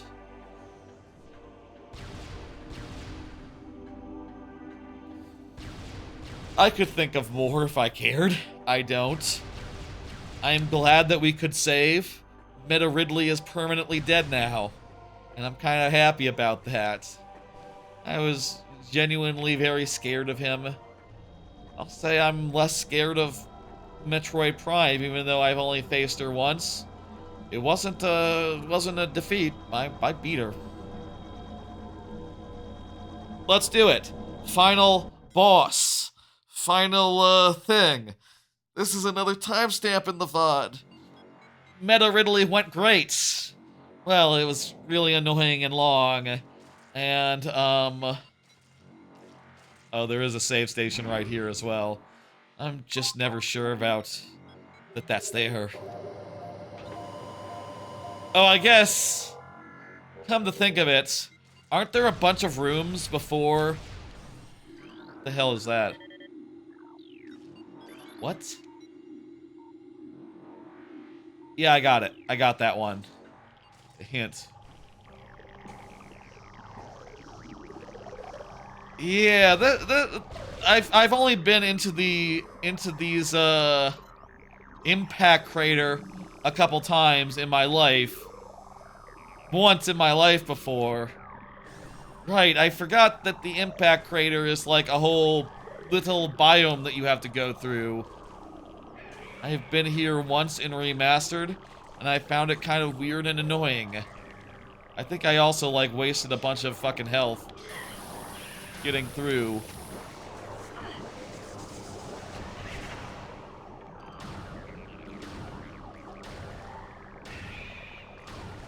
Do these guys not, like, freeze?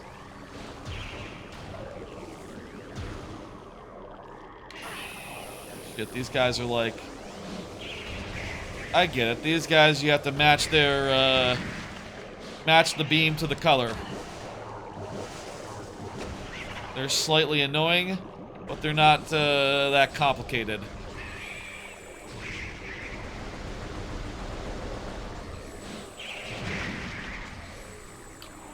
More beam switching gameplay. I'll say, you know, we did skip by Phase on Mines. Phase on Mines is big on beam switching gameplay. You know, by this point in the game, you have all the beams, so it might as well say things like, hey, you know, this is a fire guy.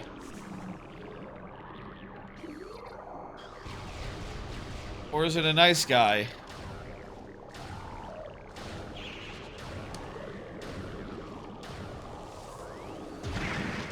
It might as well say things like, by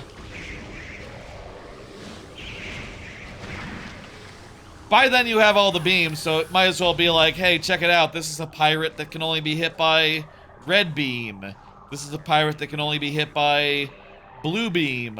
This is a pirate that only can be hit by purple beam. And, you know, you thought that, yellow beam was left out? The original beam? No, check it out, we got it. This pirate only, such and such beam, you know, it's a whole fucking situation. I hate this part.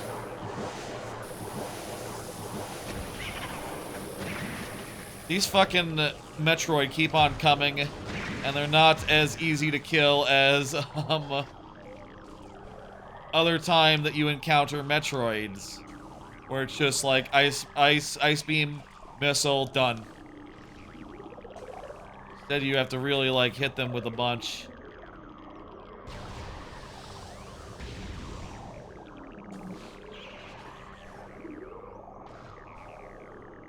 Okay, yeah, this isn't going. Fuck you, asshole!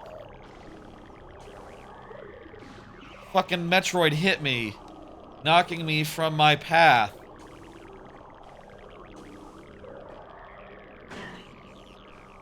I'm tired of fighting them.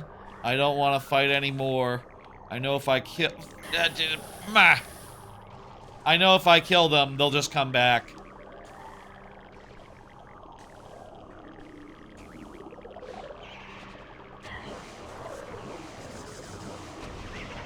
And continue to annoy me.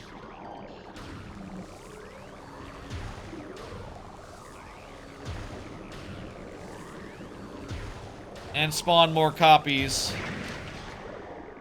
They're also annoying to deal with.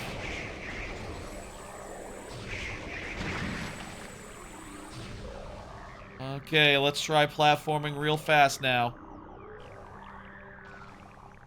First-person platforming is awkward. What are you gonna do, though? That's the game. I feel like Metroid Prime gets away with it better than most. I don't know how that is. Or how, like, I wonder how a layman adapts to it. Oh, I was hoping that was a save station. Just an ammo station.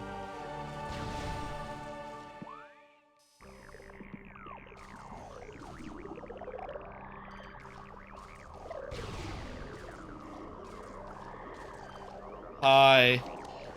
Don't attack me.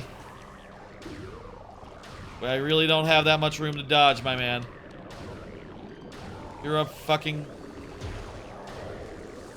bastard. God damn it.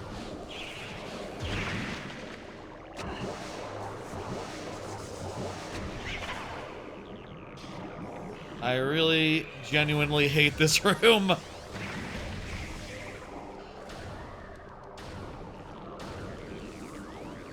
Gonna spawn a second one of you? God damn you. God damn it.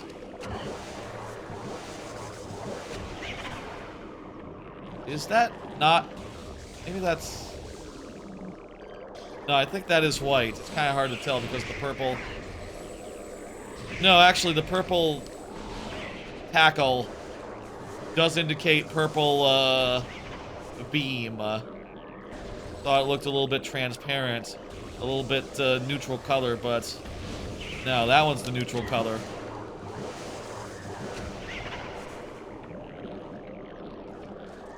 Okay, I'm just gonna walk. I'm just gonna run. I'm just gonna boogie.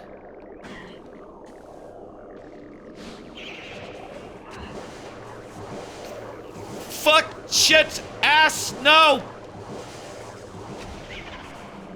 Ah!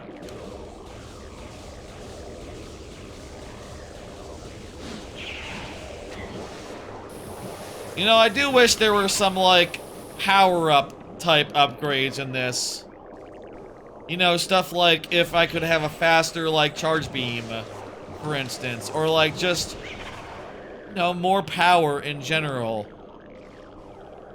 And, of course, a randomizer has a right to add those things ad hoc after the fact. You know, you don't have to hew 100% to how the original game was. There's like 4 of them now. Can I powerbomb these fuckers? Oh my god, that works. Okay. Powerbomb. Powerbomb for those fuckers. I don't have that many power bombs, so that's a concern. Also, I think I already hear them. More of them. They've respawned in the last 2 seconds. Fortunately, they haven't found me yet, so perhaps that is some solace. Also refill my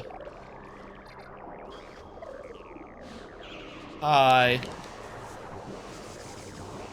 I think I can refill my power bombs from here.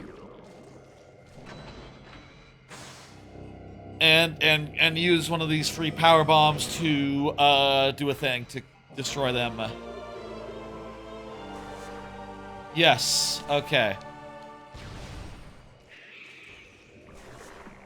Hi. Please die.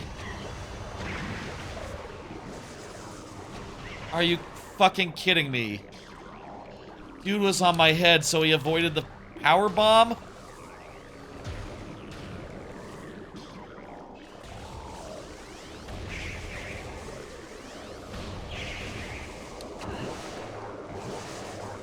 There's 3 of them now. Here, second power bomb.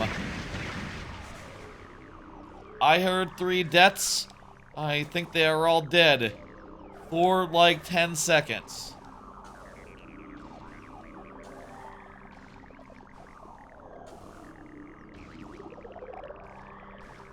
I think this room sucks more than the actual final boss. I don't have the boost ball. Is this a problem? No, it's fine. I just jump across. Hello! Hello! I don't have the spider ball. Hello, Mother Metroid Prime lady. It's time now for the final boss, properly. I hated that last room, so I hope I don't die and have to do it again. Ah.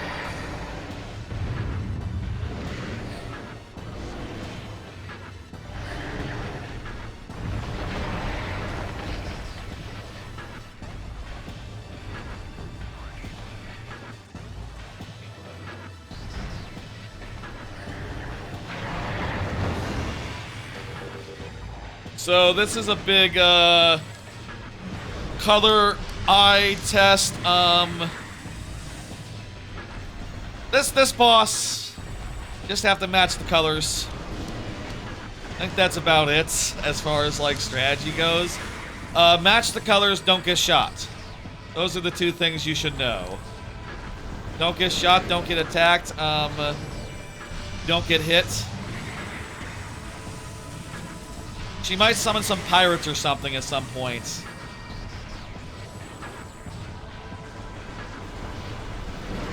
A little worried about energy tanks again.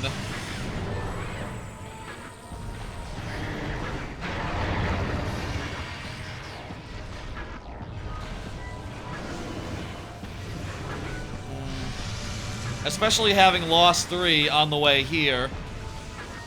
Fucking Metroid spawn.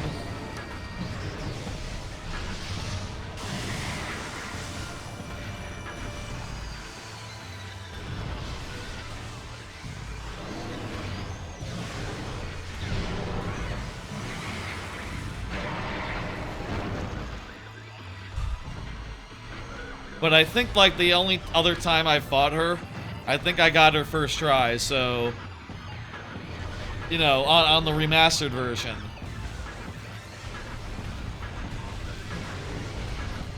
Meta Ridley might have been more a factor of just like not having the patience to try multiple times, and that last phase being a real motherfucker. After a whole battle of just like frustrating, you can't hit me type situations.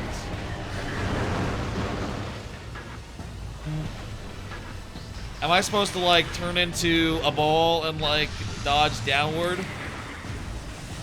during that?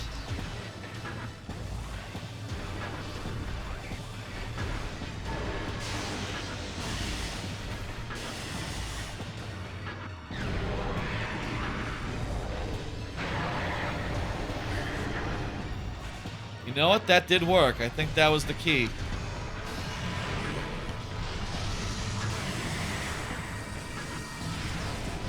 I'm not sure with like super missiles, like when I'm safe to use them versus like when it would be a bad idea, you know, it would bounce off.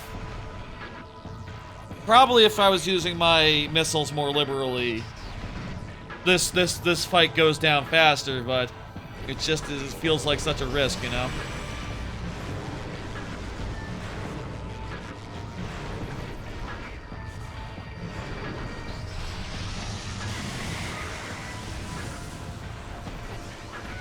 Hanging in there. And really, we have taken more damage from the Metroids outside than Metroid Prime here.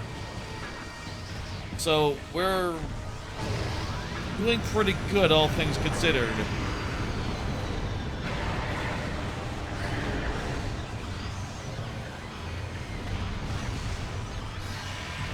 And maybe we can recover some health from some of these projectiles.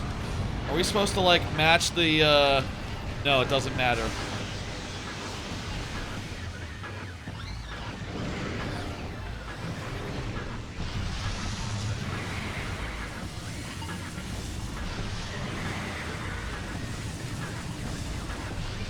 You know, I wouldn't mind starting with, like, flamethrower and stuff, just as a precaution, just in case I don't find it. Because it does seem like, you know, these optional items would really help in some of these non-optional fights, you know? Like the super missile do. Not sure what I'm supposed to do when I get grappled, but...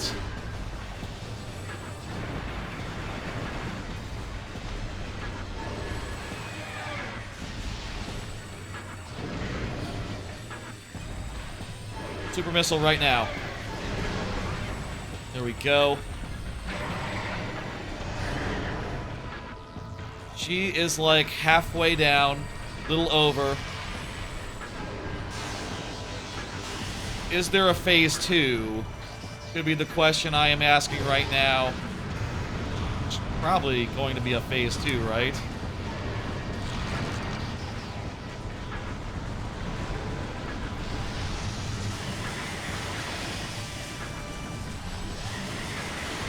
Crap.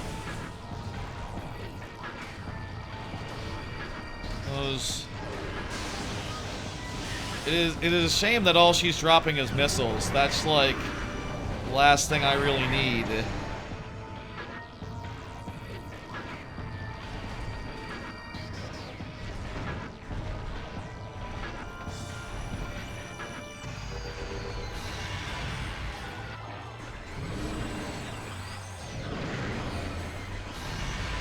It is also good to note that, like, the whole... We don't really need our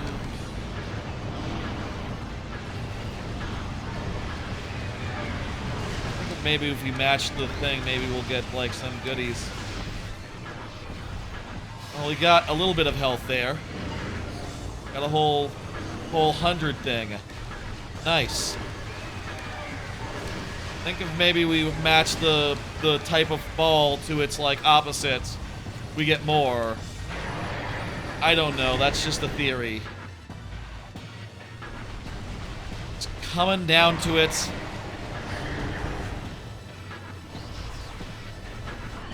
Really, she doesn't do that much damage, and, like, if we can get through the first room, without being so fucked up by the Metroids outside. You know, we spend our power bombs aggressively out there.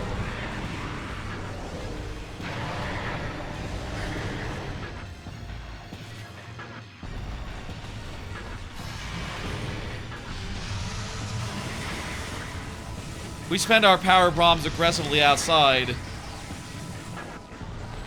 We can definitely do it on the second try.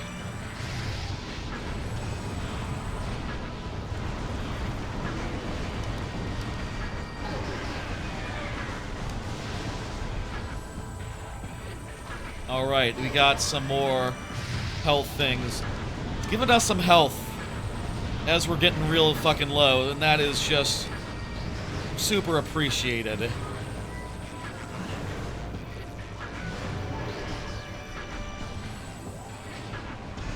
I think we got this, folks.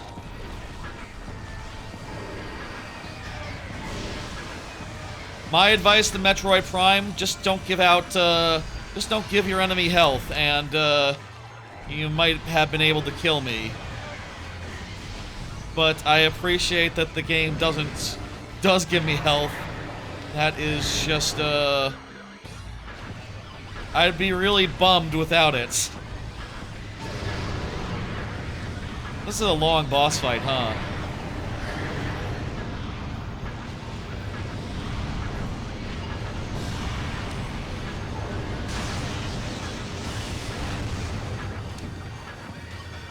Volume seems...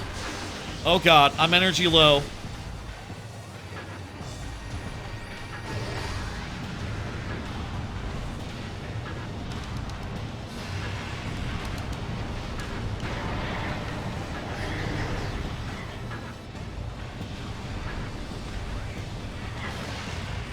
What? Oh my god, 32 health. No, no! There's a 20 in the air. Come to me, 20. Okay, good, I got 50. It's not very much. There's another 20. 2 20s, that's not great. Come on, 20s. Come on! Why are you going so slow? Come to me, 20s. Come to me. I need to switch to,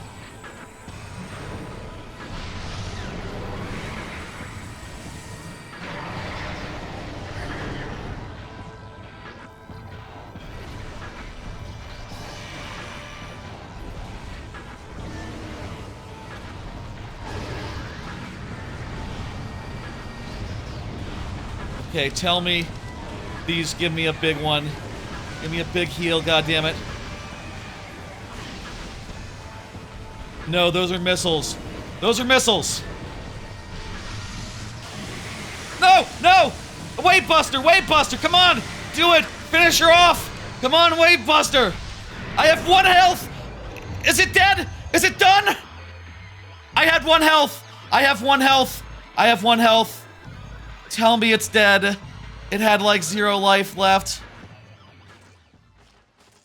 Please tell me there's not a phase 2. There's a phase 2, isn't there?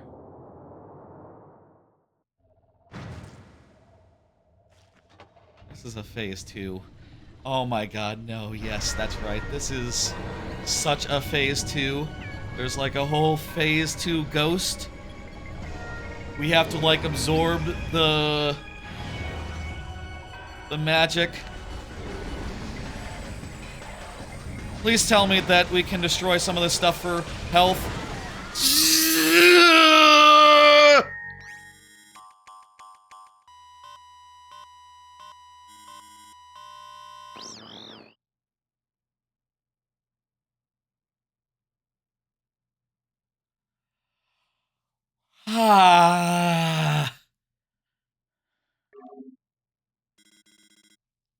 Where's this? It's just the save point, isn't it? It's not like we get like a mid-boss checkpoint or anything. No, that'd be way too nice. That'd be inconceivable.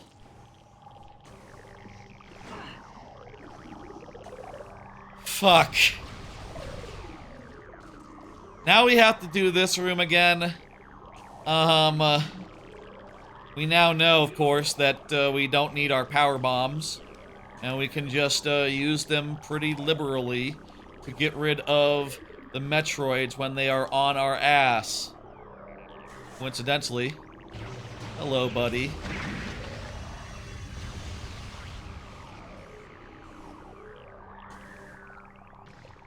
We lost like a third of our health in this room last time.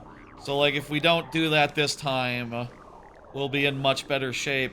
Granted, you know, if like the amount of health you're recovering depends on like how low health you got, perhaps like starting to get health pickups earlier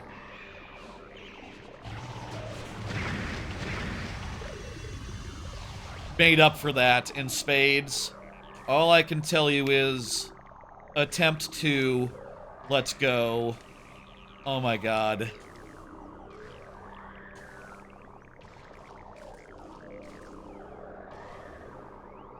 You know, like I said at the start, like I really had no idea how long this was going to take, and we are still like way above my initial estimate, my initial expectations.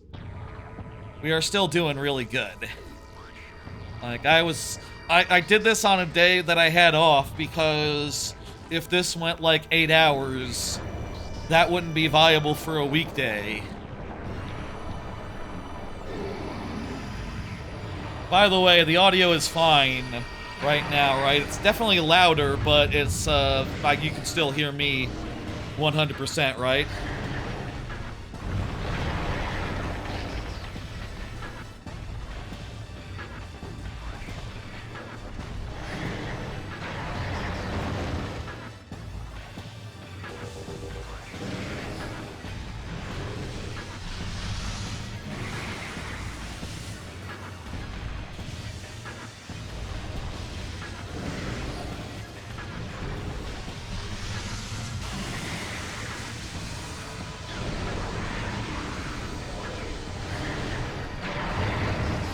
I'm thinking more aggressive missile usage here. I say that, we've already used a third of our missiles.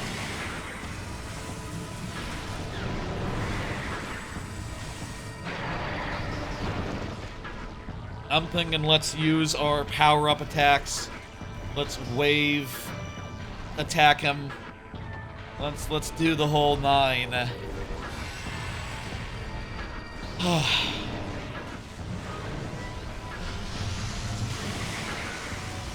Maybe not the wave. That takes, like, a little too many.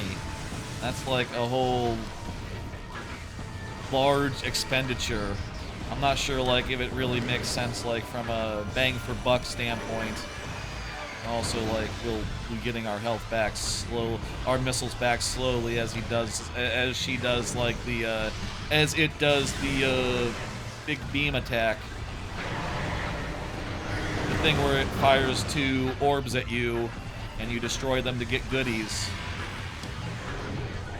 Still not sure if there's like a logic to that. Let's try the ice spreader.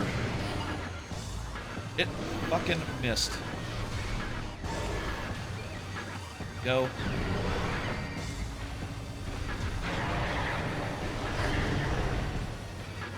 Bet that was time to switch.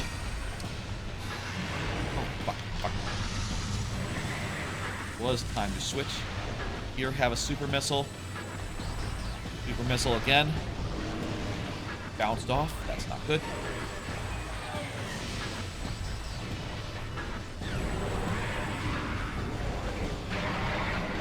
Okay, this is going better.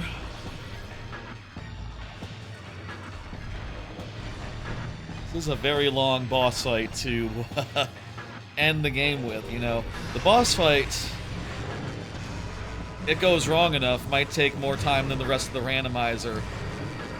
I can see why, like, there's an option to just, like, skip right to the end. I mean, I have, on occasion, taken such options. Like, when I do Minish Cap Randomizer, I end it with just the podium. I do a podium end. But a lot of that is because in Minish Cap Randomizer, if you don't do that, you have to do the whole last dungeon. which is huge. If I could just go to the final boss at the end when I do podium, like, that would... I'd do that. You know, it's just, you know, I don't want to do the last spurt, the whole last, endeavor, the whole last third of the game, sixth of the game, you know? Especially not find the keys randomly, because there are a bunch of, like, keys for, that part of the game. I don't really want to do, like, Ganon's Fortress either, but I do want to do Ganon in a Ocarina of Time randomizer, you know?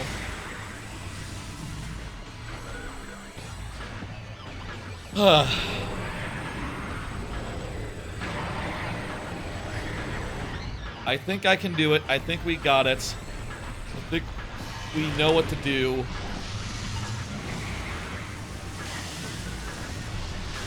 And, like, provided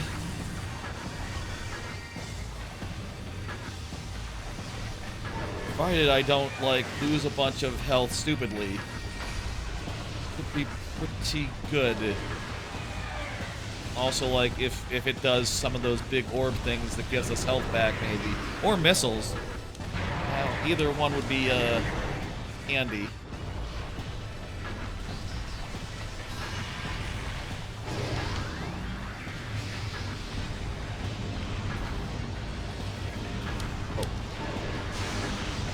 Orbs.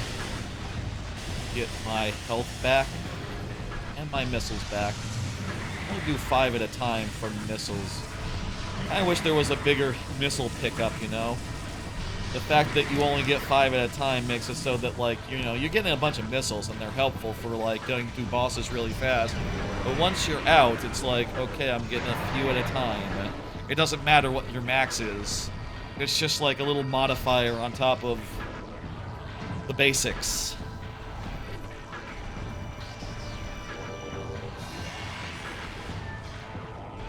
Those sacks on the ceiling aren't, like, full of health, are they?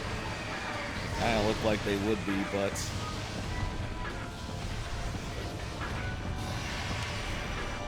I think it's time for a super missile.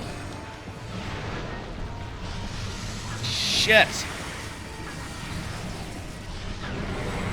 Bounced off at just the wrong, moment. We're about half health now.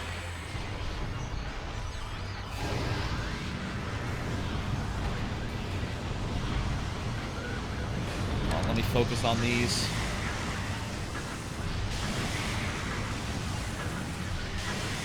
I think those are missiles.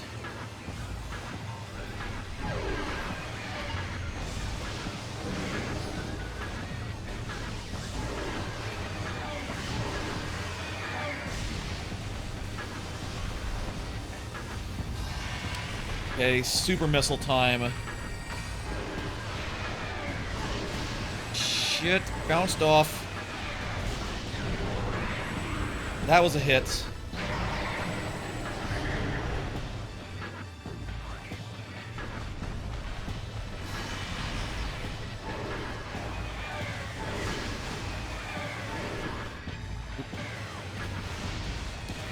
I like dodge properly, I can avoid those things. Gotta pay attention. I'm down to 2 again. This was the point, I think, in the last time I fought it, that it started, like, doing, I started getting health back from the orbs. From the orbs I destroy. See if that happens again, or if just, like, you know... we don't even give it the chance.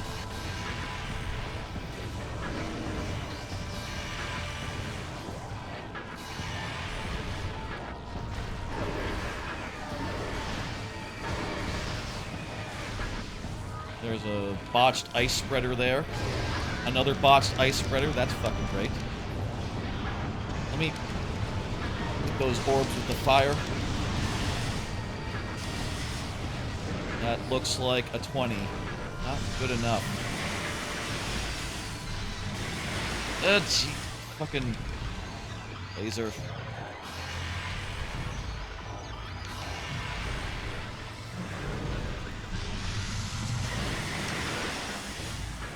Ice Beam is really shit the strongest beam and the worst to be hit with. And also the worst to fight with because it's just so slow. Like a good chance it'll just bounce off.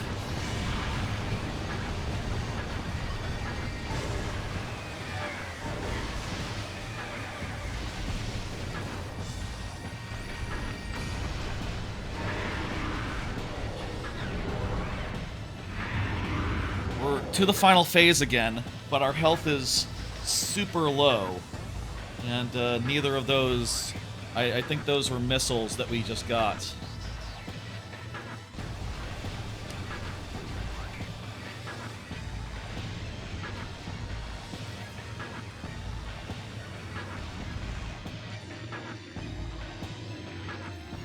And none of these contain health.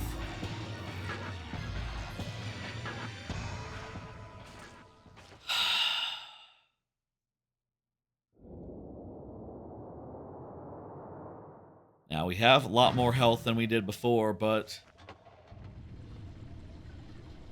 is this going to give us a bunch of ways to recover that health? If not, no, this is a battle of endurance, and we're going in with, we're going in weak.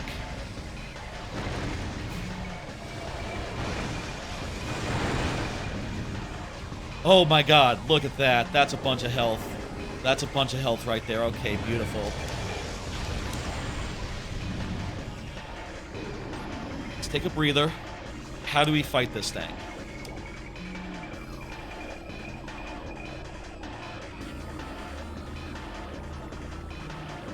It generates pools of the stuff, and we gotta stand in the stuff. Also, let me get,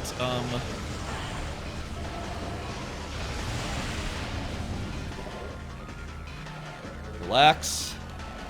Turn on your thing. Am I still in hyper mode?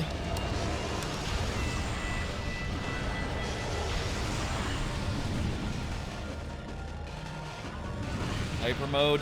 Engaged. Okay.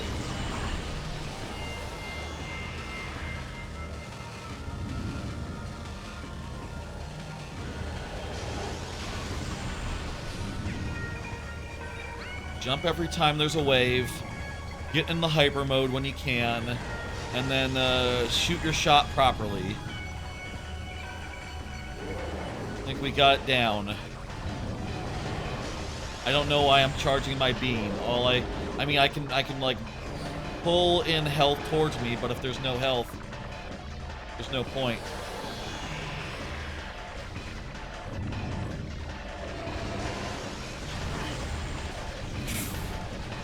Fuck. Oh, I gotta stand in it. Stand in it. Okay.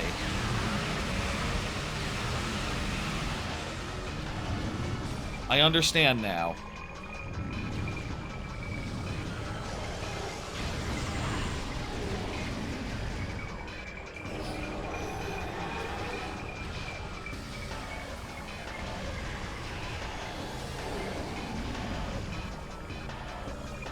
Okay, gotta walk over there.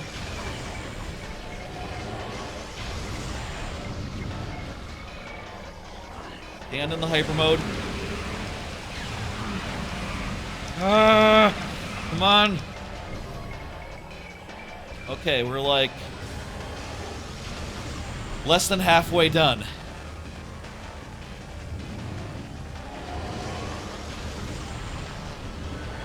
Just keep jumping. Just keep jumping.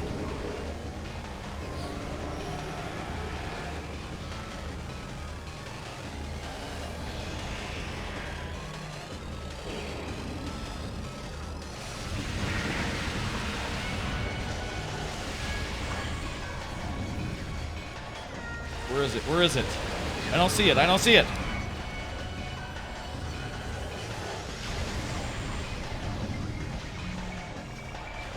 Where is it? I don't see it. It's behind me, isn't it? Is it invisible?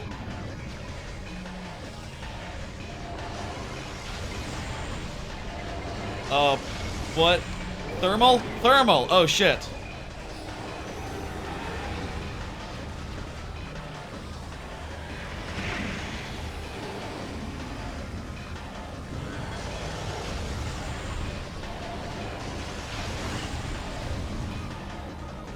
Fuck us. We're...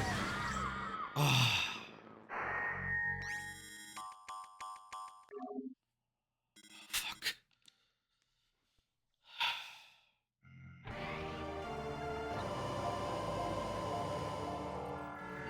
Okay. Now know what to do. That is the first step to beating this boss.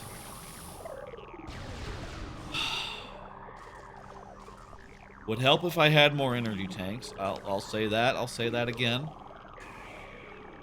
Energy tanks are key to this. I'm pretty sure you can have fucking 2 rows of energy tanks. Well, I'm not sure about in this game. I know that there are like 14 energy tanks you can get, and we got about 8.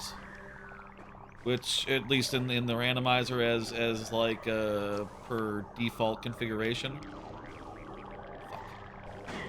So I'm not sure like how exactly what the default is. Honestly, I fucking hate these guys.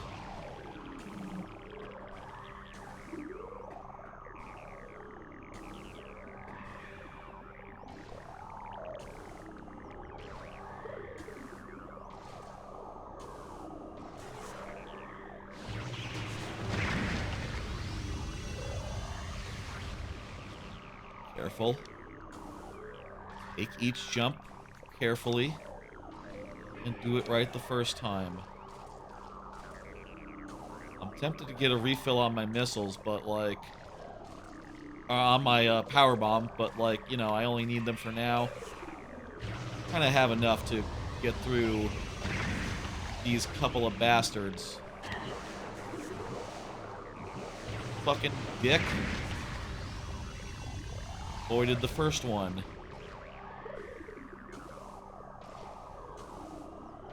Like, once we get this room through this room, we're home free. Door's right there. Don't hit me. Don't hit me. Good. Okay. Less health than last time.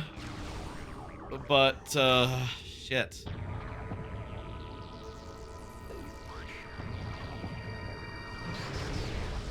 This is a pretty tedious boss. This first phase, really tedious. Second phase, not bad, honestly.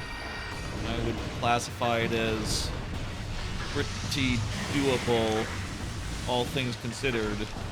It's just that I don't have a ridiculous amount of energy tanks to get me through it.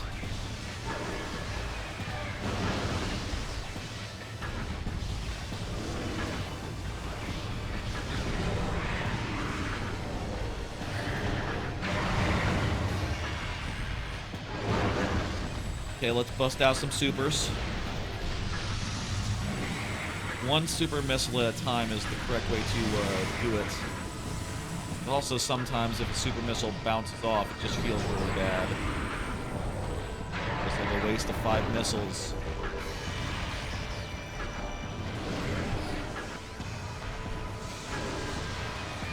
Oh no, let's not use them too fast. I want to save it for the missiles. I don't know, maybe the wave buster is like good bang for buck. It just seems to burn through them so fast, I'm just not convinced that like I'm not wasting my my stuff.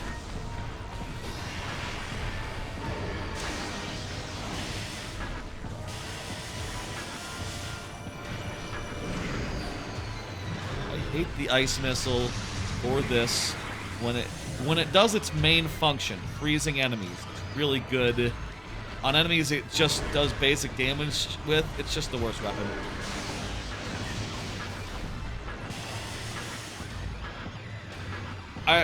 You know, I guess a lot, you could say the same about like the dark beam, which sort of functions the same as far as like its speed and like it can freeze enemies as well, certain enemies. At the very least with the dark beam, it's like more powerful as well when it actually hits an enemy that's designed to be strong against, you know, like a light world enemy. Whereas the ice beam, if there's an enemy, you have to use it against it. You just have to, and there's just no alternative. Like, if you could just go through with the wrong beam, but it took like twice as many hits, you know, it actually would be rewarding to switch to the right one and get a big increase in DPS, you know?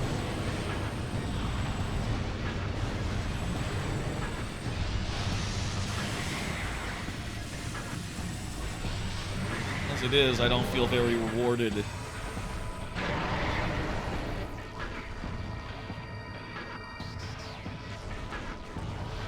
The volume's been good this whole time. I'm right there. Yep.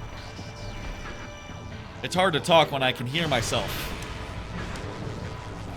I turned on the hear myself thing for a second so I could hear myself. And I could hear myself, but that threw me off. Don't worry about it. I think we're good.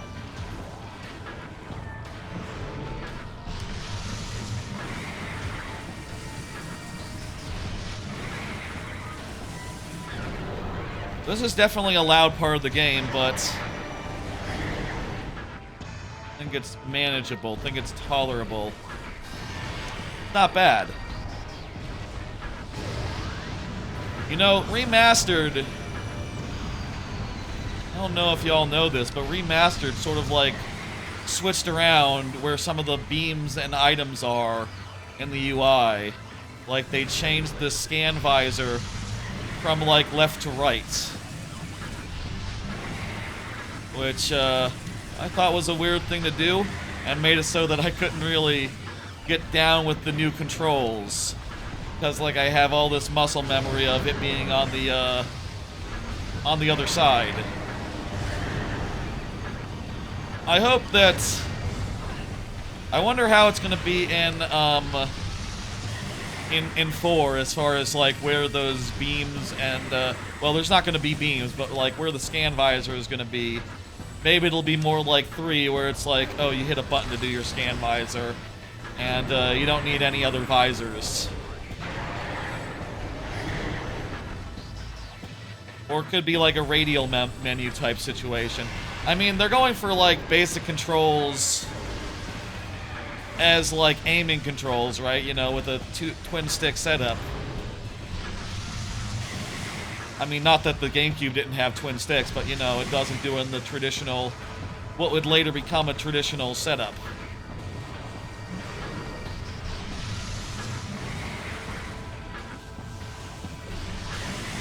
Two blocks of energy. I don't like this. They're way too low.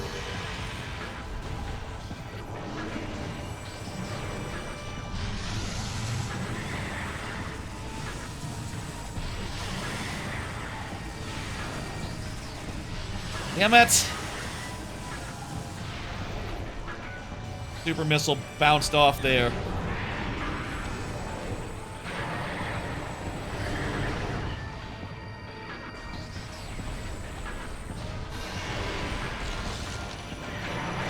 What was...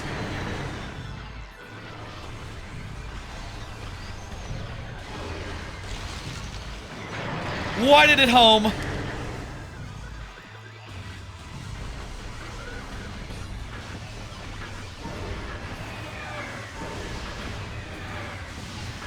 He was purple. I don't, she was purple. It was purple. Seems weird to do ice when purple.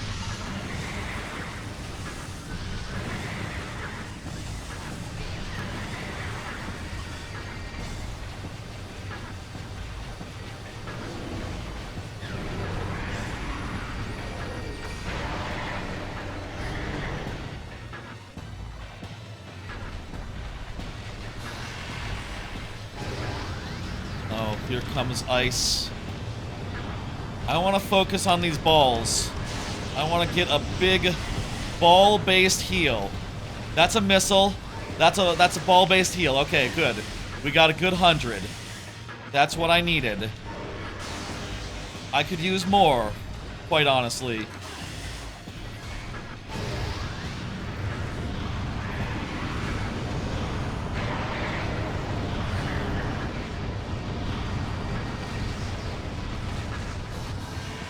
Those are missiles, not good.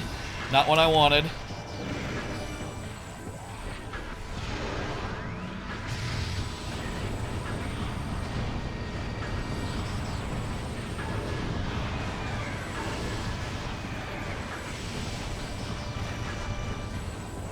Okay, there's a heal.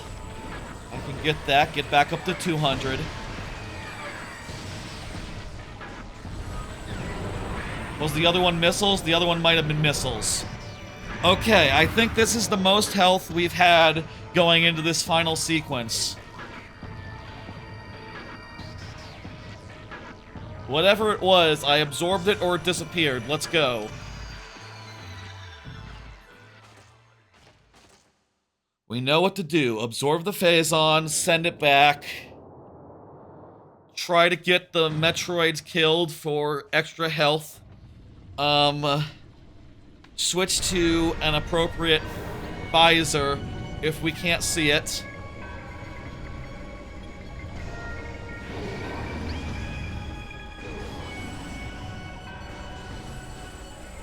I'm gonna start by just sucking everything in, because this is going to destroy a bunch of stuff, and then we can get all this lovely yellow orbs. And one missile pack, god damn it. It should all be yellow, honestly.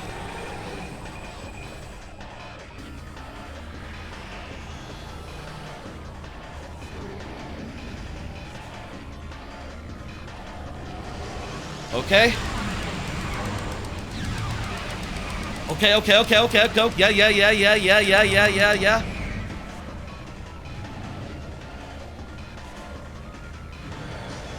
Backing off. It's invisible and there's no pool. All we can do is wait. Also, you know what? I'll switch to the red. I'll switch to the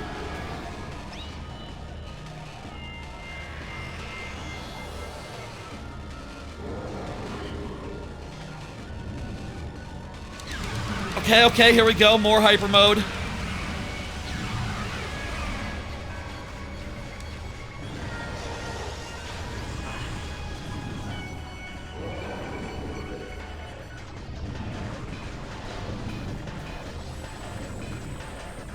Let me absorb in case any, like, health has been released. I don't think any has, but, like, never be too sure.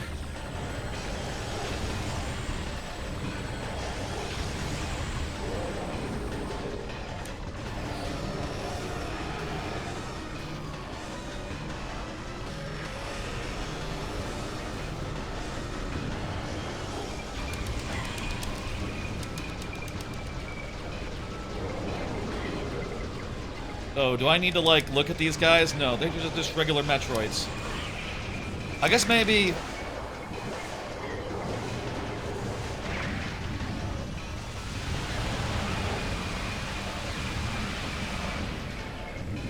Alright, that wasn't bad.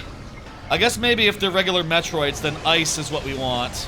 We just want to freeze them and kill them the normal way.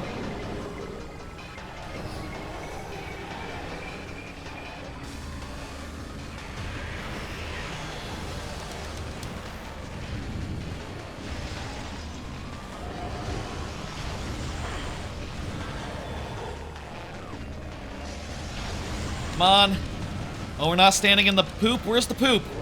Where's the poop? I can't see the poop. Oh, there it is.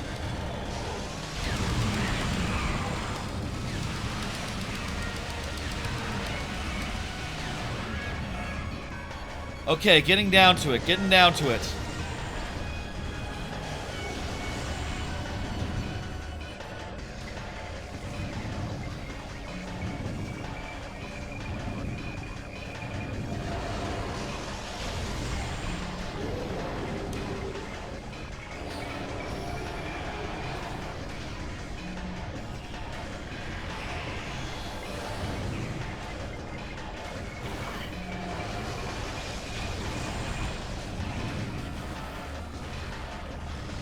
All right, where is Prime? Oh, there. Come on! Come on, come on!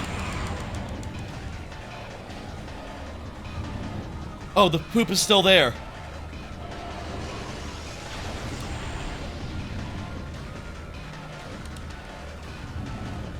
I think the poop is gone.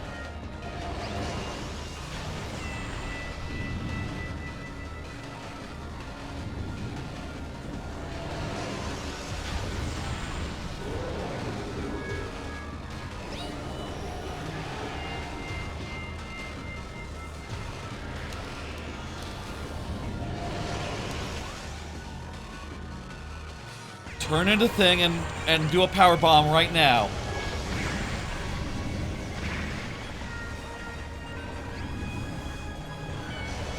There's some poop. We got poop. Come on. Come on. Oh, it's so close.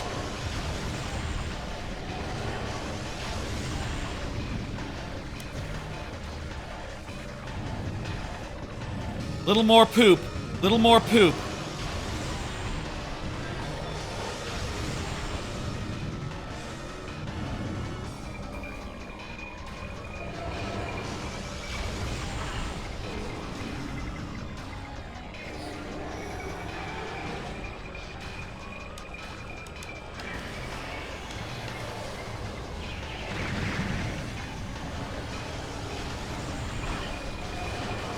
Oh, God.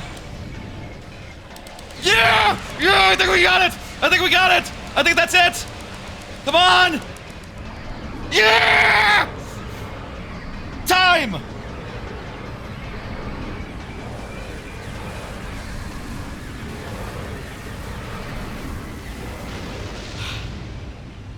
Yeah!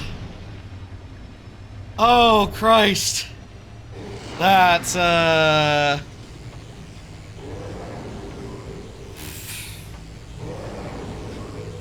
Man, these games always end with hard bosses. At least Prime 1, 2, less 3. Though I think the last time I did 3, like the boss and all that, I think it was... Hang on, are we still going? No, I think this is cutscene. This is cutscene, okay.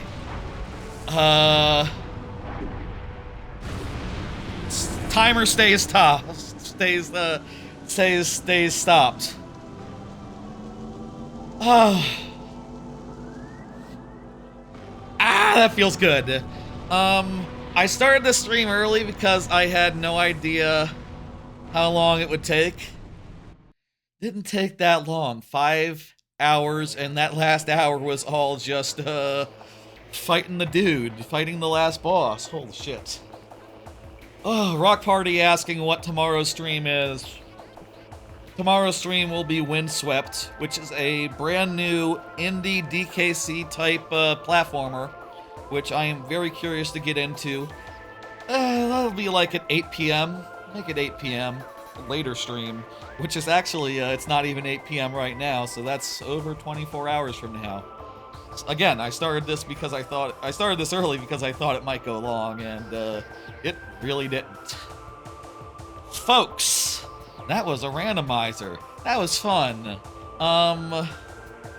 Final thoughts. We got credits here. It's time to have some thoughts about this randomizer.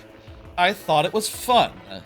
That said, I did find that it sort of proceeded in a very linear fashion, as I was sort of talking about a bunch as I was going to first Chozo Ruins, and then Magmore Caverns, and then Fendra Drifts, and then to the end game. Basically, it was no different from a regular playthrough. Not that much different from a regular playthrough, except I had some items extra early in a way that didn't really help me go to places that I couldn't otherwise get to.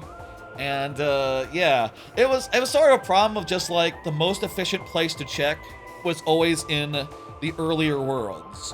So it was just most efficient to start by clearing out World 1 versus going to Magmore early or going back to Talon to have a look around there. I feel like in a randomizer, it's better if there's more of the variety and more of like how a route can change based around what you find and how. But it was fun and good. I did enjoy playing it again, or just playing Metroid Prime is fun and good, and the fact that I was able to do it in 6 hours, less than 6 hours, due to being able to skip phase on mines. I guess I'll say I'm thankful for that. I think that was cool. I do kind of wish there had been something good in phase on mines. Like, it's kind of wild that we didn't need to get anything from phase on. We didn't even have to enter it. Maybe that's just like how the random odds happen. And maybe in another seed, you know, Fendra Drifts would have been barren rather than having 6 whole artifacts. All the 6 artifacts that we needed. I guess I'll say that making it so that I only needed 6 of 12 did make it pretty easy for all the 6 to be outside of the mines. But like, in addition to that, like, all the moves were outside the mines, except for the spider ball, which, I don't know, maybe that was in the mines. Who can say? We didn't need it, though. Yeah, I have some minor issues with just, like, I feel like that was a little straightforward. I feel like it could have been... I wonder, like, if I did it again, would it be as interesting, or it would just basically be the same thing with a slightly different setup, or, like, you know, is there a world where you end up having to go to Magmore before you finish exploring the Chozo ruins? Is there a world where Fendra Drift is your first stop? Like, just by the way the game is structured, you have to go through Magmore to get to Fendra, and you have to get through Chozo to get to Magmore. And I think just by that basis, you're gonna struggle. You could do something like an entrance randomizer, and like mix up the elevators or something, but like the trackers just don't know how to deal with that. And if you do that, ooh, you're gonna be flying blind as far as like what exactly you can and can't get. You're gonna have to know the game ungodly well to know, like, okay, well, I got the Fendra first magically, but I can do this, that, and the other thing. Meanwhile, the tracker doesn't think you can go there, so, you know, what the hell. I had a good time. I do think that I prefer Metroid Prime 2 and 3 Randomizer, just insofar as, like, I feel like they have more items and more variety insofar as, like, what those items interact with. But I will also say that Metroid Prime 2 and 3 Randomizer both tend to run around 10 hours, I would say, in my personal experience. And they run to the point where I get tired and have to be like, okay, I'm gonna make house rules for when and where I can teleport. I can, you know, like, if I'm playing Metroid, if I'm playing 2, right? It has, like, a teleport system that you can use from, like, a debug menu. And eventually, like, the last time I streamed it, I think I was, like, 4 hours in. It was, like, 2 a.m., and I was like, okay, you know what? I'm gonna warp to elevators from now on, because I cannot walk across the entire goddamn world. I'll say, this seed was very nice to us. It didn't make us walk back and forth across the entire world. We basically just walked up to Fendra, did everything we needed to do, and then we were able to come back easy peasy. Like, that was really nice of it. Randomizers are often not that nice.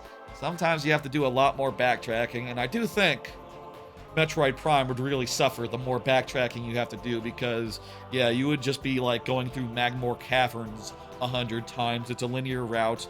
There's not that much that's different about it every time you pass through. It's just like a big corridor in between Chozo and Fendra, which you can get in through Talon if you have the right items, but, you know, do you? You're looking for those items, and the one that gets you past a certain point in it might be the certain item that you just don't have. So, you know, all those are interesting considerations and things to keep in mind. And, yeah.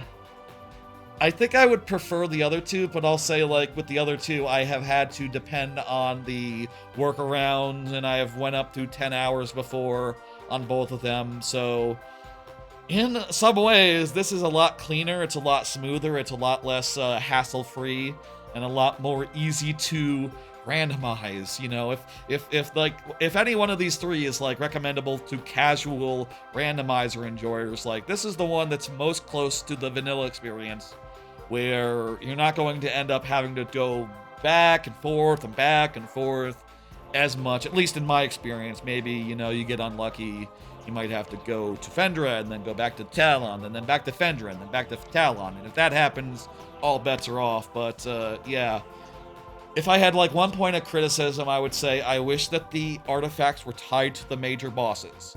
I wish that I had to go to, you know, if I had a clear condition that I would like the clear condition to be, go beat the big rock man, go beat Flagra, go beat Omega Pirates.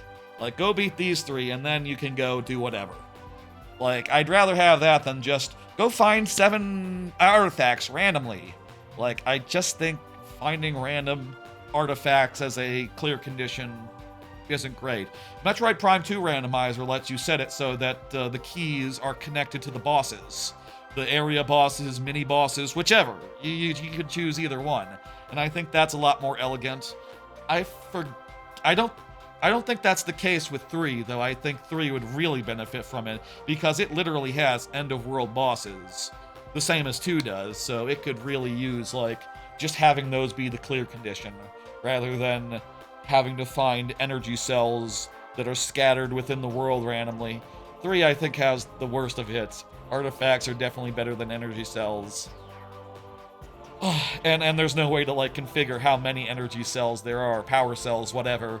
So that's a bit awkward in that one. At least in this one, you can say, like, you could say 1 artifact if you really just wanted to fuck off with the artifacts and just wanted it to be based around, when do I have the plasma beam? When do I have all 4 beams? When do I have everything else I need to get through those last few boss fights? Again, you know, you can always configure these to be however you like. I'm sure there's other ways to configure this randomizer, but suffice to say, I had fun, and isn't that good enough?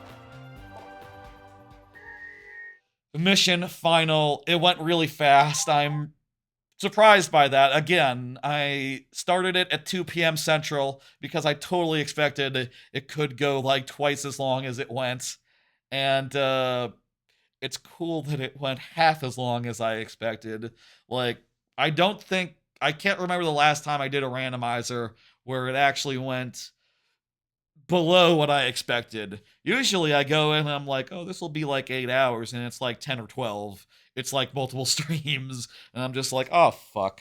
I need to go to bed. I don't need to go to bed right now. That's so sick.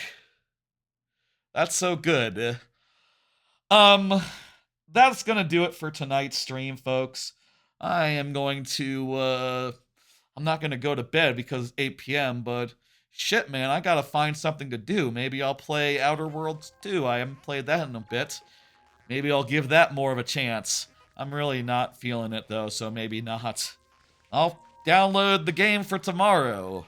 I'll, think about things. In general. Maybe I'll set up, something for Saturday. Let me say what's going on. Right now... Oh crap, I forgot to edit the, schedule before the stream. Obviously, we now have had today's stream. The, what am I doing? I already have, OBS. I'm on the PC, goddammit. I don't need to change my input at all. This has been part of a great big, long week of streams. A whole week of streams to celebrate 500 YouTube, subscribers, which we just hit the other day. To continue, we will be doing more stuff tomorrow, and then the next day, and then the next day. me find my fucking docket that I can edit so I can take today's out of the, thing. There we go. So obviously we did today's stream, Metroid Prime Randomizer, that's done. Tomorrow, we will be jumping into Windswept, which is an indie DKC type game, an indie platformer that is heavily inspired by DKC. I love DKC, and I'm very curious if this has the juice, as they say, as the kids say. I've heard people say it is juicy, it is good. As far as the demo goes, I've heard people say the demo is really good. Tomorrow at 8 p.m. Central, we will jump in and give it a good old-fashioned look. I also forgot to edit the Thursday. This Thursday at 8 p.m. Central, I will be playing Fortnite for the first time. Never played Fortnite. Going to try it out on stream Thursday, 8 p.m. Central. I've thought about it since the last stream, and I've decided I will give myself like maybe 3 skins. I can do 3 dumbass skins to start. We will look through the skin store and buy some stuff. I think I heard though, I was looking into it and trying to see like, okay, like how much is Bakugo, for instance, and I think I realized just looking around like, wait a minute, is Bakugo not available for sale currently? Is it like I get the impression that it's sort of like a Disney Vault situation where they take skins off and on the market, so I won't just be able to just look through and buy every single skin that touches my fancy, or like the top 3 that I would ever want. I would have to be selective. Is that right? Is that how it works? I've never heard anyone say it was a Disney Vault situation, but I guess I, you know, feel most people are talking about the most recent skins, which are obviously for sale and not out of print. But whatever. That'll be Thursday, and I am thinking maybe on Saturday, like morning, TBD, maybe Saturday morning, what if I did an AYN Thor stream? Got my document camera and put it on my AYN Thor and sort of played some games on it and sort of talked about my feelings towards it and all. I got time tonight. I think I'll try setting that up and seeing if it looks good. And if it does, we'll jot that down for Saturday morning, and we'll make it 6 days of streams in a row. Those are the plans for this week that are special. There's also viewer levels on Friday, which is the normal thing, not a special event thing, not like a special more than... We'd usually do that. We would do that before, even. But that will be on Friday. That's still as good as ever, still as main event as ever. And also, like, next week will just be Portal 2 and viewer levels, if you're wondering. But if you're looking for more Portal 2, Mondays. Next Monday, we'll be going into the second portion of it, the Cave Johnson portion. I'm looking forward to that. I like Cave Johnson. He's very funny, and I can't wait to hear all his classical voice lines. So, that'll do it. Let me see where I can send Twitch people. Let me see where I can do. This is a very unusual time to be ending a stream. For me, 8 o'clock. Usually I'm starting around 8 o'clock, or like an hour in. Funny. Again, I really expected this to last like twice as long. I'm happy that it didn't. Because, you know, I like I said at the top, for me the perfect randomizer length is between 4 and 6 hours. 4 and 7 hours. 6 is just about perfect. 5, that's real nice. That's actually just as nice, really, when you get down to it. No complaints, no complaints. I'm gonna send you to, I don't know. Who's good? Who's going? Tak Yoshi is doing the viewer levels.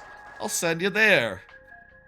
Mario Maker, usual thing. People like the Mario Maker. Go check out Tak Yoshi doing the Mario Maker. It's hard to say words sometimes. You'll excuse me. You'll excuse me. All right, folks. I will see y'all. Gotta get ready to stop the stream. All right, I'm ready. 7 a.m. No, p.m. I don't know when the Saturday stream will be. Probably like around noon, if I had to guess. I'm gonna say around noon, earliest. I'm not an early riser, but I'll try my best. Here's what it's gonna be. Tomorrow, I'm gonna be back at 8 p.m. Central for Windswept. Indie DKC. Looks pretty cool. Excited for it. Thursday, same time. Fortnite for the first time. Some folks might join me on that. Might get in some games with me. That'll be fun. Fridays at 6 p.m. Central is always viewer levels. And sure enough, it is viewer levels this week. It is usually viewer levels, I should say. It's not always. Sometimes it's not. And then finally on Saturday morning, maybe the AYN Thor. And also like the following Monday, Portal 2. Oh my god, there's a lot of streams coming up right now. Oh boy. Thank y'all for joining me. I'll see you at any of the following streams that are coming up. And take it easy, give your love to the VOD, shorts as well, etc., etc. Good night, folks.